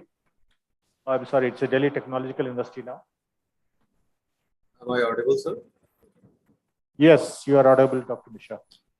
So, well, thank you very much to Air Quality Action Forum as well as UNEP to give me this opportunity to present my research and whatever I have done. And very good afternoon to all the panelists, Professor Khare, the chair of the session, the other panelists, and all the audience who are present there. So thank you very much for giving this opportunity. So yeah, I am going to pick the point that Professor Khare sir has discussed just now, like the theme of this particular session is like the strengthening research capacities on the air quality. So since I myself involved from the last 10 to 11 years in the real field research, basically I myself has developed a kind of the monitoring stations near to roadside in DTU itself, and I can understand what kind of the challenges are there. Air quality is such kind of the issues where you can't resolve the issues only on the system by using so many models. Really, if the researchers are there, they have to move into the field, they have to see the data, in what way they are collecting the data. Suppose you are just so many, I have just worked with different institutions. And like Professor Khare has already told that it's very essential if you are talking about the air quality, it is very essential to think about the local hotspots. Means one has to, government has to fix the accountability on the urban local bodies. And I think in that case, it is very essential for the funding agencies, the government funding agencies or the NGOs or the different other or international organizations. They should strengthen the local institutions also. It means where the particular hot spot is located, definitely so many institutions are there. If you are just fixing any accountability, like you can see the leaders, they just fight for a single vote at the world level. So likewise, if the air pollution is the issue of everyone, you know, we are the part of this biosphere and we are bound to take the air, but we are not bound to take the polluted air. But in Delhi like cities, we are bound to take the polluted air itself. So it is the accountability of everyone. All the local institutions are there who are enough capable, where research is going on. It's the responsibility of the government institution to strengthen those particular institutions. Because you know that Supreme Court of India has already forced all the institutions to just teach the environmental studies as a subject. So we are trying to, you know, disseminate the information about different kind of the sources, not only the air pollution, other kind of the sources are also there, other kind of the pollutants are also there. So this is one important aspect. Now I would like to take the second point, like micro scale studies required. Means like I already told you, different hotspots are there. So if you are going at the micro scale level, so definitely, because once the air pollutant released into the atmosphere, it is very difficult to control that. So the better option is to try to control at the source level. The source may be any kind of the source at the particular level. Third thing which I would like to pick up, that is the, like Dr. Pratima told about the phasing out of the vehicles. So this is one of the most important point. And it is well known to you how the growth rate of the vehicles, if you just compare worldwide, you will see that from the 2005 nearly it was suppose 40 million kind of vehicles. Now by 2019 it becomes just double, nearly 91 millions of the cars, especially I'm talking about. So keeping in all those things, basically we had conducted a study in Delhi itself, and our study basically focused on the emission certification performance for huge cars in India. And some of the point I would like to focus here. What are the important domains in particular scenario? Like first thing is like the generation of reliable field data from extensive tailpipe emission measurement. This is one of the important point, and in this scenario we have conducted a nearly 1580 kind of the vehicles in Delhi, tested at different PUC stations along with the 460 diesel vehicles we have tested at the different PUC stations. And I will share with you some kind of the fantastic outcomes, and it has been covered by different newspapers as well as the Ministry of Transport also. As you know that basically the existing emission compliance testing framework in huge emission cars, basically in India, that is like periodic emission compliance testing during the operation, then testing by independent private agencies for huge emission norms. Then only idle CO and ST testings are going on, where it's a kind of the questionable and inconsistent data quality issues. Significant manual interventions are there. Sometimes, you know, the persons I myself have seen several times, if you are not getting the PUC, somehow they just do some kind of the manual intervention, and after giving some kind of the, you know, instead of 50, you are giving them 100, they just give you the PUC. So that is one of the, you can say a kind of the problem in the system. And no linkage with the any centralized data monitoring agencies, no record of the gross emitters. And the phasing out, that is one of the important thing, that is only done on the basis of the age. So keeping all this particular scenario, we just tested all the kind of the vehicles, and after the research, what was our our findings, that was basically we come up with like exhaust emission quality deteriorate with age and accumulated mileage of cars, either in the case of the petrol driven or the diesel cars. So it's our suggestions to the government of the India. This would also include the mileage as one of the options. In that direction, we are also trying to come up with the kind of the indexing system. Like someone told that we use so many jargons. Definitely the scientists are there. It's our technical terminology where you use such kind of the words. But yes, definitely for the local people, even the people who are going for the testing, getting the PUC, they don't have any understanding about the what is CO in percentage, what it is in ppm. And this is also one of the problem, like we are still not measuring in the gram per kilometer, and only small fraction, either it may be compliant or the non-compliant. So this is another issue, and we are running with the such kind of the problem where sometimes it becomes very difficult for the government agencies to screen out the vehicles. So we are just trying in that direction to develop a kind of indexing system, like that air quality index, by which it is very easy understandable to all the local people. So can we develop any kind of this indexing system in the phasing out also, by which if suppose I say this index is there and the human beings or the particular owner can understand whether his vehicle is compliant or non-compliant. In that case, the government has also take the responsibility, and definitely the automobile industry pressure is there. So he has to also take the responsibility how they are going to incorporate this particular phasing out scheme in their existing scheme, whether they are going to include the mileage or not, because we have tested the mileage with the case of the petrol driven as well as diesel driven cars. And what was our suggestions, like suppose if you are talking about the in-use vehicles, so periodic emission compliance testing during operation means it should be conducted by the manufacturers also and independent agencies both. So that may be a good example in case of in that case we can generate a kind of the database, and it would be very easy for the government agencies to filter out the vehicles. Testing to include compliance stated for in use and incoming emission norms both. This should be also one of the important aspects. Then include fast idle condition as well as mass emission testing in the upcoming emission norms, like you can say gram per kilometer. And only authorized test centers with strict data quality checks and audits and minimal human intervention or manual intervention should be there. This is also one of the important points in the PUC certification system. And the agency should link the emission data with the centralized agency, identify and track gross emitters penalized in case of the repeated violation.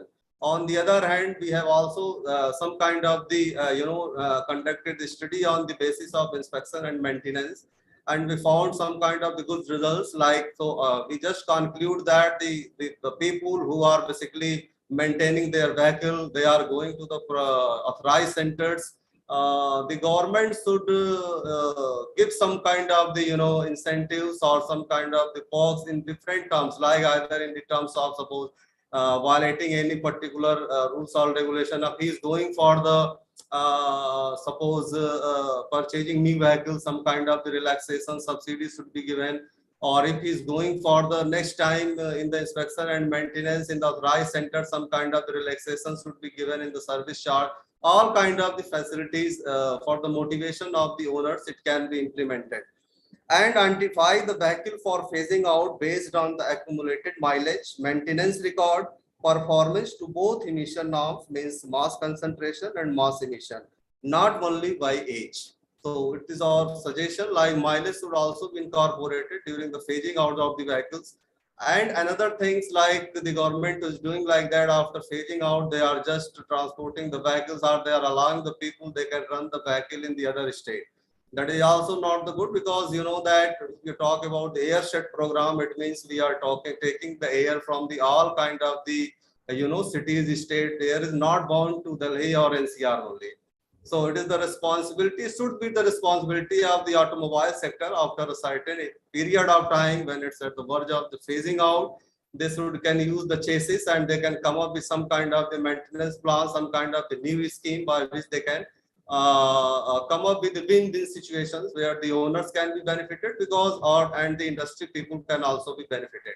Because until unless we are not focusing the local people, the owners, definitely it would be very difficult to control the air pollution at the ground level. So this is my perspective with reference to the vehicular emissions. So thank you very much. Thank you, Dr. Mishra. I just want to have one question from you, because you have done a lot of research in the vehicular emission, and being a under the Delhi government, and your university is quite leading universities under the Delhi government. But what do you think? What's problem you are getting? When you think that whatever research you are doing, if you want to get it implemented, or getting it outreach to the society or to the government, do you think that you are having some problems, so you can suggest something that what can be improved, how we can improve that?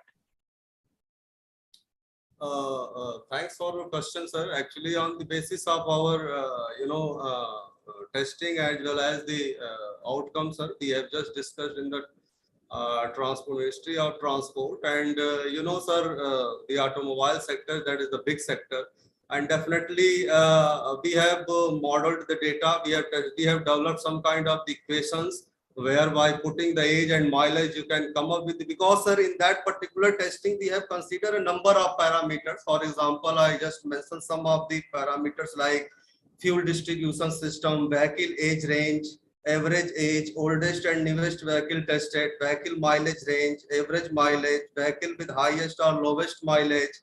Then sir, number of vehicles with registration life of 15 years or over or half past, curve weight range, top grosser make. Like we have sir taken some kind of the vehicles, top model boy vehicles we have just chosen on the basis of the sales. I just don't want to put the name of those models.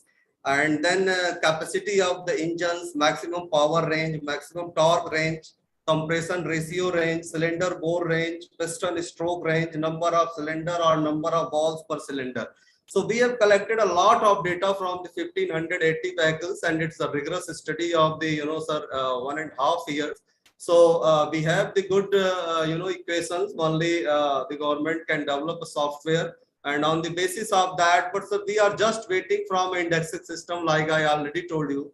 If we would be able to develop that indexing system, definitely our the effort, whatever we have tested, that may be quite useful in the emission norm testing, sir.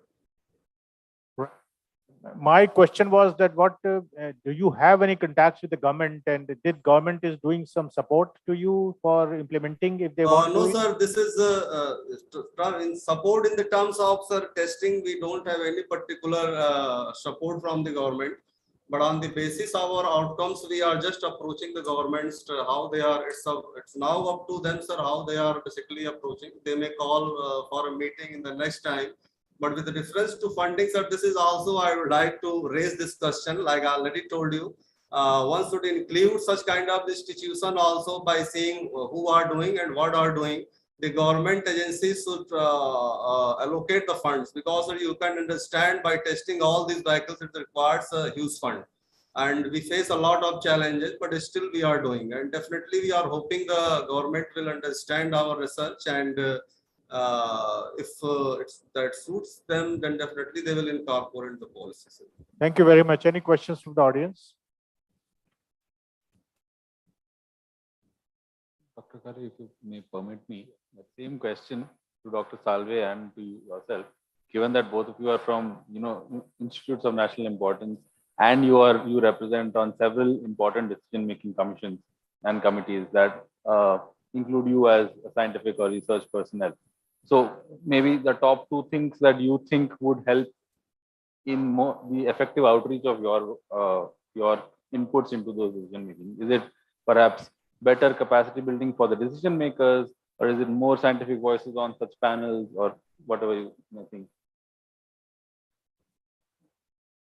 So I think this is the point which we are trying to discuss in this how this which we talked about, how it can be implemented and how it can be worked with the government, so that a good policy can be made which can be infiltrated to the states, and then implement and a good action plan, and then implementation.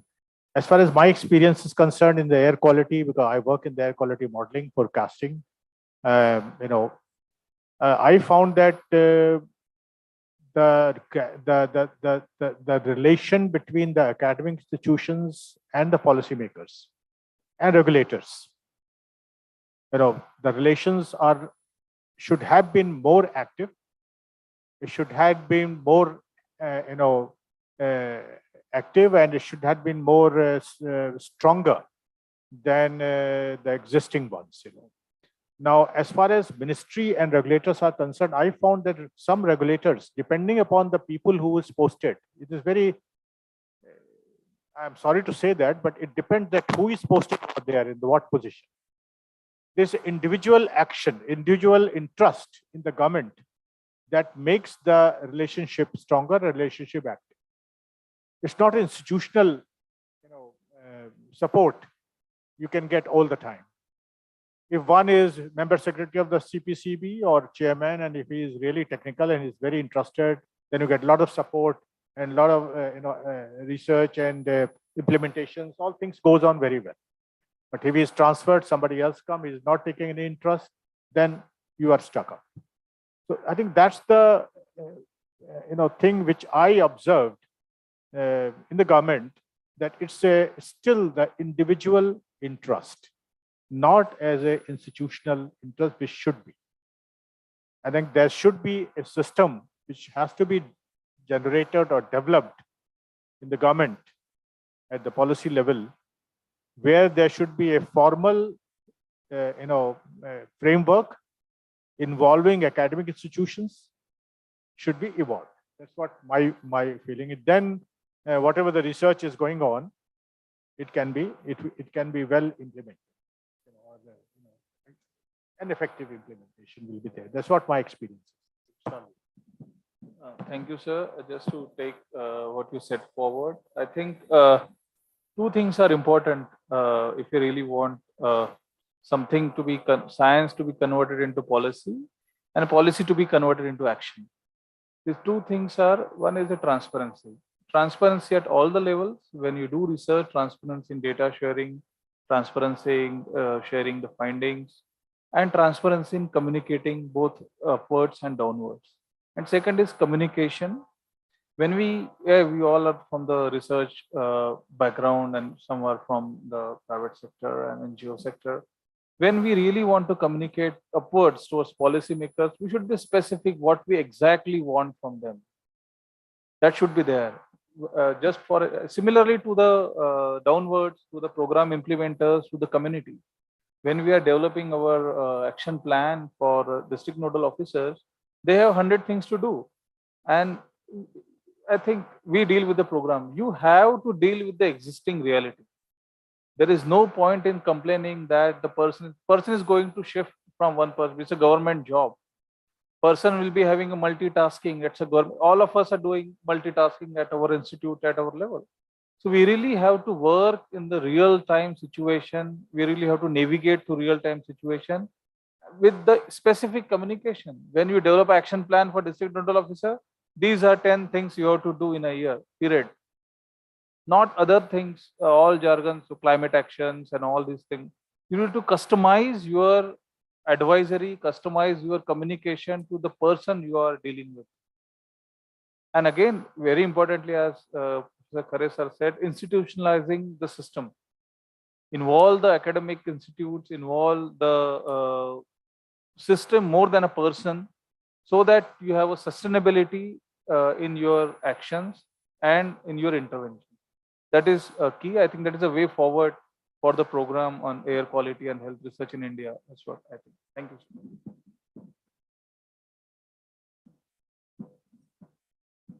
So thank you very much. And it was, I think, a good session. And I hope that the audience must have taken something from that, some directions. And thank you so much. Thank you very much. Thank you. Thank you, sir.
Good evening, early evening, good afternoon. So I think we're ready to start the last session. Arpo, if you can just let us know if Ashish ji has joined.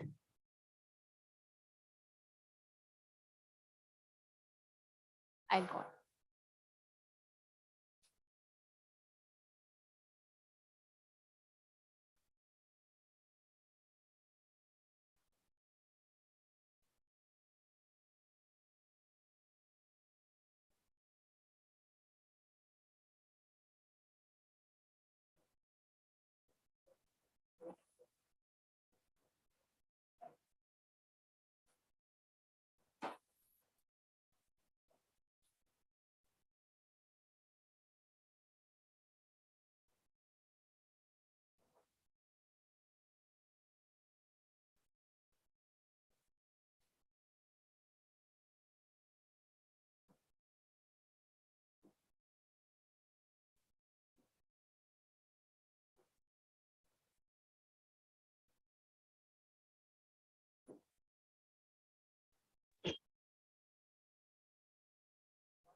A very good afternoon to all of you. My name is Ajay Narayan Jha. I had worked as Secretary Environment briefly for about a year and few months before I moved to the Ministry of Finance and then to the 15th Finance Commission. I'm very thankful to UNEP, Mr. Chandrabhushan of iForest, and all the other people associated with this program to have invited me today to chair the session on air quality and especially addressing the financial constraints to build capacities.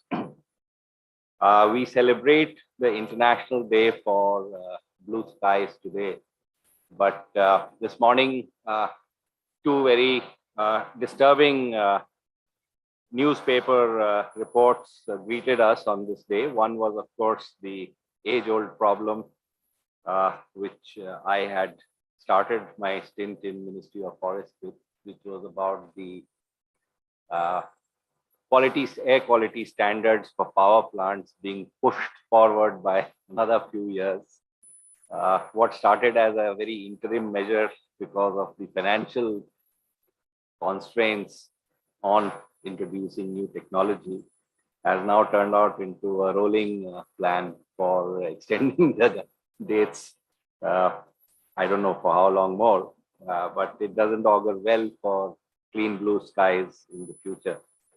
The second, of course, was the report of CSE on the performance of NACP, which again was not too encouraging a sign of things which have happened in the last 2 or 3 years, despite a year of fairly good air quality due to restrictions because of COVID.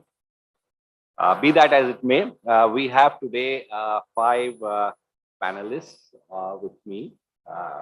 Mr. Ashish Tiwari is joining online from Uttar Pradesh. Ms. Karen Shepherdson, a lead environmental specialist from the World Bank. Raghu Babu Nukala, Ms. Nukala is here from the GIZ. Mr. Santosh Harris, Program Officer, Open Philanthropy, and Jonathan Demenge, Head Cooperation, Swiss Development Cooperation. There are a set of about 7 questions which had been circulated to the panelists by the organizers relating to different aspects of the financial issues that participants are interested in. And I need not go over them at this stage because these are circulated and also available with all the speakers. We have about 45 minutes, so works out to roughly about 6 minutes per participant, and then some discussions after that. So to begin with, I would request Ms. Karen Shepherdson, who's on my left, to start the proceedings today, and then we'll go around the table. Mr. Tiwari will take online a little bit later in the session. Okay, great. Thank you so much. It's really an honor to be here on behalf of the World Bank team to participate in this full day event. The topic of the capacity for clean air is just cut to the heart of the work that we are doing in trying to collaborate and support with the government of India and to bring in some of the experience from around the world in terms of going through these same kind of transition pathways. So this topic today, we're talking about the financing side of it and constraints, but I wanted to just quickly start maybe just with a few reflections through what I heard in the other sessions and related to some of our work here. So in terms of financing, the World Bank, we are a financing institution, and we have supported a lot of countries on financing for clean air. The gist or the focus of our program here has been to work on a technical assistance basis first before coming in with financing, because we want to actually finance things where we will have greatest impact. And so the trajectory and the transition on the capacity and some of the areas where there's been some focus are all leading in that direction. And we are starting now to collaborate with a couple of the states in the Indo-Gangetic Plain to help develop a more programmatic statewide investment program on clean air. And we have counterpart from Uttar Pradesh here, and we had the chairman from Rao, also from Haryana, which are two of the leading states working in that direction. So we believe that for capacity and for investment, we need to bring in a kind of, or work together to develop a real, a comprehensive programmatic framework, and that the state level is really critical here in India. It's a connector level. India being such a large federated country, and we heard throughout the day about all these different levels that need to build capacity. At the state level is really a critical level for converging, this horizontal convergence that needs to happen. But also it's a critical connecting level for the national and even the sub-regional and regional. So we've got multiple dimensions. Our program is focused largely in the Indo-Gangetic Plain, the northern part of India, where the air pollution problems the toughest but yet this is the place where we need to get at those kinds of scales. So the government I was really pleased that we have a former member of the 15th Finance Commission as a chair of this session, because the 15th Finance Commission air pollution grants are very innovative in bringing in some results-based focus into the financing mechanisms and to use fiscal transfers to incentivize action. So we do see the government of India not only for these dedicated funds, but also across various missions and other sector programs, the use of results-based mechanisms and monitoring systems has grown. And this is encouraging from our side, because it's the type of programs that we do like to collaborate and focus on as well. So I think one of the things we heard in some of the discussions was that when you do have these results-based finance, you have the big objectives. So the big objectives are what kind of important. And sometimes we heard some examples where maybe some of the smaller targets get in the way, like fund utilization.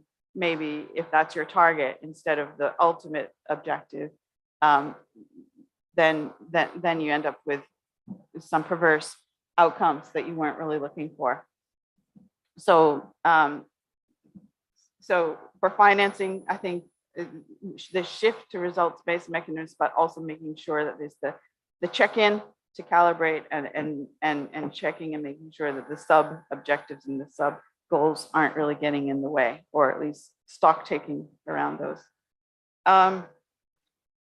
In terms of the work for investment, we launched today the report on jobs for clean air.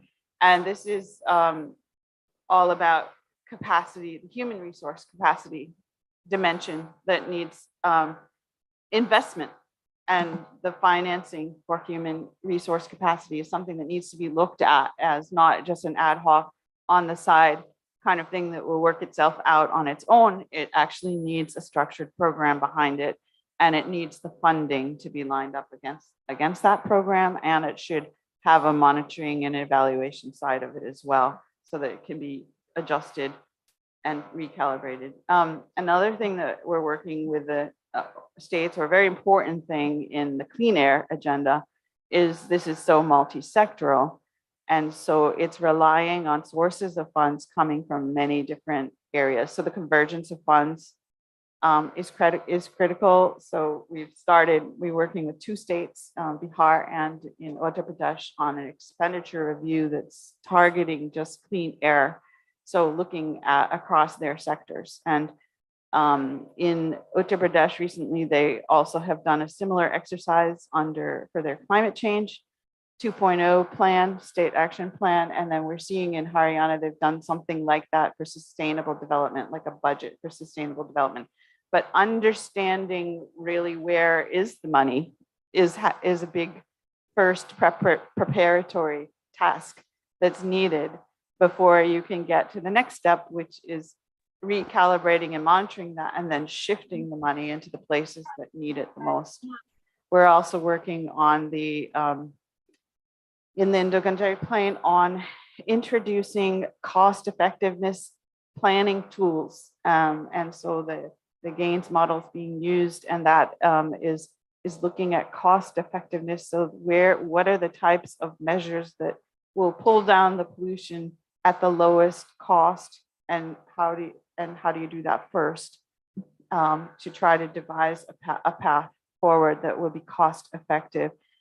In the jobs report, I was also really pleased to see the recommendations that came out on economists. We need more of the IIMs, and we need the Delhi School of Economics. We need these experts that are coming out of these institutions to be very focused here too. We've been working with IIT Delhi on the modeling, but they have put economists on their team, and they're looking, the economist is responsible for looking at all of the cost factors to make sure that these are localized. These have to be Indian costs. These have to be state costs. We find that even across the Indo-Gangetic Plain, we have costs that might vary from one state to the other.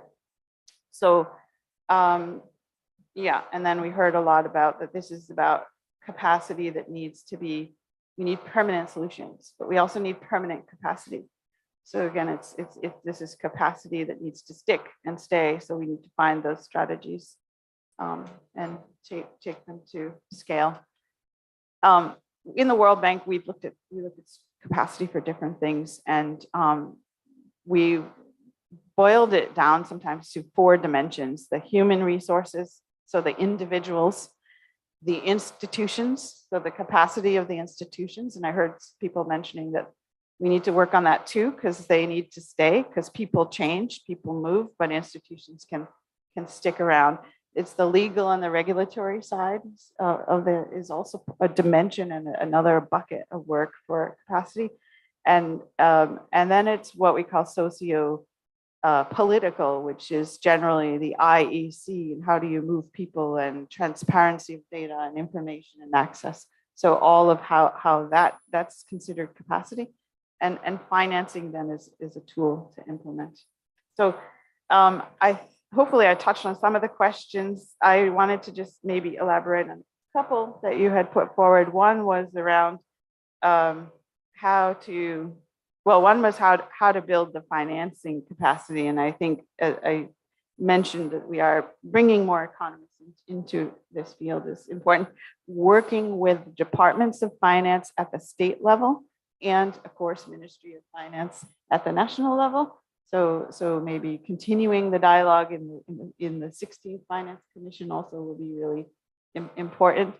But for example, the expenditure reviews at the state level, these need to be live and active expenditure reviews. So a core partner must be the Department of Finance at the state level too. On the climate, how to join the climate and air for finance. We hear right now is a tough time for concessional funds and donors, but we hear a lot that yes, a lot of things might be diverted, the crisis in Ukraine and other things, but one thing that's staying on the table is the commitment for climate funds. And so the overlap between clean air and climate is huge. And so this should be better leveraged for finance. We've done some calculations for just the IGP alone, and the clean air scenario for the IGP could achieve between 20 and 24% reduction in methane, between 84 and 91% reduction in black carbon. So the contribution to reducing black carbon, which is an important climate change driver, is huge. And then even carbon dioxide can be reduced 23 to 40% if you were to just implement the clean air scenario. never mind the climate change scenario. So finding, of course, a synergistic path between the two is the holy grail that we seek. But we're going to get there if we push in both of these directions. And yeah, I think maybe that's the key ones that I wanted to speak to. The convergence of funds. I think we might hear more on that from some other colleagues. And there was something about the urban and the regional scale. And I wanted to add that we need the rural scale in there too. So being able to work on but the whole focus of our work has been in trying to shift the scale, get the scale a little bit better, higher up, to be much more impactful for investment. And that requires bringing in the rural side of the equation together with the urban. That's why the state is such a great place to converge the effort at that level. And then we need collaboration across states for some areas, geographic areas within India, like the Indo-Gangetic Plain, and even regional, meaning bilateral discussions with other countries eventually. So, thanks. Thank you very much. You have very succinctly summed up the approach of the bank and how you propose to go forward, as well as your collaboration with two states, rather three states you mentioned, Uttar Pradesh, Bihar, and Haryana. On this, I'm sure we'll be seeing better results as we go forward. But any questions from the audience?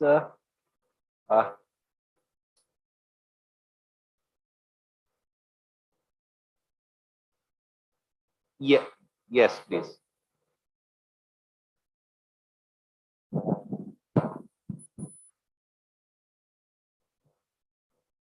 Okay, thank you very much. I'm Camilla Christensen, Rai in EU delegation.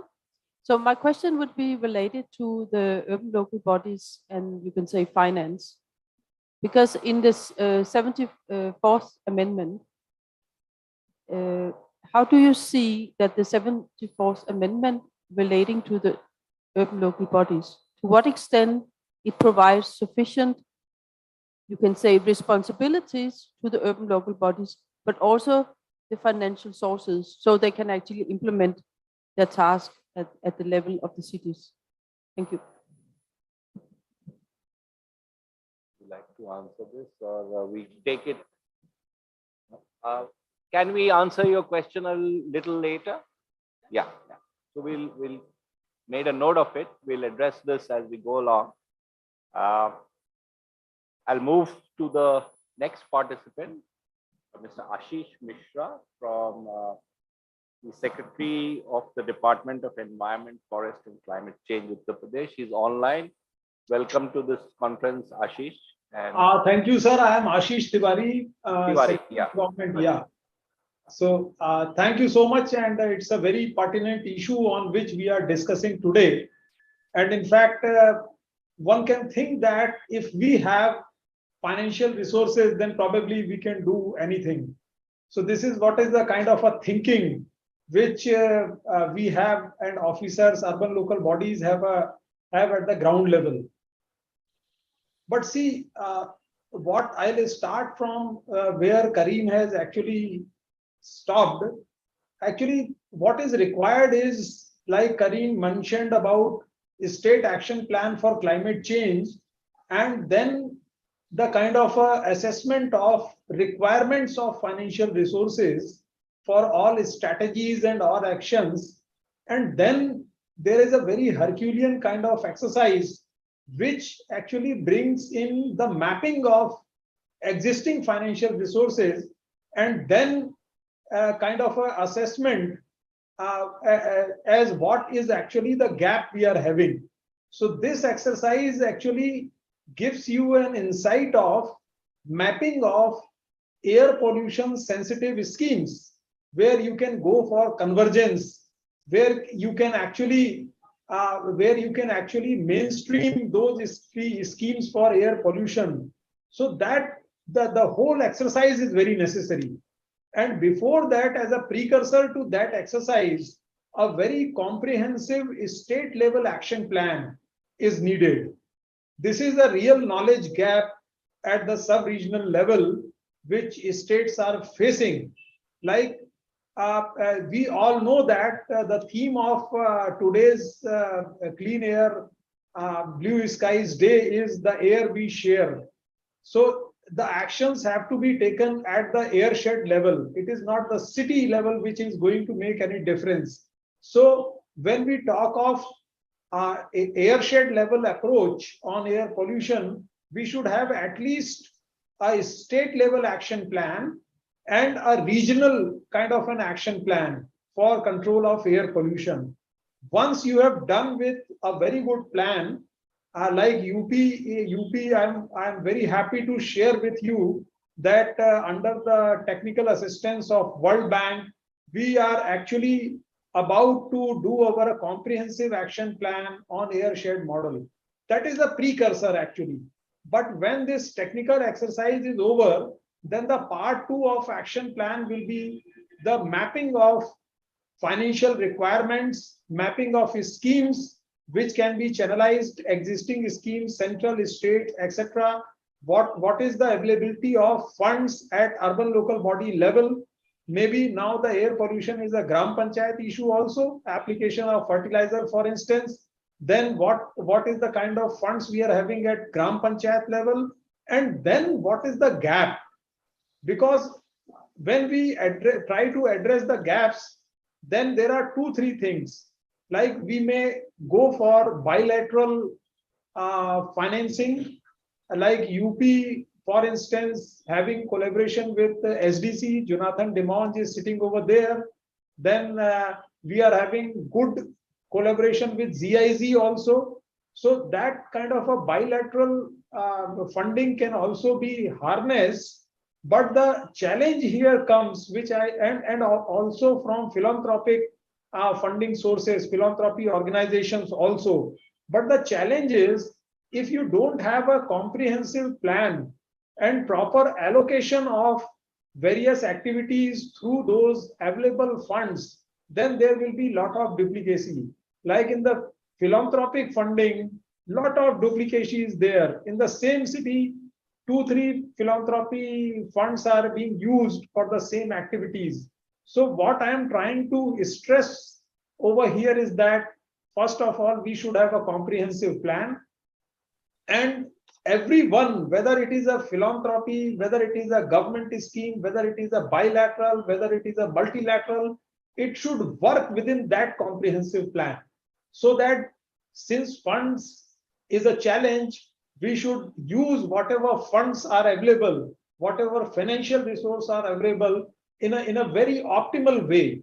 So that is the kind of exercise UP is doing for airshed action plan also. And the same thing has been done for climate change planning.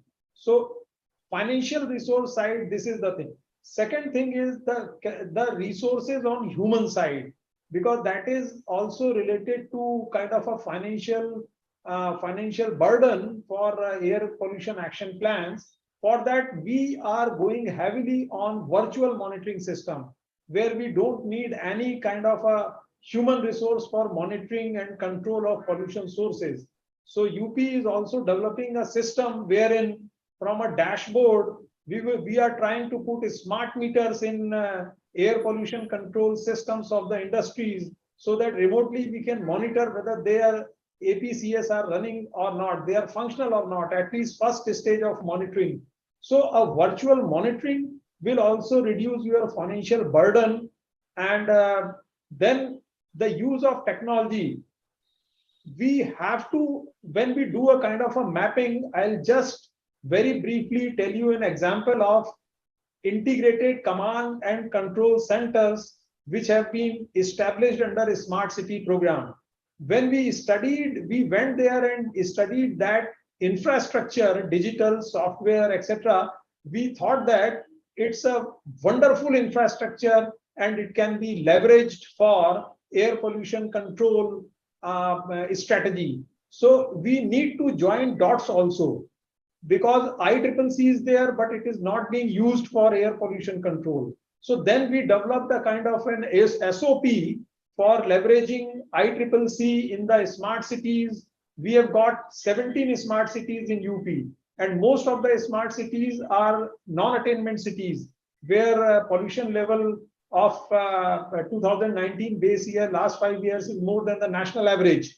So the ICCC is already there. The only thing is we need to utilize that ICCC for our virtual monitoring system. So these are the strategy kind of we are adopting to meet the challenge of resource availability.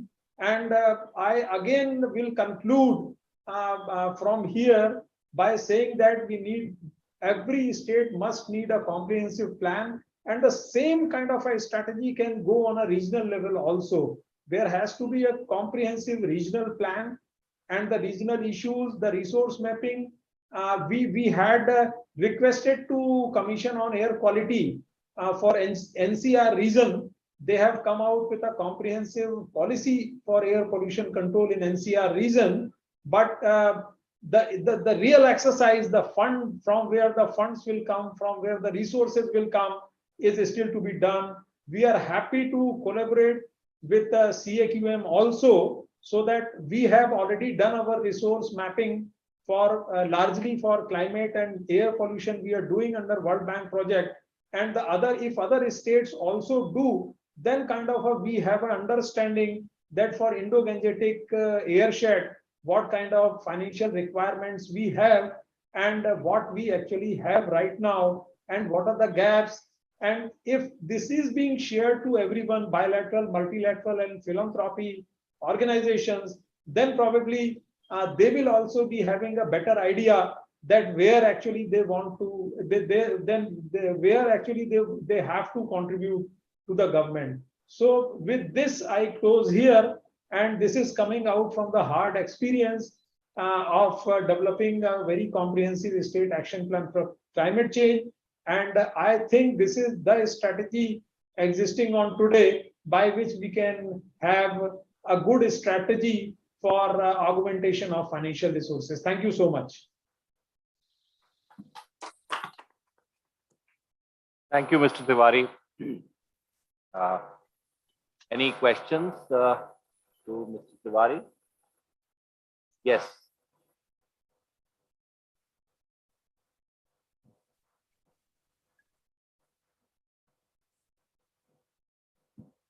Thank you very much, Mr. Tiwari. I'm Antje Berger from the German Embassy, and I would like to know more whether Uttar Pradesh has a policy or laws against stubble burning, and whether you work in close cooperation with the neighboring states on this problem. Thank you. Yeah, a very good question, because in winters, the whole Indo-Gangetic plain has a problem, you can say, has a challenge of stubble burning. And in the state of Uttar Pradesh, our policy is three-pronged, and like it is probably the same as other states, but there are few additionalities which we are adopting. One is we are having custom hiring centers at Gram Panchayat levels, where farm machinery is available. The farmers can have the farm machinery from there for cutting the stubble, and for like in situ management of stubble. The second strategy, which we last year, in fact, UP was much appreciated by NCR Commission, that we covered large area under that culture, the composting culture developed by Indian Agriculture Research Institute. So that is a second strategy. Third strategy, which UP is very unique. See what is burnt. If you try to understand what is actually burnt in the field, the stubble which is left after the operation of combined harvester, we have made a straw reaper binder. There is a kind of attachment with attachment which can be put in the combined harvesters.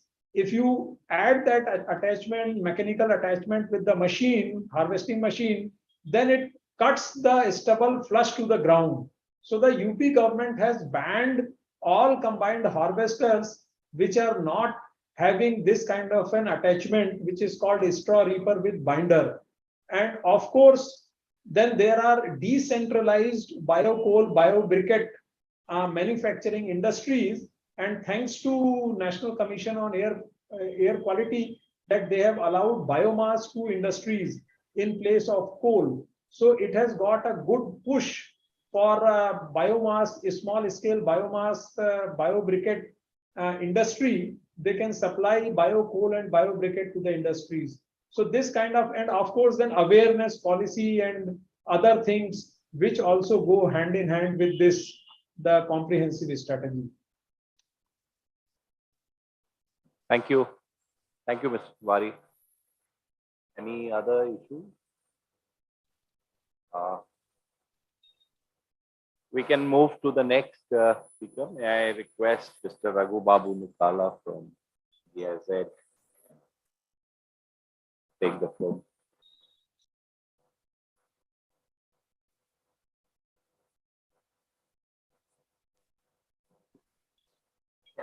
Thank you so much. Thank you, organizers, for inviting me from GIZ for this session.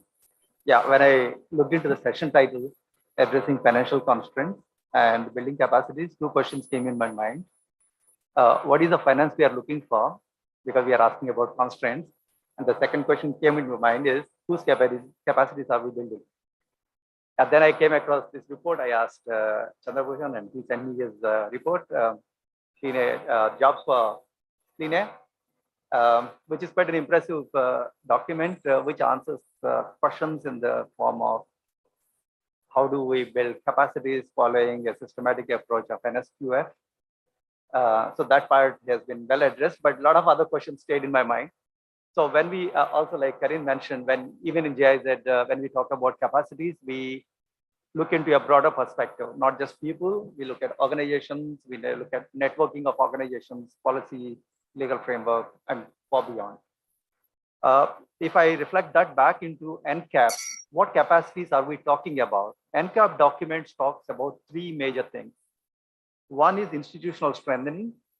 Under institutional strengthening, they talked about a couple of things: awareness programs, training and capacity building, certification, information, forecasting, networking, institutional framework. Then they talked about mitigation actions, which is a crucial part for achieving actual pollution reduction again. They talked about several sectors: industry, transport, agriculture, waste, urban planning.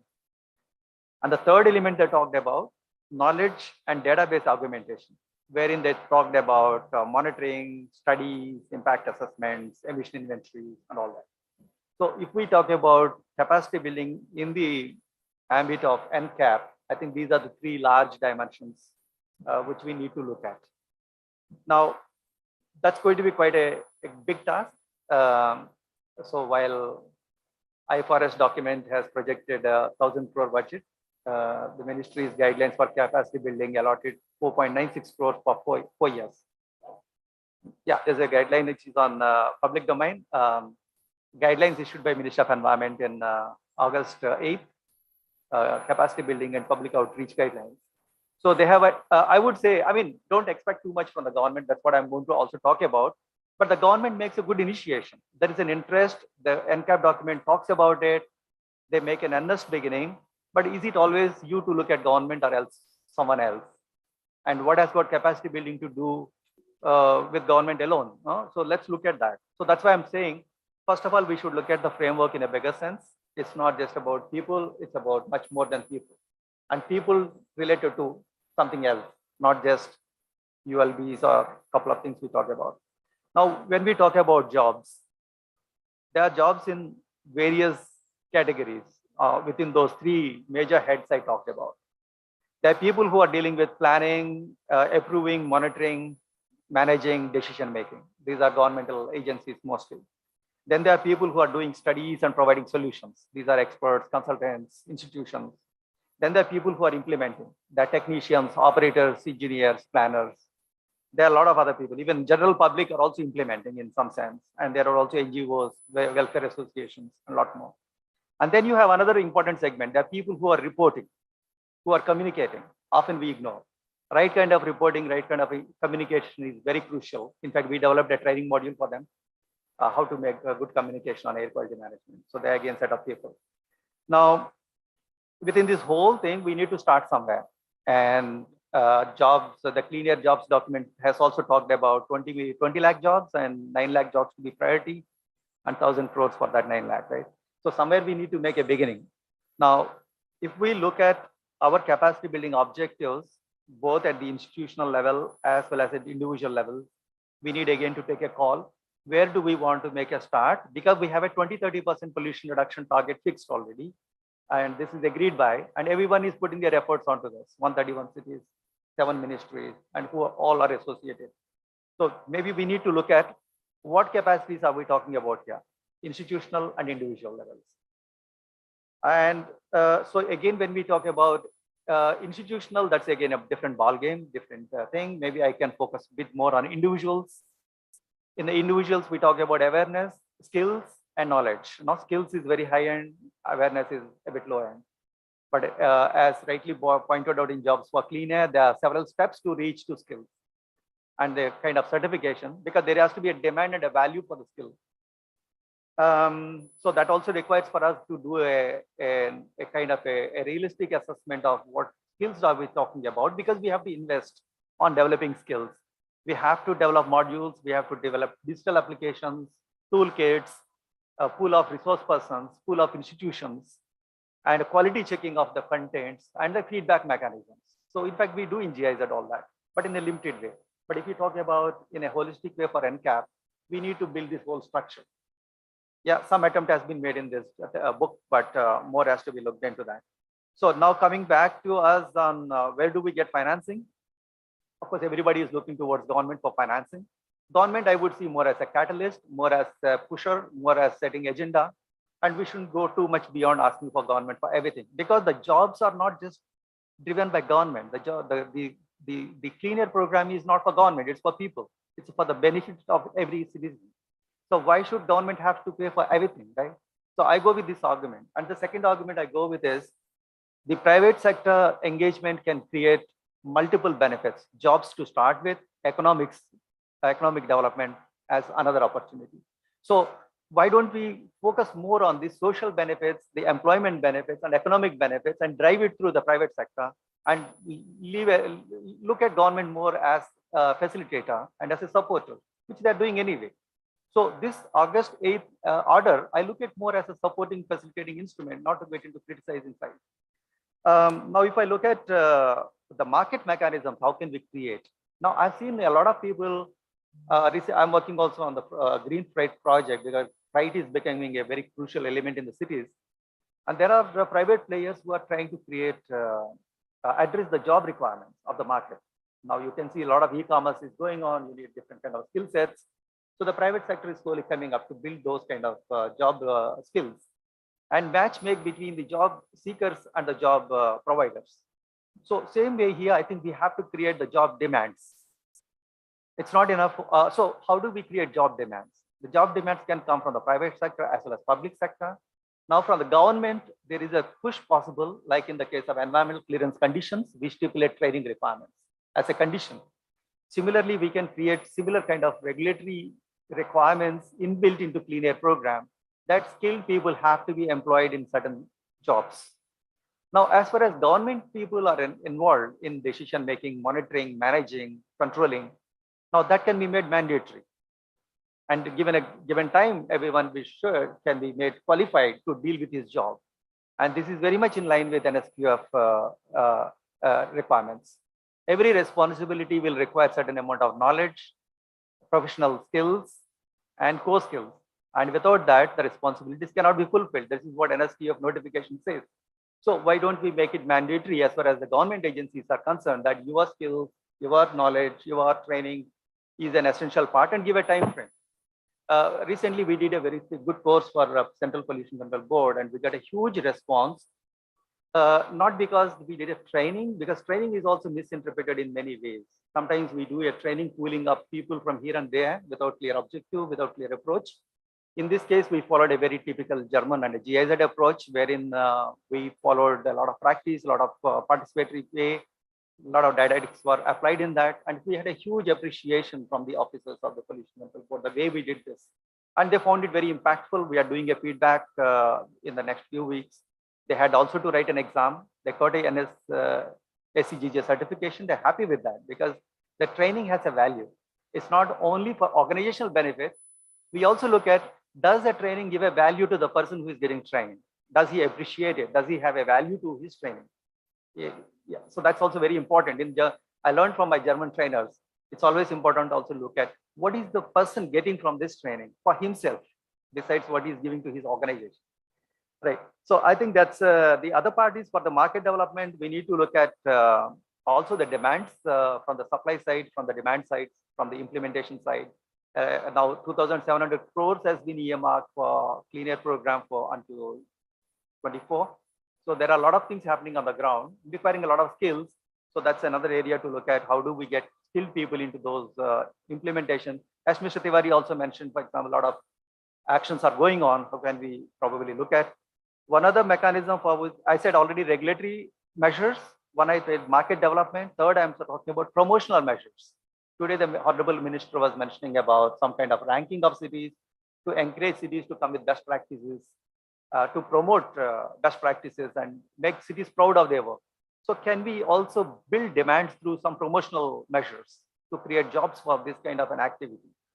And in addition to that, CSR funding is available when we talk about industrial sources, 2% profits, that's already there. Education and environment are part of that 2% funding allowed. Then we are talking about bilateral agencies, World Bank does it, KFW does it, there are agencies who do financing. And we also have for general public in US EPA, something called Voluntary Action Flow Scheme, which the government provides to interested organizations to bring in public outreach. So there is a scheme, there is finance. So this could be possibly what government can do. The other things would be to look at financing schemes for market development. There are a lot of financing schemes, so I know in the agricultural sector and in the energy sector these days, but maybe in the clean air sector, we can also look at financing market-driven instruments and even government-driven financing instruments. Yeah, thank you so much for that. These would be my couple of inputs for discussion.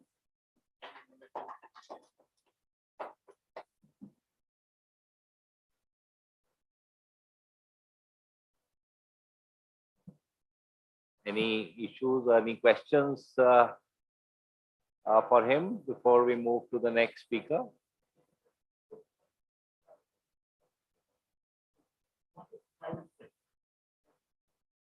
Demand in the private sector, both in terms of job, so we can mandate certain kind of jobs. If you're setting up an industry, you must have certain skilled person.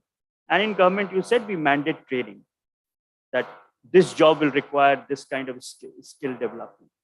But that still leaves a lot of gap in terms of people, say for example, existing municipal worker, okay, or PUC operator who tests our automobile, or existing job within the government itself.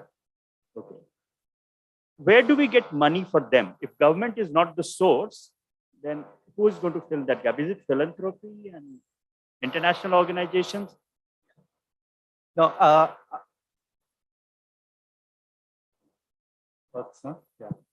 Yeah, it's working. Yeah, no, I said there are two parts. Those which are in the government sector, they would have to be funded by the government. So the decision makers, including all that, I mentioned, I just took a point that there are people involved in decision making, controlling, approving, operating. So all these are government employees. So in the recent guidelines of the ministry, they said the cities can spend through AQAF funds. And they also said they will give some funding in terms of workshops and some programs, right? But specifically to your question, that has to somewhere get integrated with city. The other way of looking at is, for example, if an monitoring is being, for example, undertaken by an outsourced agency in a city, so you can stipulate that condition of a job for that outsourced company. What skill is required? So this is precisely what I'm talking about. So when you outsource, you prescribe the qualification requirements of the personnel to be engaged.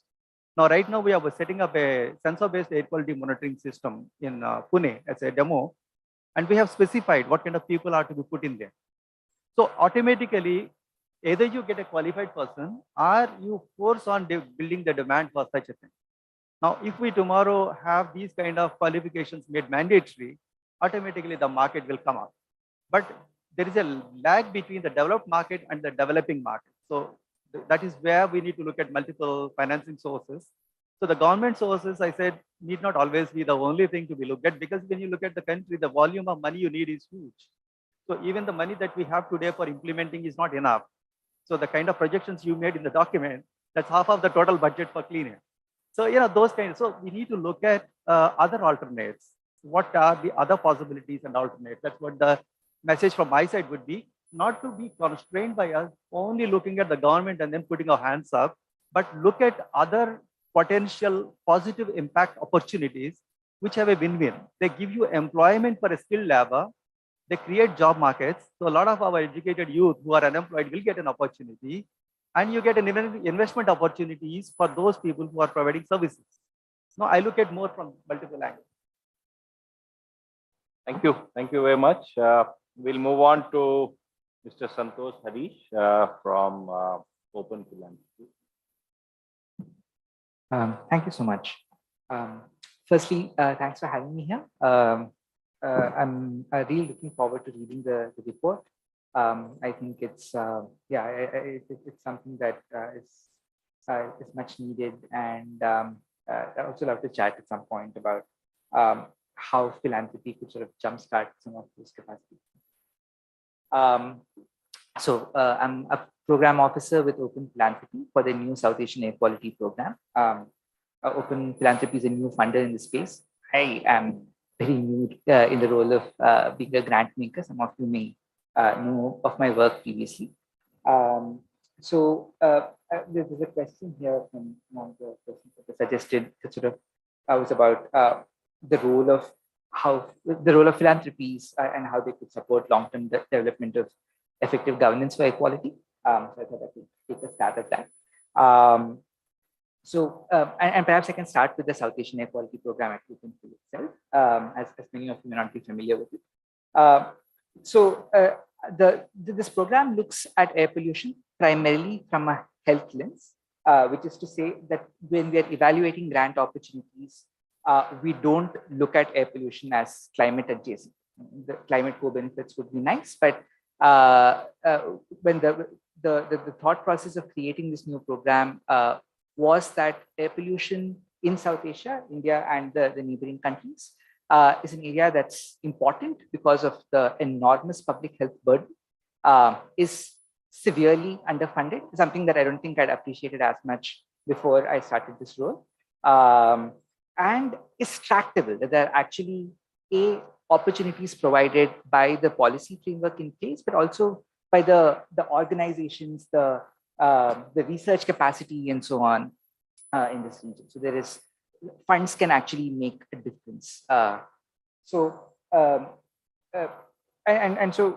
by looking at it from a health lens as opposed to a climate adjacent lens, there is the opportunity to look at some sources which could get neglected if you're looking at it primarily from a climate standpoint.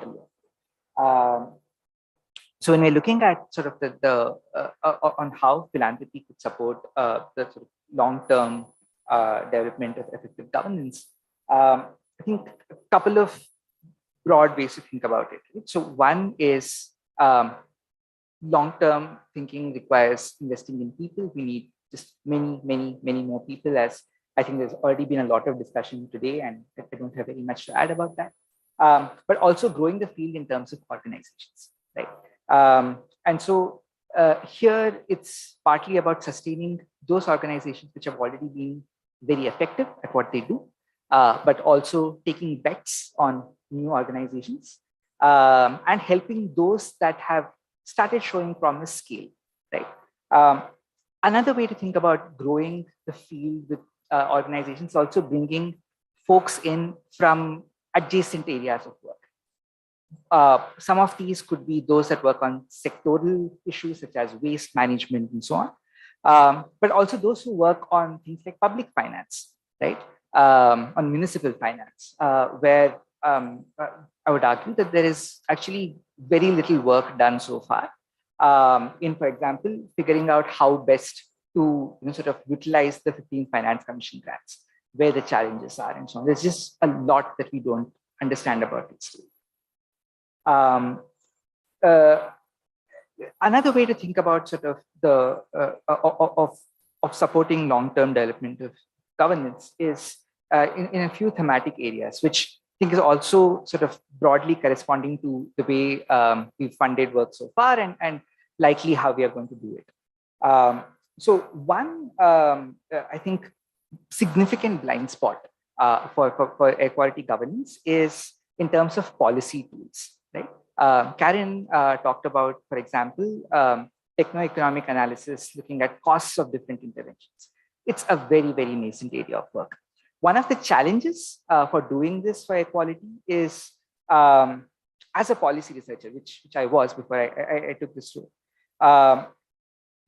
going from here is this intervention, here is what it means in terms of deltas in emissions, and then translating that to deltas in concentrations and from their health impacts and so on, it involves a substantial amount of complexity, right? Because of the way air pollution works, there are multiple sources, pollutants get emitted, then they react and do all kinds of things. This requires, in some sense, an ecosystem to develop that allows for these this chain of analysis to happen. One of the things, therefore, that we're looking to fund are, for example, tools called reduced complexity models, which basically approximate dispersion and atmospheric transport models for folks like me, essentially, who can work with code a little bit, but then aren't necessarily experts in atmospheric science. And we need a lot more of that. There's been a lot of talk about decision support tools. And I think it means different things to different people. But developing these for different levels of government and what they can do, local level, state level, the airshed levels, that's an important aspect.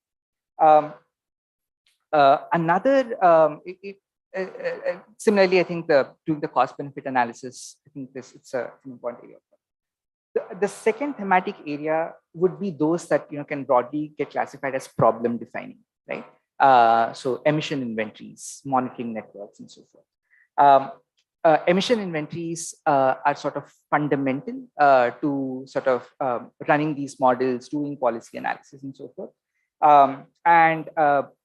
We have quite a bit of work in front of us in sort of standardizing inventories, making inventories open, right, and comparable, and running these intercomparisons to understand what the emission factors should be, what are reasonable assumptions. That's quite crucial. A third important area of work, and I'll also talk about monitoring networks in just a second. A third important area of work is governance support, right? We are, so far, we've had significant civil society groups sort of engaging regularly on a sustained basis with governments in sort of providing technical support on various things. Another type of engagement are like the PMU type models, right? Which are relatively new once again in this space. We don't necessarily know how effective these could be. It's also, I think, arguable whether they can actually improve capacity on a sustained basis. Effectively, these are consultants who are plugging in with some processes, and therefore like the speed up in some sense could be limited if these processes don't then get integrated within government. Could this work? We don't know, but it's worth trying out. I'd like to wrap up with sort of my thoughts on what the role of philanthropies here are. The main comparative advantage to my mind of philanthropies is that we could take risks that government agencies can't or possibly even shouldn't, right? Because of the opportunity costs of those resources. So for example, with the monitoring networks, there is increasing recognition that India should have more hybrid monitoring networks. There's just some combination of reference grade monitors, low cost sensors, satellite data. We don't quite know how that should work, right? With low cost sensors, there are legitimate concerns still about data quality. Two of our largest projects, in fact, have been low cost sensor networks. One that's meant to cover every rural block in UP and Bihar, another that's sort of looking at sort of 5 clusters are in the IGP. Both of these are, as far as we are concerned, primarily academic projects, right? To figure out citing, to figure out processes, what works, what doesn't. And we hope that those are the kinds of, it's really possible, for example, that these projects would fail, that the data quality actually remains questionable and so on. But it seems like a risk worth taking. So that's the type of, I think, projects that philanthropies are sort of best suited to do. I think one thing I have to acknowledge is that philanthropic funding is in air quality, indeed in anything else, will likely always be much lesser than government resources. So grants supported by philanthropies are most successful if they can essentially help make the public funds get utilized more effectively, help sort of take these risks with organizations, projects, pilots, and so forth, test them out and see if they can get scaled. I think that's sort of where I see the role of it. Thanks. Thank you very much. Thank you very much, Shari. Any questions for him? Any issues? Yes.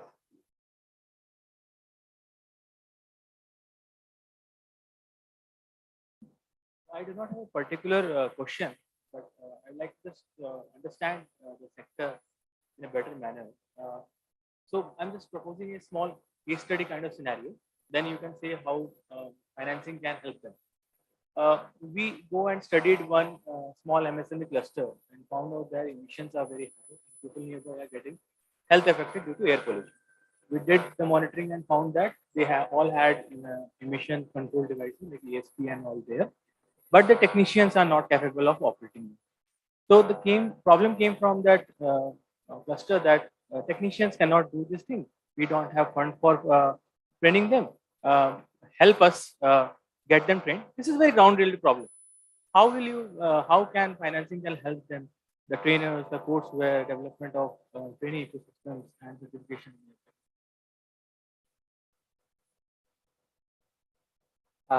There might be other people in this panel that are more suited to answer this.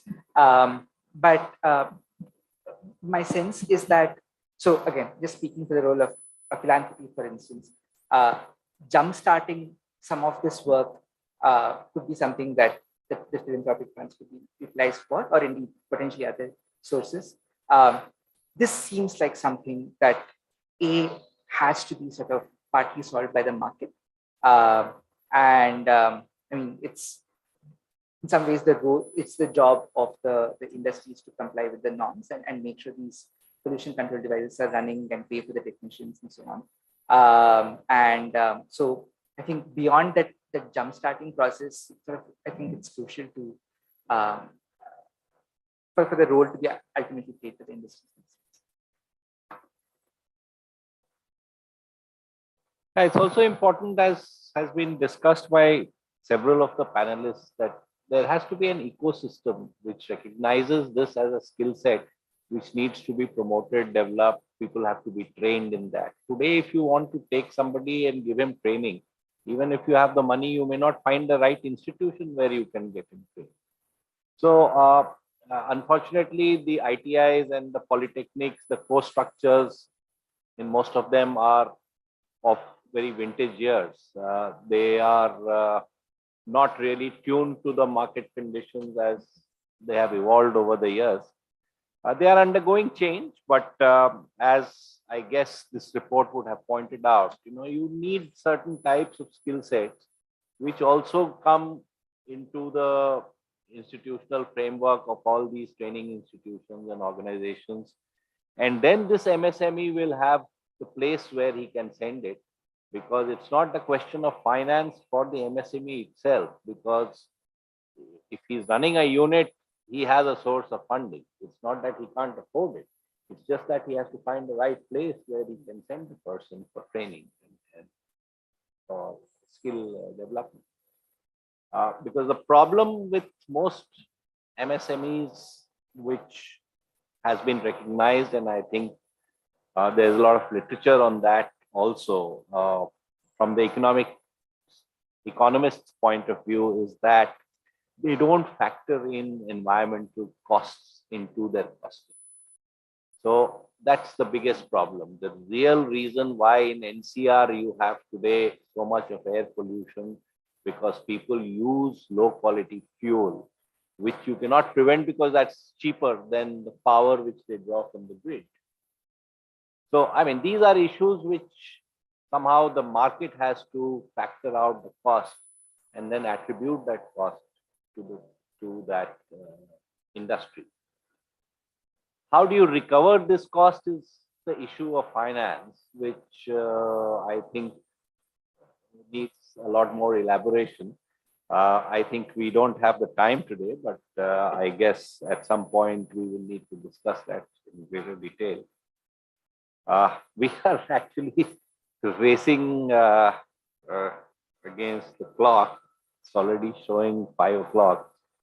May I request Mr. Jonathan, last speaker for today, to. Thank you very much. I got the message. I have to be short, so I will do my best. No, I was planning to anyway.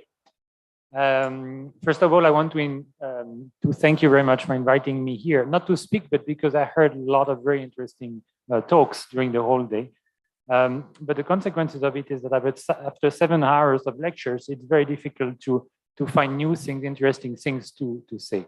Doesn't mean that you have to leave now, but it's just like carbon space. You know, if you're a latecomer, then it's much more reduced. So I'll try to bring new ideas or bring things together. I'm very pleased also to meet Ashish Tiwari. That was a big pleasure, big surprise, because I was supposed to attend an event with Ashish Tiwari in Lucknow. I couldn't make it. Was very sad about it. So great surprise to meet you here. And finally, I was wondering whether this is my place here to talk about finance. I don't even manage my own finance. I'm an anthropologist and an activist disguised as a civil servant, but I'll do my best to talk about finance in this panel. And maybe a last remark. I see 30 people in this room here. I think we should actually be on national TV, because what we are discussing today is much more important than cricket. So I'm wondering how, you know, we don't get more attention. And I think that's really a topic that is not only underfunded, but does not receive enough attention given the emergency it is. So on these words, I still promise to do it short, and I'll try to finish before the big needle goes on 5 or 505. So I represent the Swiss Agency for Development and Cooperation, SDC. And in India, we don't really work on development, or rather we work on climate and environment, because we consider them also as development issues, development challenges. And we work on clean air. We have a project on clean air, but the way we work on clean air, we deal both with clean air and climate. We work on them together for several reasons. The first thing, and I think it's been reminded several times today, is that actually the issues are pretty much the same. You know, black carbon, if you take ozone, sulfur oxide, nitrous oxide, methane, ammonia, and so on, the problems are the same. So if you work on one, then you have huge co-benefits. And I think that's something that we have to insist on, and I'll finish on that. We do have to insist on the co-benefits. We don't have to look at them as costly measures, but look at all the benefits that go with them, whether it's, you know, air pollution, whether it's climate, whether it's health, and so on. We have to look at this holistically. The second thing is that the solutions are often the same. If you look at, you know, I mean, the solutions, we're talking about energy efficiency measures in buildings and appliances and industries. Because the cleanest energy is the one you don't produce. That's the one that doesn't pollute. So we have to stop thinking that coal can be clean. I mean, it can't. Thousands of deaths from extraction to combustion happen, recreating our cancer. So let's look at it, you know, with our eyes open. Look at transport, transition to e-mobility solutions. We have to link it to renewable energy, of course. We need a massive emphasis on public transport, mass transportation, I heard today. So emphasis on public transport, soft mobility, pedestrianize, and experiment new things. I mean, I come from a village in Switzerland that had no car for 40 years. You know, the only vehicles we have are bicycles. People are walking. And if really you need to transport something heavy, you have a few electric taxis. And it's not because Swiss people can't afford a car, because they chose it. And ask them now, do you think they would like to revert and have cars in the village? Nobody will want that. So why don't we experiment with that as well? You know, Chandni Chowk has recently been pedestrianized. Can't we do that in other cities? Can't we do that in Lucknow? Can't we do that in other cities? That's why we try. We try for 1 month. People like it, don't like it. Okay, we can revert, but why don't we try? I think we have to be ambitious and try new things. And the last reason why we deal with climate and air pollution together is because you can get more funding. And that brings us back to the issue of finance. There is a massive amount of funding for climate change. Not enough, I know. There should be much more. But if you bring these two together, that's much more funding that is available to work on air pollution. So these are some of the reasons, and there would be many more. So the project that we have in India is called Clean Air Project. We work in 2 states, Uttar Pradesh and Maharashtra, and in 4 cities, Lucknow and Kanpur, and Nasik and Pune. And what we do is that, I mean, there are 3 pillars. That's a project that has 3 pillars. We work on measuring pollution, because you have to know what the problem is, what the source of the problem is, of course. We work on source apportionment. Standardization inventories is one thing that we also work on to know the pollution, to be able to act on it. Second, we've talked about it a lot also today, is to develop action plans to help cities, support cities to develop action plans. To identify sources of funding. And by the way, the state of Uttar Pradesh has done amazing work. I was reading this morning that this is the only state that in which 15 cities that have developed the climate action plans out of 140. Sorry, not climate action plan, clean air plans. Have also identified sources of funding. Most cities have not identified them. UP cities have done it. And of course, with that, you have to implement also. Implementation is a big issue. We know that we need to invest much more, and we heard it many times. We heard it from Chandra Bhushan this morning, also that we need to invest massively in capacity building. There are huge needs there. And of course, after that, we need to monitor. And the third pillar is creating awareness, because unless there is awareness, unless people are aware of the issue and the magnitude of the issue, there will be no support for such policy. We have a huge issue of asymmetries of interest. I mean, we have big interest, big polluters don't have a big interest in seeing this measure improve, but the mass of the population, everyone, we all have a huge interest there. But of course, the interests are disseminated, and it's difficult to act. Collective action is difficult, of course. But when people are aware of the magnitude of the problem, of course, they would support.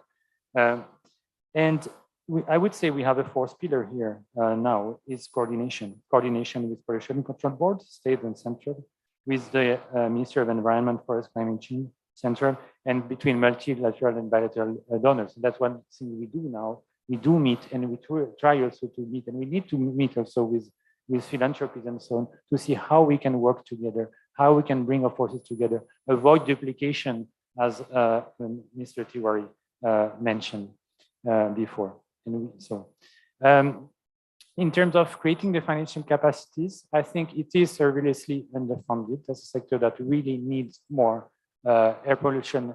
Clean air does need more funding, but also we also have to look at the sustainability of it and come with the right set of policies and financial incentives, regulation, taxes, fine, polluters, payers principle is absolutely essential. Otherwise, things will not change. We also have to integrate externalities. The costs are huge. If you take into account the cost of pollution, that's why I was trying to get the figure before. I found the figure there's a publication book by the World Bank from this year who mentioned the cost in health damages associated with air pollution worldwide is $8.1 trillion, which is 6% of global GDP. In India, the figure I found for air pollution costs is $95 billion, which represent 3% of GDP. So there are costs, there are huge costs, there are huge health costs, and I'm not talking about all the suffering, all the life, how life expectancy is reduced, and so on. So we need to integrate these externalities, and I think if we do that, I think clean air we'll see that clean air is actually very cheap. It's much more cheaper than to deal with the impact of it. And of course, we go back to the issue of creating awareness, because it has to be accepted, and more than accepted, these measures have to be supported.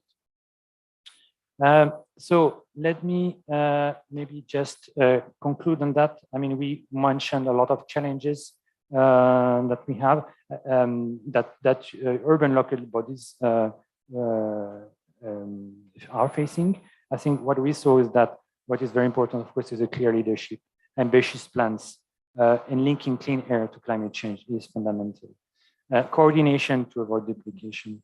I think what is very important is maybe it's not only because I come from a very decentralized country where a lot of things happen at the local level, but is local implementation. We really have to empower and fund local bodies, and they need to work together. But that's where, if we want people to be involved, if we want people to have control of that and to have, to be able to support also, we need to implement at the local people, and that's where a lot of things need to happen. So in conclusions, I will have 3 conclusions. That's something I learned from the World Bank a few years ago. Always come with 3 conclusions. I don't know if it's still the case. The first one, I heard today, we need to balance between development and clean air.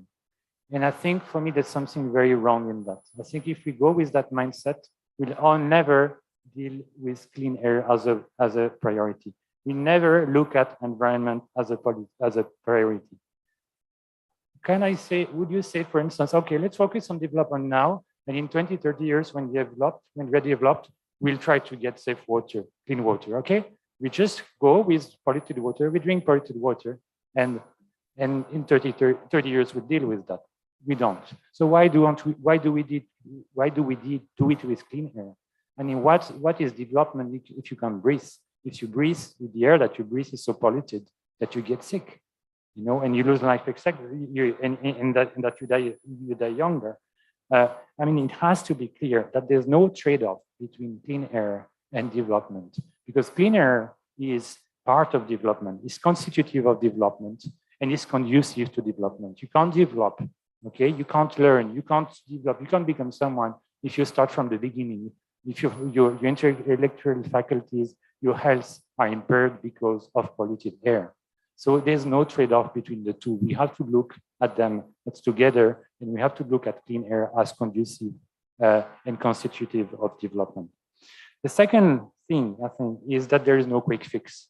We deal with a very, very large topic, holistic. It looks at, encompassing all sectors of the economy and so on, and it's a big word, but it's worth it.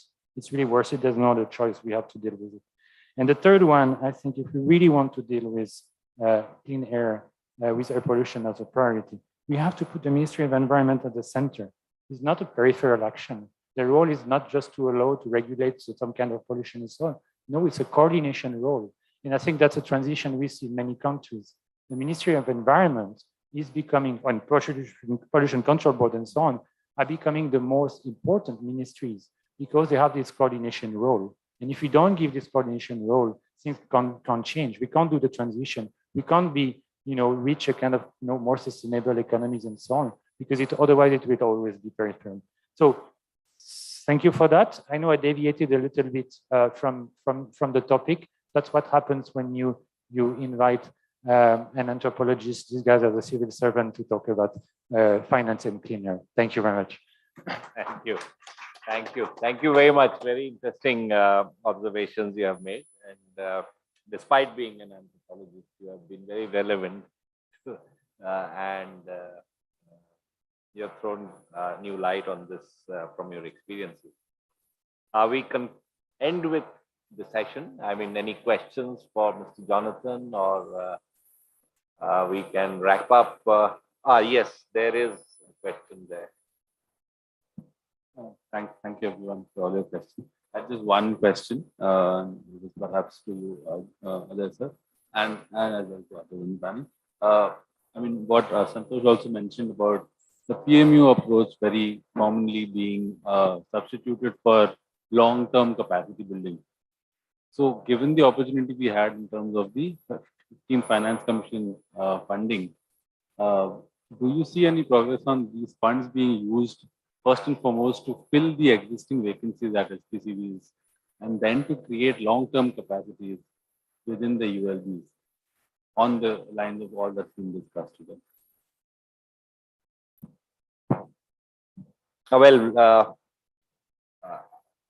Few comments I will make and also try and address the issue which you have raised. The Finance Commission money technically is not for creating or filling up posts in various state organizations, whether it is the SPCBs or the state environment departments or in ULBs. They are meant for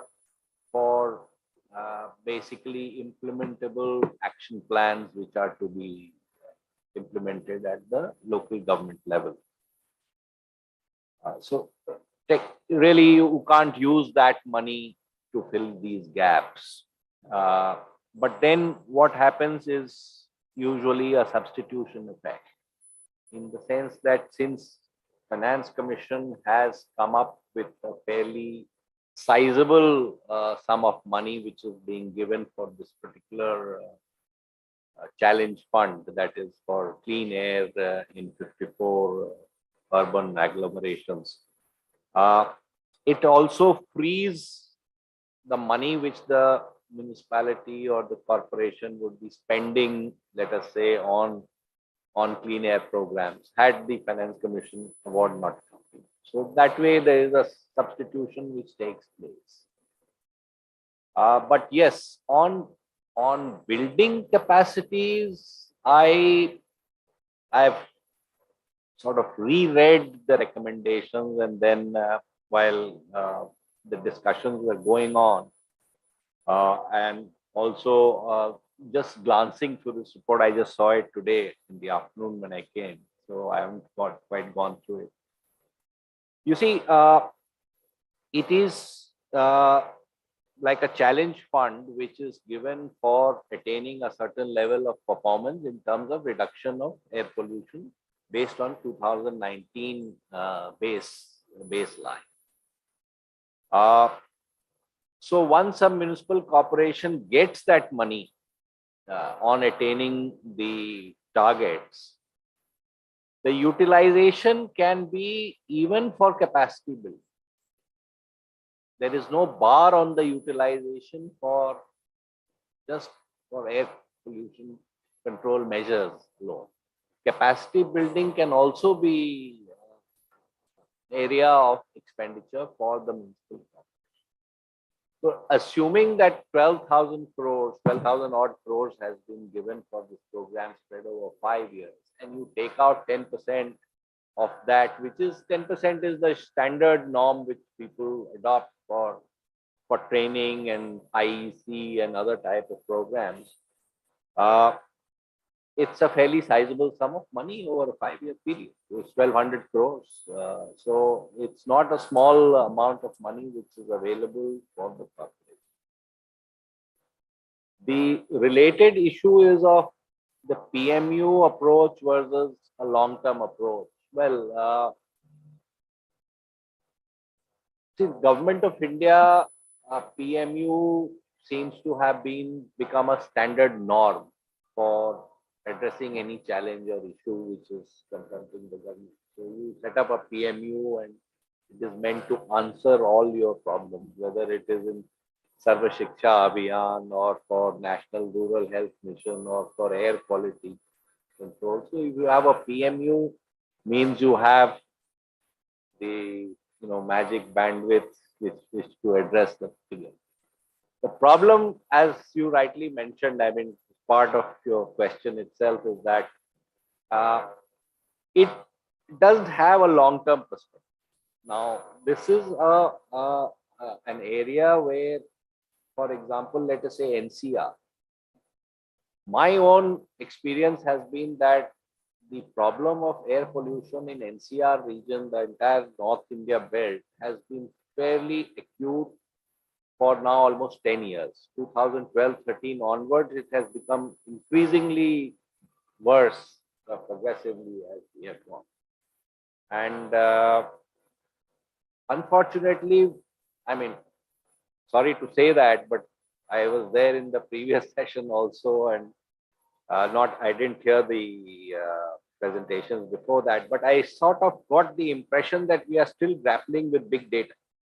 By now, big data should have been available and analyzed. Now, for example, Uttar Pradesh, I might sound critical, but see, we are in the second year of Finance Commission grants. And if you have still not got your action plan ready, I mean, there's something wrong. You have just 3 more years before this money lapses, this big money lapses. So obviously, I mean, the speed at which it has to be developed and addressed has to improve very, very significantly. It has to be, we must have had something already there on the ground to show that this is exactly how we are going to address this problem as we approach this coming, crop burning season, which is about a month away. So, I mean, because money, in my view, is available. As of now, the Finance Commission has addressed what are structural flaws in India's urban, administration and urban financial mechanism. It has addressed that problem, but it can only be a temporary remedy. You have to look at long-term solutions. How do you cost pollution? What is the price people pay for polluting? For a city like Delhi, can you make car parking or using vehicle, personal cars so expensive in say downtown Delhi that people start using public transport? How do you spend or invest more in public transport and improving urban infrastructure? Like dust pollution in Delhi is a big source of your pollution. Throughout the year, we are PM 2.5 is above 100 or close to 100 or there. It's far in excess of what it should be. Your PM 10 is 200. We say, oh, we are having a good day, in the city. So, I mean, that is the type of thing we've not been able to address. So there is, I think, an inherent structural problem which we should be addressing. And the Finance Commission has given that flexibility in terms of the money. Our budget for pollution control used to be around 200, 250 crores. It's gone up to 400, but I don't know actually what is being spent because the budget shows 460 and then reduced to 390. So it doesn't speak well for the pollution control authorities in terms of money is there. Here you have 12,000 crores over 5 years, an average of 2,500 crores every year. This is 5 times more than what the government of India's budget is.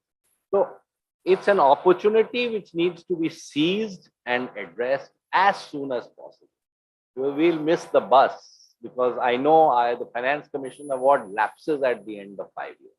So if you don't use the money, it's gone. And maybe, I don't know whether the 16th commission will be as generous or as, optimistic about the opportunities of success as the 15th is. So that's a thought which I thought I must place before you, but I must say that I have benefited immensely from the discussion because these have thrown light on areas which I was not really sort of looking at it from that perspective. And this report has actually opened my eyes to a lot more things about the opportunities that are available, in terms of jobs for clean air. I never thought of it in that sense. So congratulations and thank you very much for this opportunity. Madam, you had a question. I'll take 1 minute to answer you said that about the 74th amendment. Well, you see that there are the standard principle of 3 F's: funds, functionaries, and finances, giving them functions and functionaries, which is human resources.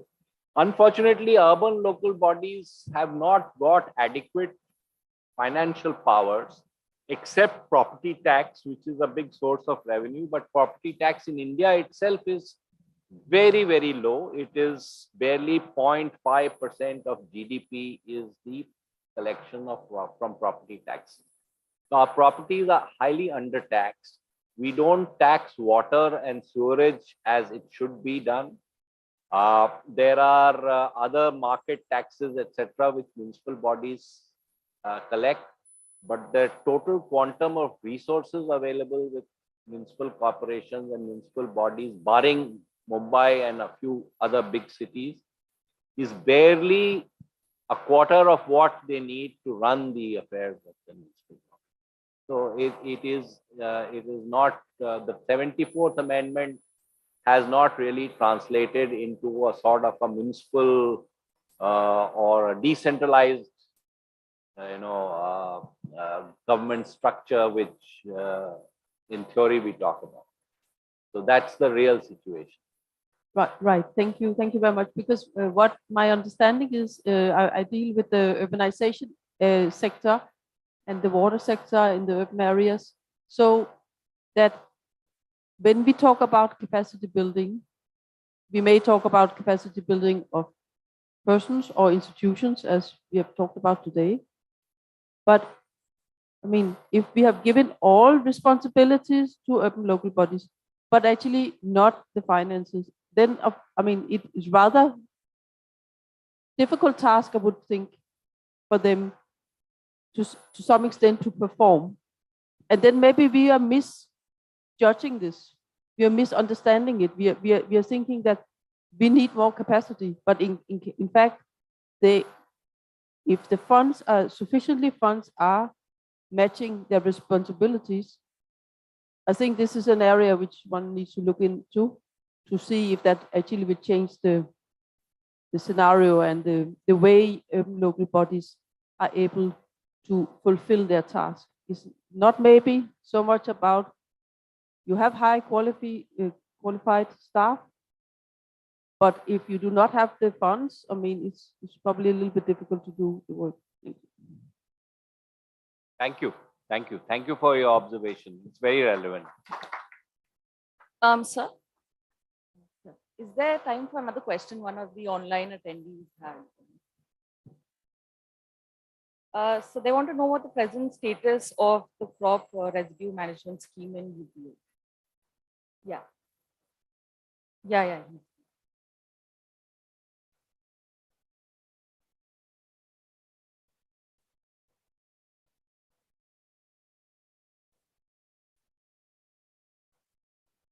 The question. Right. Okay. I think we are now reaching 5:30, and I would like to just finish it in 1 minute by thanking the last panel. I thought that the people missed this last panel had some really interesting insight for this entire meeting. With respect to, I think the panel extended the scope of the report. Okay.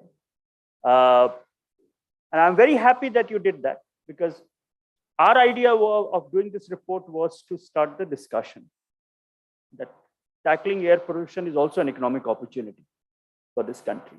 It's also to provide jobs to the youth. It's also to train people. It's also to provide good quality jobs, because if you're not trained, you get paid very poorly. So I'm very happy that, both from the perspective, Raghu, from your perspective of bringing how do we generate the demand for these things? Karen, from the perspective of not only looking at human, but also institutional, big data, the whole capacity angle, which we did not look at. We looked at largely from human resource perspective, but Raghu and Karen were very right in terms of looking at it. Jobs with co-benefit. I mean to say, we only looked at jobs which are air quality, but a lot of these jobs will also look at climate change issues. And I think the risk that philanthropies can take is something that I think a lot of philanthropies need to listen to. Okay, that they need to invest in risk risky area where government or private sector will not come. So thank you very much. I thought this, we have done the start in terms of systematic capacity building, how it should be done. Our hope is to take it forward. Thank you very much to all 30 people who are there at the end of the day. You need a big applause. So I think this is what is required. And with your permission, sir, we will close the meeting. Thank you.